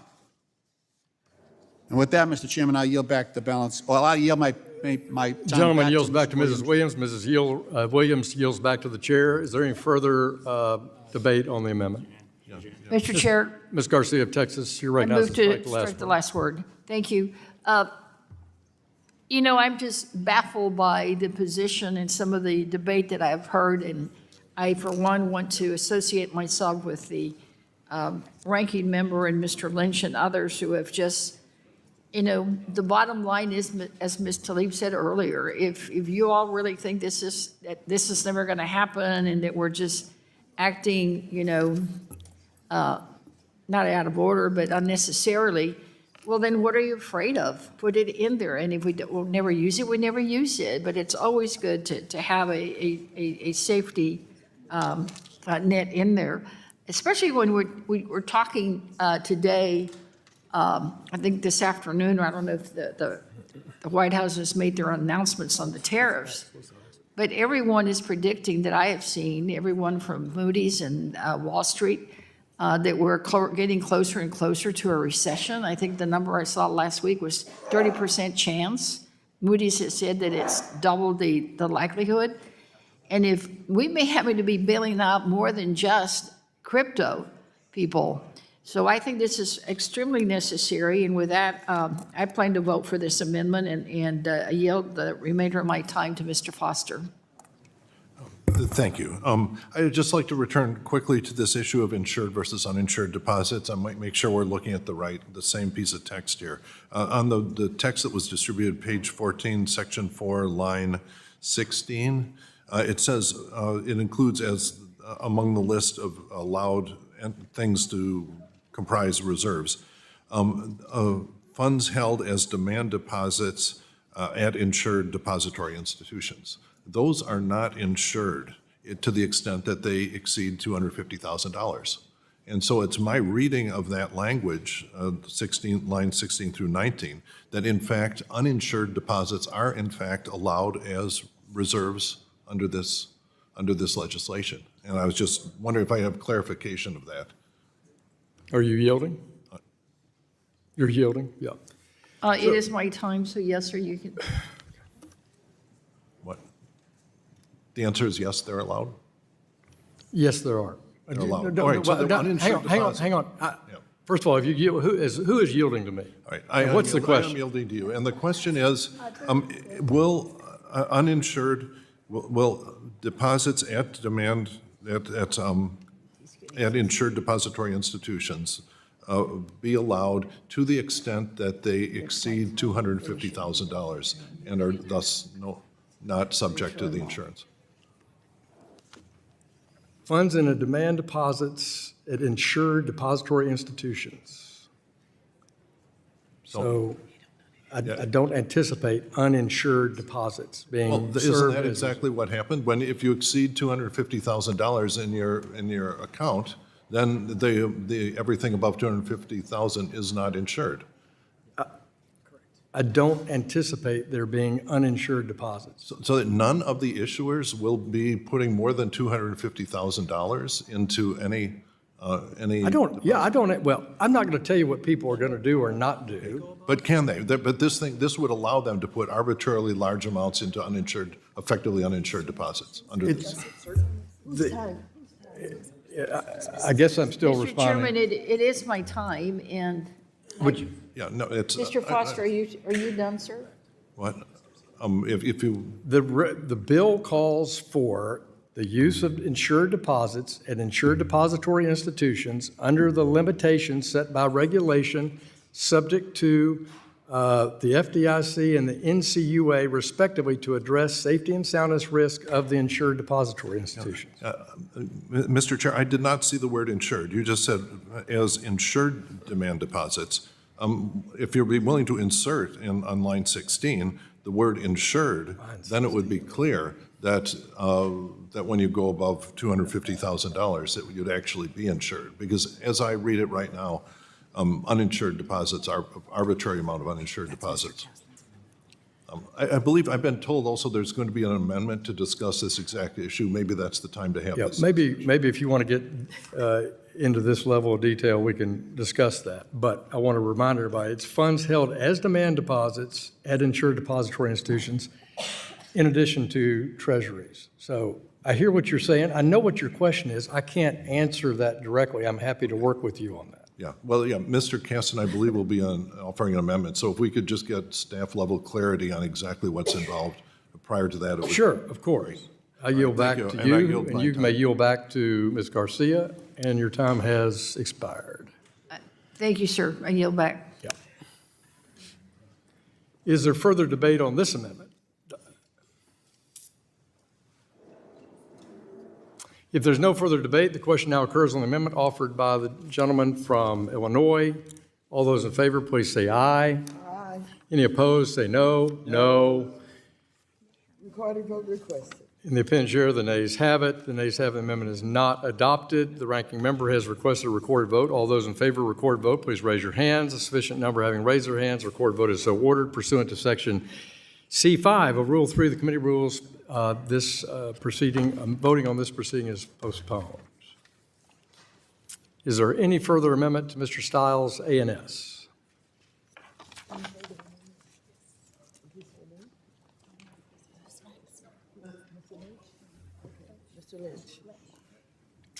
Mr. Lynch? I believe I have an amendment at the desk, Mr. Chairman. You'll pause while we have it distributed. Mr. Chair, I'd like to reserve a point of order. That wasn't, no, Mr. Caston has an amendment coming later. No. Oh, Mr. Foster, sorry. Yeah, that was. That was Mr. Foster. The Caston's going to be offering an amendment later to add back in insured. Okay.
Clerk will report the amendment. An amendment to the amendment in the nature of a substitute to H.R. 2392, offered by Mr. Lynch of Massachusetts, designated as 22. The, without objection, the amendment will be considered as read, and Mr. Lynch, you're recognized to speak in support of your amendment for 5 minutes. And no more, just 5 minutes. Thank you very much, Mr. Chairman. I appreciate that. Mr. Chairman, this amendment is trying to get at the underlying bill creates a two-track system, a federal and a state system, and we respect that. However, this amendment would try to improve upon that by establishing a dual state-federal regime that while it respects states' rights, also promotes financial stability and preventing a race to the bottom sort of approach by some of these stablecoin issuers. We have deep concerns about allowing stablecoin issuers to seek a state pathway for approval without sufficient standards to maintain prudential oversight. There are stablecoin issuers who might just simply look for the path of least resistance and least oversight. Stablecoin issuers would inevitably pick and choose the states with the laxest oversight, creating what I call a race to the bottom. Legislation, we think, should provide federal regulators with sufficient authority, and states must have that ability to regulate issuers active in their states. This bill allows non-banks to issue stablecoins without obtaining federal deposit insurance and without complying with the laws governing FDIC-insured banks. As we've seen before, state-sponsored deposit insurance programs have failed. During the Great Depression, the absence of federal deposit insurance triggered systemic runs on thousands of banks, federal and state chartered depository institutions. And these programs have failed because they were poorly supervised and did not have sufficient funds. The lack of clarity in this bill between the federal and state oversight leaves room for issuers to take advantage of that gap. While advocates for this bill argue that the standards for state-qualified issuers are sufficient, I have serious doubts. State-qualified payment stablecoin issuers would not be governed by crucial public interest safeguards contained in prudential federal banking laws. Creating a state pathway undermines those federal protections. And I remind my colleague that the federal standards exist to ensure adequate deposit insurance coverage, supervisory enforcement powers, and safety and soundness protections. Lastly, the collapse of large state issuers might probably require federal bailouts to avoid systemic market failures. This committee should not allow for a state-qualified pathway that would undermine those federal protections. Mr. Chairman, I will yield back. Gentleman yields back. Who else seeks recognition? Mr. Heisinger of Michigan. Thank you, Mr. Chairman. I'd like to move strike the last word and love to actually pick your brain, Mr. Chairman. I'll direct my comments to you because what I'm reading and seeing in front of me and what I just heard doesn't exist. What this legislation does through OCC is it sets a floor, a federal floor. This is what I talked about in my opening remarks, where there's no race to the bottom. There's actually a race to the top. This is only going to get harder if you choose to go to another state. We do this with cafe standards, right? I'm from Michigan. I understand the car industry. We set federal standards, and then we let California go nuts, right? And if you want to go sell cars in California, you got to adhere to their cafe standards. But that doesn't mean it's the national standard. Now, as I understand it, Mr. Chairman, and I'd love for your input, or Mr. Steil, I know he's been in and out, or I'm sorry, he's down over there negotiating something, I think. I'd love for either of you to chime in and correct me if I'm wrong somehow, that this is a federal floor that if you choose to go to a state regulator, it's only going to get harder, not weaker. Is that accurate? I yield. I think that's a fair description from my friend, which is that we set the definitions in this act for what are the minimum standards of prudence for the composition of the stable coin, the liquidity and capital standards, the cyber and risk management standards, the Bank Secrecy Act and AML standards. We have if you're a bank issuer of a stable coin, your primary regulator is your overseer of that stable coin. If you are a non-bank payment stable coin issuer under this federal law, the Office of the Comptroller of the Currency is the primary federal regulator, again, holding both bank and non-bank regulated entities to the same standard and holding the states accountable that they meet that minimum standard. And this bill has the federal government's power to exercise and assert jurisdiction and actions over any laxity on the part of a state, including cease and desist authorities, judicial proceedings, and the like.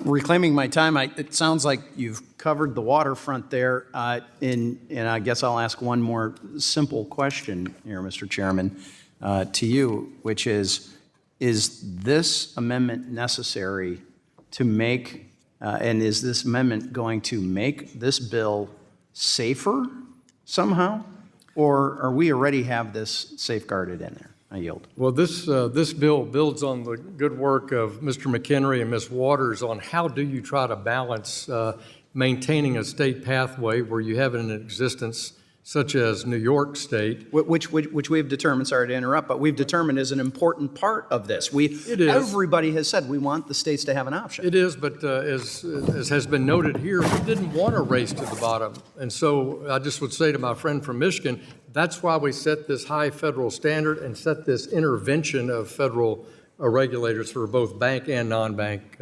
issuers. Thank you. I reclaim my time, and I don't know if Mr. Steil has been engaged enough on the discussion of this, but the simple fact is, Mr. Chairman, in my view, this again is this is a solution in search of a problem that has already been addressed and/or doesn't exist. So with that, I yield back. The Vice Chairman yields back. Is there further debate on the amendment? Mr. Foster of Illinois recognizes strike the last word. Strike the last word and yield to Mr. Lynch. I thank the gentleman from Illinois. The problem that apparently you don't see is that in this bill, for state licensed stable coins, these bills largely leave both the Genius Act over in the Senate and this bill here, leave the supervision, the examination, and the licensing authority for new stablecoin issuers to the state regulators on their own. The only time that the federal regulator gets to intervene is under, quote, exigent circumstances, which usually means a disaster is already in progress. So that's the floor you were referring to, but it allows a lot to go wrong before the feds can actually say, okay, we need to intervene. The other thing is that stable coin issuers would have the incentives. Once these state laws are established, the stablecoin issuers would have an incentive to choose the state with the most lax oversight and ones that ignore stronger laws that might exist in other states. For example, this bill hinders federal regulators' ability to impose reasonable capital, liquidity, and risk management requirements for stablecoin issuers. Those are powers that a federal regulator would normally have. And there, in the bill, there's really scant criteria for evaluating whether an issuer should be approved, and they don't really include the consideration of financial history and the condition of applicants, their capital structure, future earnings, the character and fitness of the issuer's management. Those are all criteria that is used in the banking world, as well as other factors that help guard against risk and instability. And lastly, the bill's provision requiring regulators to further tailor their approach to stablecoin oversight suggests that even these modest oversight measures will be pared back even more. Letting stablecoin issuers secure legitimacy through a bank-like licensing regime without adequate or comparable oversight subjects both the stablecoin customer and the financial system to undue risk and instability. With that, Mr. Chairman, I will yield my time back to the gentleman from Illinois, Dr. Foster. Okay, and I will yield back. Gentleman yields back. Is there further debate on the amendment? The gentleman from California is recognized to strike the last word. Ladies and gentlemen, let me just say that Chairman Hill did allude to the fact that we had worked together with Mr. McHenry. My real issue in insisting that the Fed have involvement, that as we understood all of the desire for the states to be able to be issuers, we understood that the central bank should have a significant role. And we basically agreed on that, but what is being done by Mr. Lynch is putting some big teeth to it and making it mean something that the Feds are involved. And so I support the amendment. It further supports the negotiations that we had to make sure that the Feds were included. And so not only do I support the amendment, I think it makes what we were attempting to do even more viable and stronger. Would the gentlewoman yield? Yes, I'll yield. Yeah, just on that point, it's such an important point. You know, we originally, as we worked on the bill between Mr. McHenry and Ms. Waters, we were seeking a strong federal regulatory hand, but during the Biden administration, certain Biden administration officials refused to let the comptroller of the currency be considered, which was, you know, our preference. I'm not speaking for you, but that's how the Fed, you know, was imposed in the work you're doing. The Fed still plays a role in the existing act because state member banks have the Fed as their primary regulator. So the Fed is involved in the oversight here, but I'll just yield back to the gentlewoman. Yes, the state plays a role, but as I remember our negotiations and the kind of role that it played, the state issuer would basically issue, and then it would have to come to the Fed, and the Fed supposedly would say, we believe that you're in compliance with whatever the Feds would require. And if not, they would say to the state, we do not approve, and you have to go back, and you have to strengthen the state regs, et cetera, et cetera. And so all that I'm saying is that I think it's very important for the states, for the Feds to be involved. I know there's some on the opposite side of the aisle who do not agree with the central bank's involvement, but it would be a race to the bottom if, in fact, they were not involved. And so this strengthens the ability for the states and the Feds to work together so that we have the best oversight possible.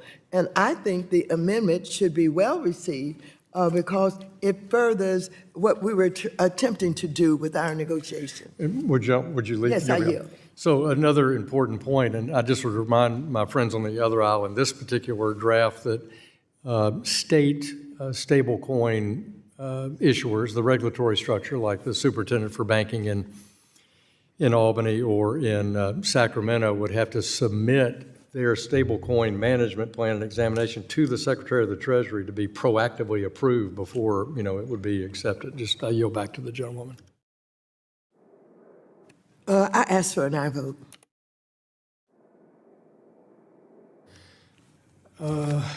Is there more debate on the amendment?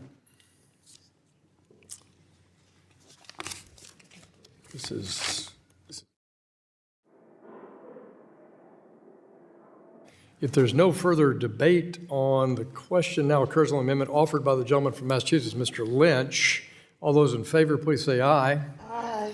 Any opposed, please say nay. Nay. I believe the nays have it. The nays have it, and the amendment is not adopted. The ranking member from California requests a recorded vote. All those in favor of a recorded vote, please raise your hands. Sufficient number having raised a hand, a vote is so ordered pursuant to Section C5 of Rule 3 of the committee rules. Further proceedings on this amendment are postponed. Is there additional amendment to Mr. Steil's amendment of nature substitute? Ms. Tlaib, the gentleman from Michigan, is recognized. Thank you, Mr. Chair. I have an amendment at the desk. You'll pause, and we'll let the amendment be distributed. Mr. Chairman, I'd like to reserve a point of order. The gentleman from Michigan is recognized, reserved a point of order.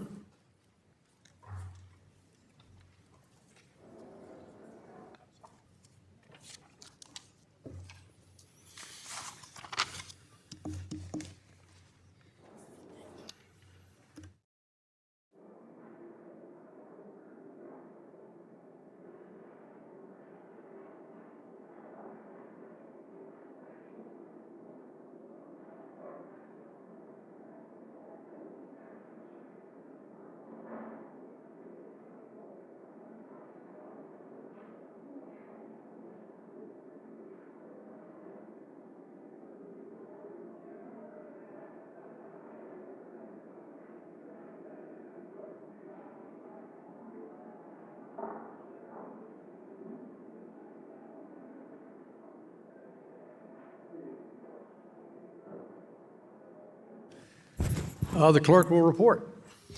An amendment to the amendment in the nature of a substitute to H.R. 2392 offered by Ms. Tlaib of Michigan, designated as 33.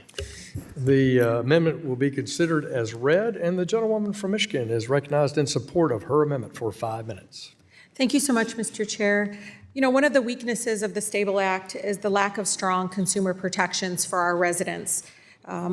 This is reflected on the fact that this bill is silent on the authority of the Consumer Financial Protection Bureau, CFPB. The amendment seeks to remedy this omission by explicitly affirming that the authority of the CFPB with respect to stablecoin issuers and customers who own stablecoins. So stablecoin users, again, many of our residents, right, deserve the right to dispute charges, fight fraud, and contest errors. Our residents deserve the rights under the statutes like those protections under the Electronic Fund Transfers Act. And again, these are basic consumer protections that many of us, I hope, support. I would also hope that all my colleagues would agree that any regulatory framework for stablecoin issuers must prioritize robust and effective consumer oversight for our residents. I also hope that you all agree that, many of the users deserve the same protections, just like we do for any other financial products. I'll also note, I think this is important, that CFPB was established, as you all know, in 2008, after the 2008 financial crisis, which was facilitated by predatory financial dealings and scattershot, consumer protections. In the run up to the crisis, Mr. Chair, one of the regulatory protections, was weakened, and commercial investment banking sectors were allowed to merge. And so the Stable Act that we have before us will similarly undermine, I believe, the separation between banking and commerce by allowing non-financial companies to own stablecoin issuers. We have seen this before, and while some benefited tremendously, it was a horror story for millions of our families. I urge my colleagues to please stand up for consumer protections. These are basic rights, and that they can prevent, again, financial disasters, both for individuals and for our broader economy. Again, I urge my colleagues to support this amendment. With that, Mr. Chair, I yield. The gentlewoman from Michigan yields. Is there further discussion? I got to do this. Does the gentleman from Michigan insist on his point of order? I do not. Michigan on Michigan violence there just averted. I'm so pleased. He does not insist Just on trying the to point of order. see if everybody's paying attention, Mr. Chairman. The gentleman from Ohio, the chairman of the Subcommittee on National Security, Mr. Davidson, is recognized to strike the last word. Thank the chairman. I do move to strike the last word, and I do oppose this amendment. The Consumer Financial Protection Bureau isn't referenced by the legislation, but frankly, their authority is at least clarified when it comes to stablecoins. The CFPB has not been silent about stablecoins. In fact, just in January, on his way out, Director Chopra tried to limit the ability of individuals to own their own cryptocurrency with self-custody. He literally wanted to have the CFPB become the regulator for custody. And, the premise there is that the government somehow gives you the permission to transact, and it does not. So he with no real structured rulemaking process, decided that he was going to insert the regulatory authority of the U.S. federal government via the CFPB into everyone's transactions. So the CFPB hasn't been silent about stablecoins under, the wrong director. They may not stay silent on stablecoins. And we want to clarify with this legislation what exactly the entire federal government is supposed to do with respect to stablecoins. That is the point of the bill. So the idea that you're going to do nothing to limit the ability of the CFPB, to the extent CFPB continues to function the way that it has, they haven't shown restraint even in areas where they're not supposed to go. So we may need to put, further clarification to say, this means you, CFPB, because they seem to be willing to ignore other statutes and impose rules where even their underlying authorization says they're not supposed to. So I don't support this amendment. I hope our colleagues will oppose it as well. And I'm happy to yield to anyone else if they want to make the similar points. With that, I yield back to the chairman. The gentleman yields back. Who seeks recognition? I seek recognition. The ranking member seeks recognition, and she is not.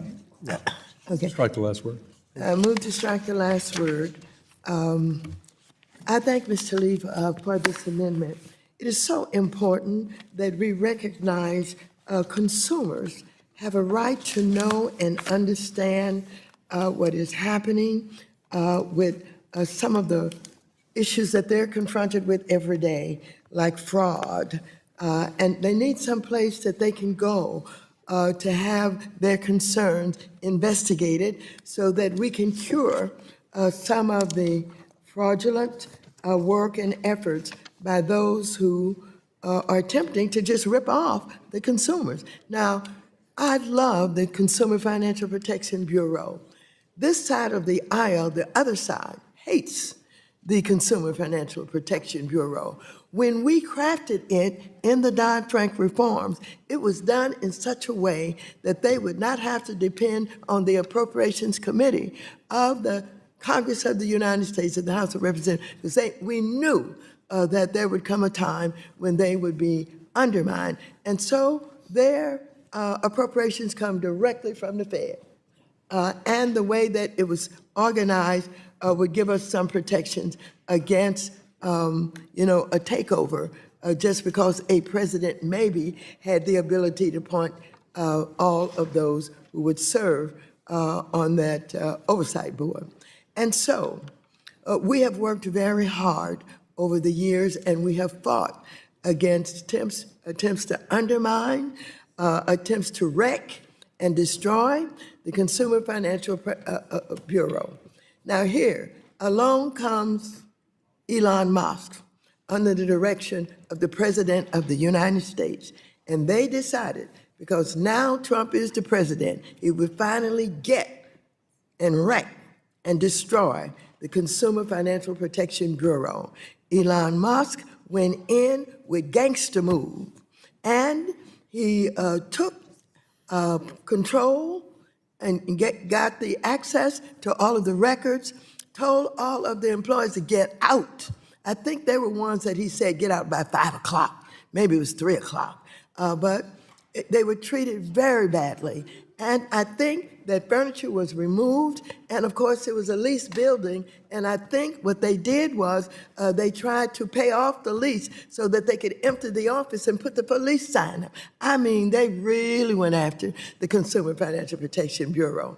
And so, a lawsuit was filed by the union, I think it was the Treasury's union, and that went before the courts. And I want you to know, the court looked at this and looked at the history of this, and they decided that they would replace and return the workers to the Consumer Financial Protection Bureau. Now, we know that these decisions, for the most part, are temporary, and that these issues that we have where the courts intervene and change what Elon Musk and Trump are doing in our agencies are going to have further hearings, et cetera. But for now, the courts looked at the history and all of the comments that have been made over the years and decided that they were going to return these workers. We're very pleased about that, and I want you to know that this amendment further supports the idea that consumers should have somewhere to turn when they are being ripped off. And when I sat on the conference committee of the Dodd-Frank reforms, this is one of the most significant issues that we were able to put into law. And I'm looking forward to the courts when they have the final hearings on this issue will support not only the Consumer Financial Protection Bureau as it was envisioned in the Dodd-Frank reforms, but they would do it in such a way that would have Trump and Elon Musk understand you stepped over the line on this, you went too far, they are in law. This is something that you can't do with your executive order. So thank you, Ms. Tlaib, for backing us up with this amendment to make sure that the Consumer Financial Protection Bureau is protected. And I yield back the balance of my time. Gentlewoman yields back. Who seeks recognition? Is there any further debate on this amendment? Hearing none, I will yield myself 5 minutes to strike the last word. First, in the work that we've done over the last couple of years in developing stablecoin legislation in the last Congress, and in this draft, you don't see the CFPB referenced, and it was not in last Congress's draft either. And that's because the direction was that in the state-federal approach to this very narrow specific policy standard that we were going to have jointly issued rules with the federal regulators to cover payment stablecoins in consultation with the state regulators, and that would build our very strong federal minimum floor. Secondly, we wanted to make sure that these bank and non-bank alike had the same high standards. So at the federal level, that includes the bank's primary federal regulators, and for non-banks, it's the Comptroller of the Currency. The OCC, for example, obviously does consumer compliance at some of the largest banks in the country. They have a full suite of consumer compliance authorities and powers. And at the state level, as I noted in the debate on the last amendment, the state regulators have to have a regime that is stood up and certified by the U.S. Treasury Department. There is no lack of consumer protection or regulatory oversight in this bill. And indeed, not only do we have rigorous state enforcement, but we also have, as I say, backup federal enforcement. So I appreciate the gentlewoman's amendment, but I would urge that it's not needed, and therefore that it be rejected, and I yield back. Will the gentleman yield? I'm going to yield back. Is there further debate on the amendment? Hearing none, the question now occurs on the amendment offered by the gentlewoman from Michigan, Ms. Tlaib. All those in favor, please say aye. Aye. All those opposed, say nay. Nay. In the opinion of the chair, the nays have it, and the amendment is not adopted. Recorded vote requested. A recorded vote is requested by both the ranking member of the full committee and Mr. Lieb of Michigan. Raise your hand if you wish a recorded vote. A sufficient number having raised their hand, a recorded vote is ordered pursuant to C5 of Rule 3 of the committee rules. Further proceedings on this amendment are postponed. Is there an additional amendment to Mr. Steil's amendment in the nature of a substitute? Mr. Chairman, I have an amendment at the desk. Ms. Williams has an amendment of the desk. We'll pause and wait for it to be distributed.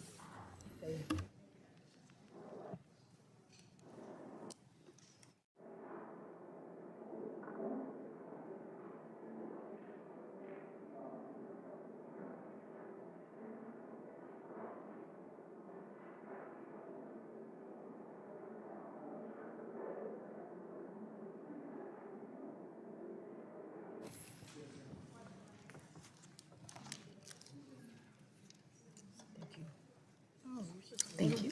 Short and sweet.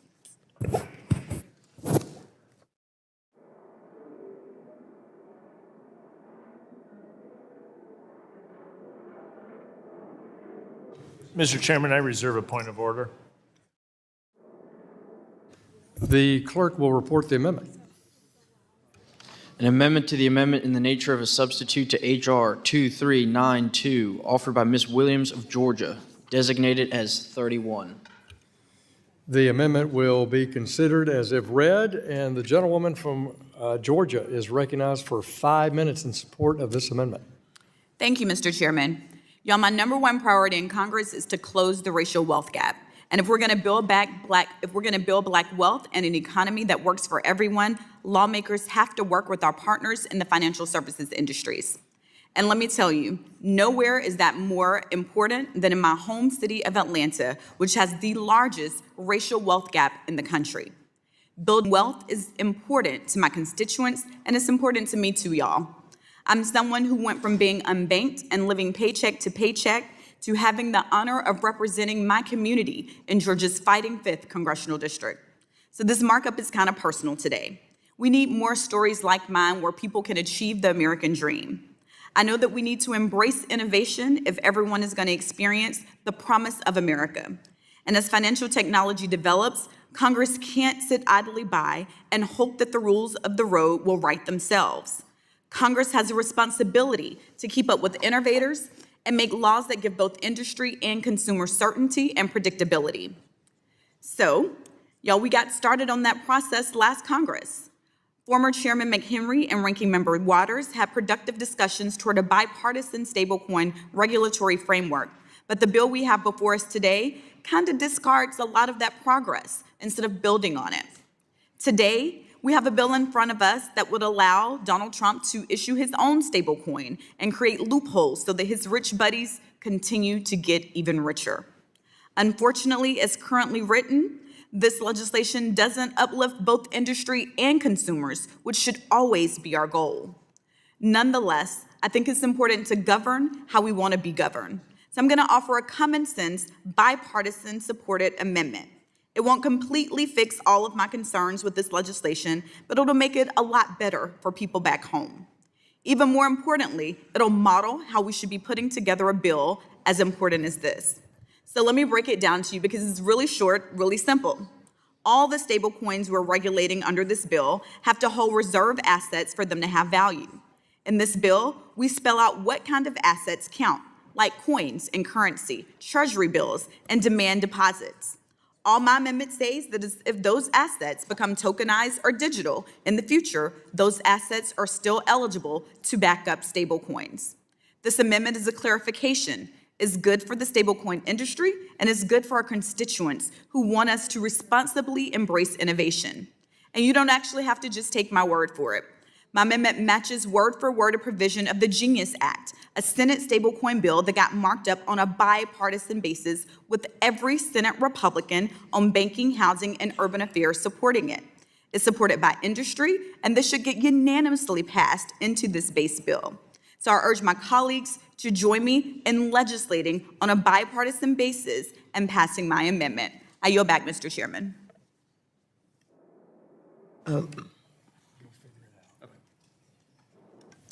Who seeks recognition? Ms. Waters, ranking member of the full committee, recognized to strike the last word. Thank you very much. I do believe that Ms. Williams has offered this amendment because there was some discussion along the way about what reserves, how the reserves are handled on the blockchain. And I would now request